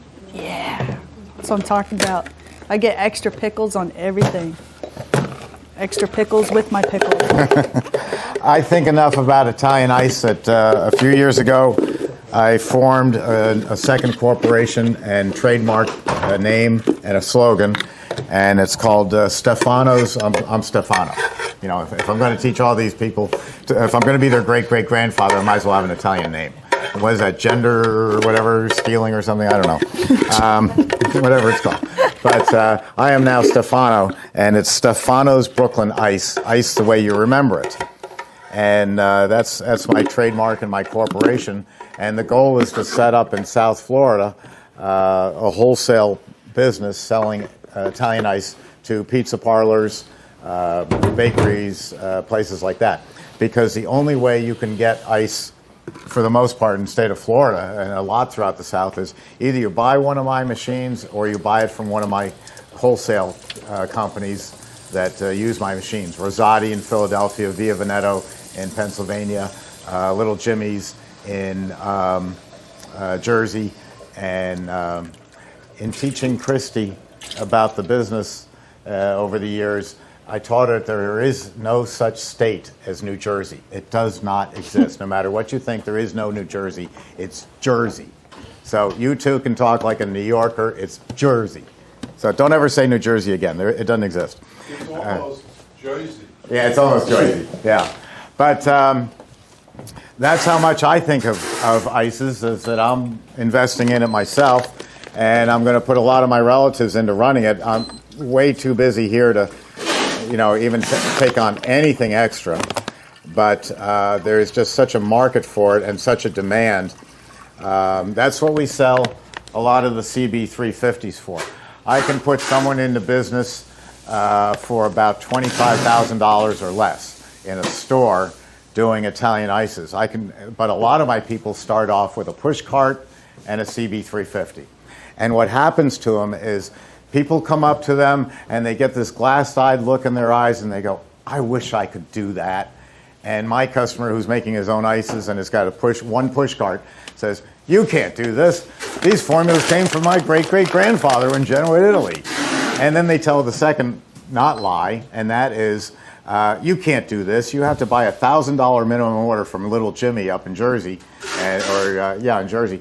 And you have to have a warehouse about the size of this place in order to store that much. Then they get to the truth. And the truth is what I told them they should be doing is tell them, you like my product? You want to get into the business? I'll tell you what. Here are three places that make push carts. You call them up, you buy a push cart, and you want my ice, you call me on Monday and tell me how many tubs of mango, cherry, lemon you want, and we'll have them for you on Friday. You come to my place, my garage, and you pick them up. We will freeze these tubs down to 10 below, which would make this a solid block of ice. You couldn't scoop it with a hammer and chisel. And you drive them, you put them in your igloo cooler, you drive them 10 miles, 20 miles to your home, and you go out this weekend and sell it in your park. And you control the product. You sell it for $40 cash, no credit cards. Well, maybe we'll take credit cards. No checks, no open accounts, no broken promises, just $40. And you will make about $230 off of this, which nets you $180 out of every single tub you sell. And then I so control the market. I said, oh, and by the way, you see over there, that's Prospect Park. That's my park. That's where my cart is. I don't want to see you in my park, or I won't sell you ice. So you can control the neighborhood, but you will pretty soon drop even having your cart out there, because you'll have 20 people who are buying ice from you and paying $40 a tub. So you're now a little mini Little Jimmy's. You're only serving a small area, but you know what? You can teach your relatives how to do this. They could do it in Oshkosh, Wisconsin. They could do it in Amarillo, Texas. Anywhere anybody wants to go, they can take sugar, water, and flavor. And my formulas are up there. There's dozens and dozens of them, and they're for free. I call my first one my secret lemon ice formula. Guess what? It's in this machine. It's 2 pounds of sugar, 4 quarts of water, and a quart of lemon juice, and that's it. I mean, it couldn't get any easier. Do I need to rinse that? I did. Oh, you're so fast. Okay. And so what do we have next? Pour everything in the water. Yep. Well, I'm going to do the water, the juice, and the sugar. And why don't you go ahead and tell them what you're doing? Okay. So we're going to add the pickle juice and the water and the sugar all together, and then we're going to pour it in there. So we have our 12 ounces of water, our 24 ounce of the pickle juice. So here we go. Anybody cringing yet?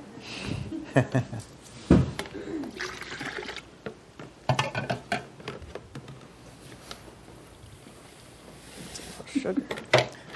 And then as you're in the Italian ice business, you can also do the cream ices, as Jeff just showed you. It's also a natural to go into the Millennial Dairy Free that we did this morning, because that's just coconut water, cream of coconut, sugar, and the flavor that you're going to do. I mean, it's the same as making Italian ice. So you can do all these products, and except for the cream ice, there's no dairy. And so there's not a lot of cost to get into the business. Do you recommend stabilizers with Italian ice? You don't need it. If you freeze it solid, that's the greatest. Cold is the greatest stabilizer in the world. And if you're going to sell it on a small basis, if I was doing Jeff's store and I'm going to have a bunch of flavors, I might use a natural stabilizer. There are several of them out there. I think I've got a couple at my website. So that's not a problem. But otherwise, if you're going to make it and sell it this weekend, you don't need a stabilizer. And if you freeze it solid, like I'm going to sell to you wholesale, you don't have to do anything to stabilize it. It isn't going to fall apart. If you make it all fresh, after 3 days, maybe 4, the flavor will bleed to the bottom of the can. But if you're using, if you're doing a push cart, you're going to go again, like this morning, you're going to go by the weather. Beautiful, sunny, hot weekend coming up. We know we're going to sell 5-6 tubs of lemon ice. So we pull 4 out and see how the weekend goes. So by Saturday night, we decide, or even if we sell it on Friday and Saturday, maybe Saturday noon, we start looking at, oh, we're going to need more. You become attuned to the weather. That's all it is. It's real simple. You only need stabilizer if you're going to keep it 3 months, 4 months, and that's not what I do. I make fresh product. Fresh, though still building an inventory. I don't want to be like Italy where I make it at 9 o'clock this morning, and when I come to your store at 11:30, they say, oh, you should have been here at 9:30. We've already sold out. Come back tomorrow. And you go, so what? There's another gelateria down the street. Americans, if you have a business and you sell a certain flavor like pickle, Italian ice, you better have it in stock all the time. Because I only come to visit you in Amarillo once every 2 years, and I expect to have my pickle Italian ice. So it's really that simple. It's all about inventory control, not the product itself. Sugar, water, and flavor. I was speaking to a woman this morning, and her food costs are through the roof. She's telling me how she has this imported puree, strawberry puree, and how much it's costing her. And I said, that's nuts. I go down to the supermarket, to the ice cream section, and I buy store brand bags, frozen bags of strawberries. They were picked at the height of freshness. I sit them on the table and thaw them, throw them into the machine, let the Emery Thompson grind them up, and I got the world's greatest strawberry Italian ice. That's simple, nothing more. But it's an incredible way to make money. And you need anything, or was it? Sorry. That's okay. I always tell people in the Italian ice business, there's an obvious thing about it. It's for the most part a cash business, a lot of cash. So when it comes down to the IRS and you have a cash business, they don't really care how much you make. They care that you pay something. Give something unto Caesar. And pay them something every year. Just say, yeah, I made $5,000 profit. I'm going to pay $5,000 on it. They don't care if you're stuffing your 5th mattress with $20 bills. They care that you pay your taxes every year. Yeah. So it's important that you do that. I had a customer, I can't name names, but he was a large man, and he had his name on the shirt, and the shirt was not very clean. And he gets called into a audit with the IRS. And it was the auditor is sitting there asking him a bunch of questions, and he finally looks at it. And he's wearing the Rolex with the diamond bretzel around it, all the diamonds. I have no idea what that costs. He looks at his watch to the federal agent and says, hey lady, can you hurry this up? My driver's waiting for me. And they threw the book at him, and rightfully so. I'd like to say goodbye. Goodbye. Thank you. And Jeff, it's been great having you here. Thank you so much. Great flavors today. Yeah, it's a learning experience. Thank you all. Thank you. Hey, Jeff. Jeff, I'll see you in June. 8 weeks, I'll be right back here. All right. Very good. Bye, Jeff. Good to see you. See you, Christi. See ya. So yeah, I think the Italian ice business is the best thing you can go into because it's low cost. It can be set up anywhere. You don't need a great location. My old location was the South Bronx at my factory, and I could have put a cart out in front of my building and made $1,000 a day selling ice. There's just by the sheer volume of the number of people. It's also you can price it for any neighborhood. Ice cream is more expensive than sugar water, so you have to get a certain high price. I want to price it You're here, still here. I just have one quick thing to say. I'm blind in this eye, so I don't see over there. Yeah. I know you mean For what? the sandwiches. No, it's on me. No, Yeah, that's silly. yeah. No, put on the next horse at Hialeah. Oh, stop. Buy me a Bitcoin. A what? Buy me a Bitcoin. Yeah, 48,000. No, I want a piece of a Bitcoin. Okay, I'll Yeah. show you. Here's a piece of Just Bitcoin. give me a bite. Okay, here. There you go. Yeah. Oh, that's worth too much. Oh, here, you can tell them about the squeeze cup. Why don't you? Because or you keep I'll an eye watch on that. You talk about the All right. squeeze cup. Well, Steve had introduced me to these squeeze cups. So this is a New York staple. If you go down to New York and you get an ice, you don't need a spoon, you don't need anything. You put your Italian ice in this paper cup. It's a pleated solo cup. And as you eat it, you squeeze the bottom and work the icy all the way up. You can sell that for a couple bucks a piece, and it costs you 8 cents to make it. Yeah. And those cost nothing. And they're so much fun because you're squeezing it up from the bottom. Yeah. So that's what we're going to have you do.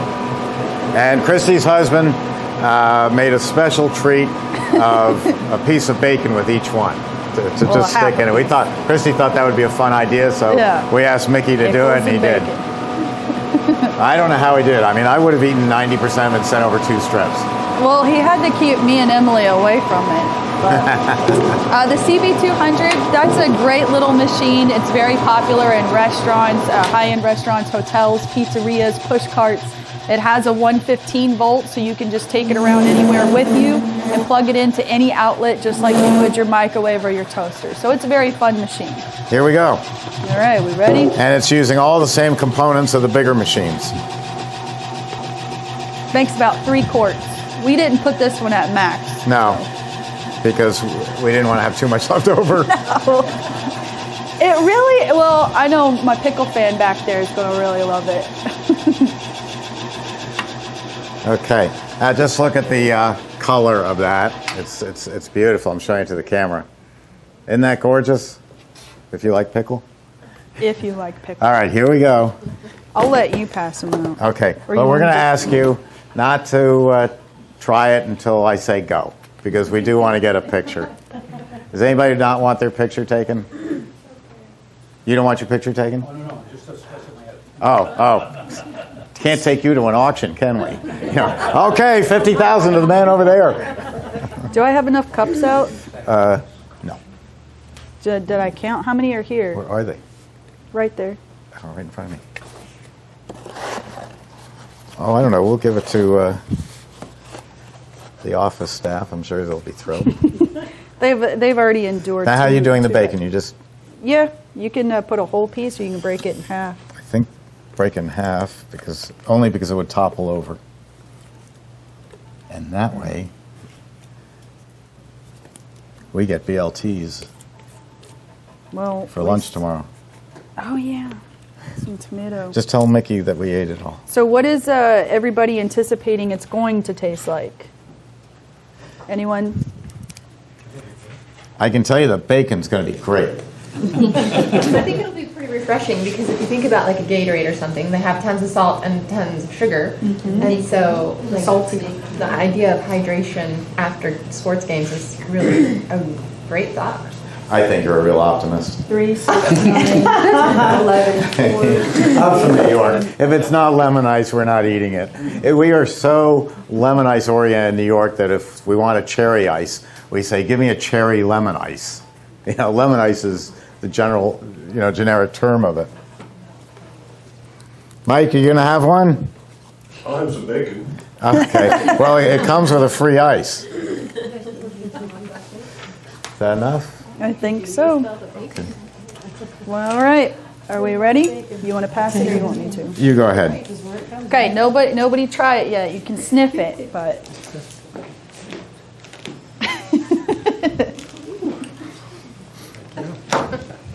You got your camera ready, Steve? I'm getting it ready. You're welcome.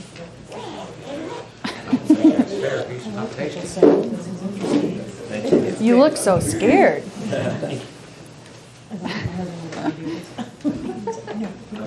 Good. I've seen Dill Pickle before. I've never tried.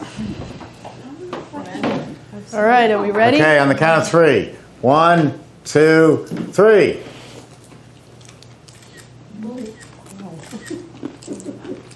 Pretty good. I don't see anybody throwing up. So what do you think? Wow, bacon's really good. Different. It's sweeter than I thought it would be, actually. It's not. I It's think some people better. Excuse me? Was more better because the pickle, the juice. Yeah. It's very sweet. Yeah. That's Yeah, we were sugar. going for a sweet and sour approach. The first one we made didn't have enough sugar in it, and it was just predominantly pickle. But I hear about the jalapeno, and when you find out about it, yes, it's got jalapeno in it, but it's hot and yet sweet. So, I like it. all right. Good. Wow. Pretty good. Would All right. Yeah, I might have to do that. This would totally appeal to a lot of kids. You know, speaking of the adult ice creams, and then the kids see pickle ice. I know here in Florida at a couple ball fields, I have seen the pickle pop thing where they freeze the pickle juice and stuff, but it's not going to market for everybody. But this just shows that even the smallest machine can make the craziest things, and if you wanted, you can up it to the big machines, and there's really nothing you can't make. You find something in the store, like Steve says, you dote around in the store and you're like, I wonder what this is going to taste like. And you grab it and you can go home and make it. And the worst that can happen is you eat your mistakes, literally. You know? You see what everybody's doing? They're using the bacon as a spoon. I did. I think that's a great idea, so that you're eating the bacon with the ice. That was might better. have to become a prerequisite of selling the ice. It's got to come with a piece of bacon. Oh yeah, extra crispy. Yeah. I can see kids ordering this and daring these people. I dare you to eat one of those. Yes, I think so too. Well, and the thing about the pickles too is Clausen pickles are always the best. They're my favorite. You find these in the refrigerated section only. These are not, you know, down the aisle with the other pickles. Best Made is another big brand of really, really good pickles. Those are like the restaurant industry who uses those. So don't ever be afraid to go crazy. We have a customer that made it on Business Insider, and he has a shop in California, Mashti Malone's, very huge customer of ours, and he makes ice cream with rose water. And that was one of the ones you watched where he took the piles of fresh mint leaves and was shoving it into the machine. Yeah. I immediately tried to go find piles of Mint leaves. Yeah. Couldn't do it. Yeah. Rose water and mint leaves. Never would have guessed it. So don't be afraid to try different things. You don't know what's is going to work. And at the very least, once your business is up and running, whatever it is, if you just want to liven it up for a weekend, just put a sign out, Pickle Italian Ice coming, and for one day, and just sell it for one day and then take it off the menu. If they really love it, bring it back next month. Yeah. But the idea, like I said this morning, is as a salesman, the idea is they already like you. You just want to remind them that you're there and a reason to come back. And so if something as silly as this works, then you want to do it. Yeah. And that's it. That's everything we can tell you for today. All my machines come with lifetime technical support, and you don't even have to buy a machine. That means that since you came today, and since you emailed Christi, anytime you have a question about any aspect of the business, don't hesitate to call us or email us. We'll be glad to answer any question that you might have. You don't have to own a machine. If you buy somebody else's, use our formulas. We do it better than anybody else. But I think if you go into business, you'll like our machinery and you'll like my family business. But lots of questions will come up. As soon as you leave here, you're going to get in the car and start driving. I should have asked her that. And, you still can. You can email us anytime with any questions. Be happy to hear from you. And I can't thank you all enough for coming. This has been, more fun for us than anything. We like to entertain ourselves at Emery Thompson, and thank you very much. If you'd like a tour of the factory, we'll do that now. If you want to wrap up your stuff and bring it with you. Steve, do you ever have any? How long have you had the digital? Anybody want to refill? The digital control I invented 22 years ago. It's been on my machine since then. You have no issues with the control? No. No, I in always fact- notice that, electronic stuff always seems to me just like it. Yeah, but when you go to design something and cost is not a factor, you can build the best stuff in the world. Cost is not a factor for me. We have last year, COVID was the biggest year in 116 years in Emery Thompson. This year's bigger. We normally have about 35 machines to build a month. At the moment, we have 72. Yesterday, I think Christi and I sold, 10 or 11? 11 machines yesterday alone. And the way we do it is we don't care about the cost. It's the way you should be making your ice cream. Come up, you want to take a Well, picture? I was just going to say that if you would like a picture with Steve in the machine. Oh, no, you come up.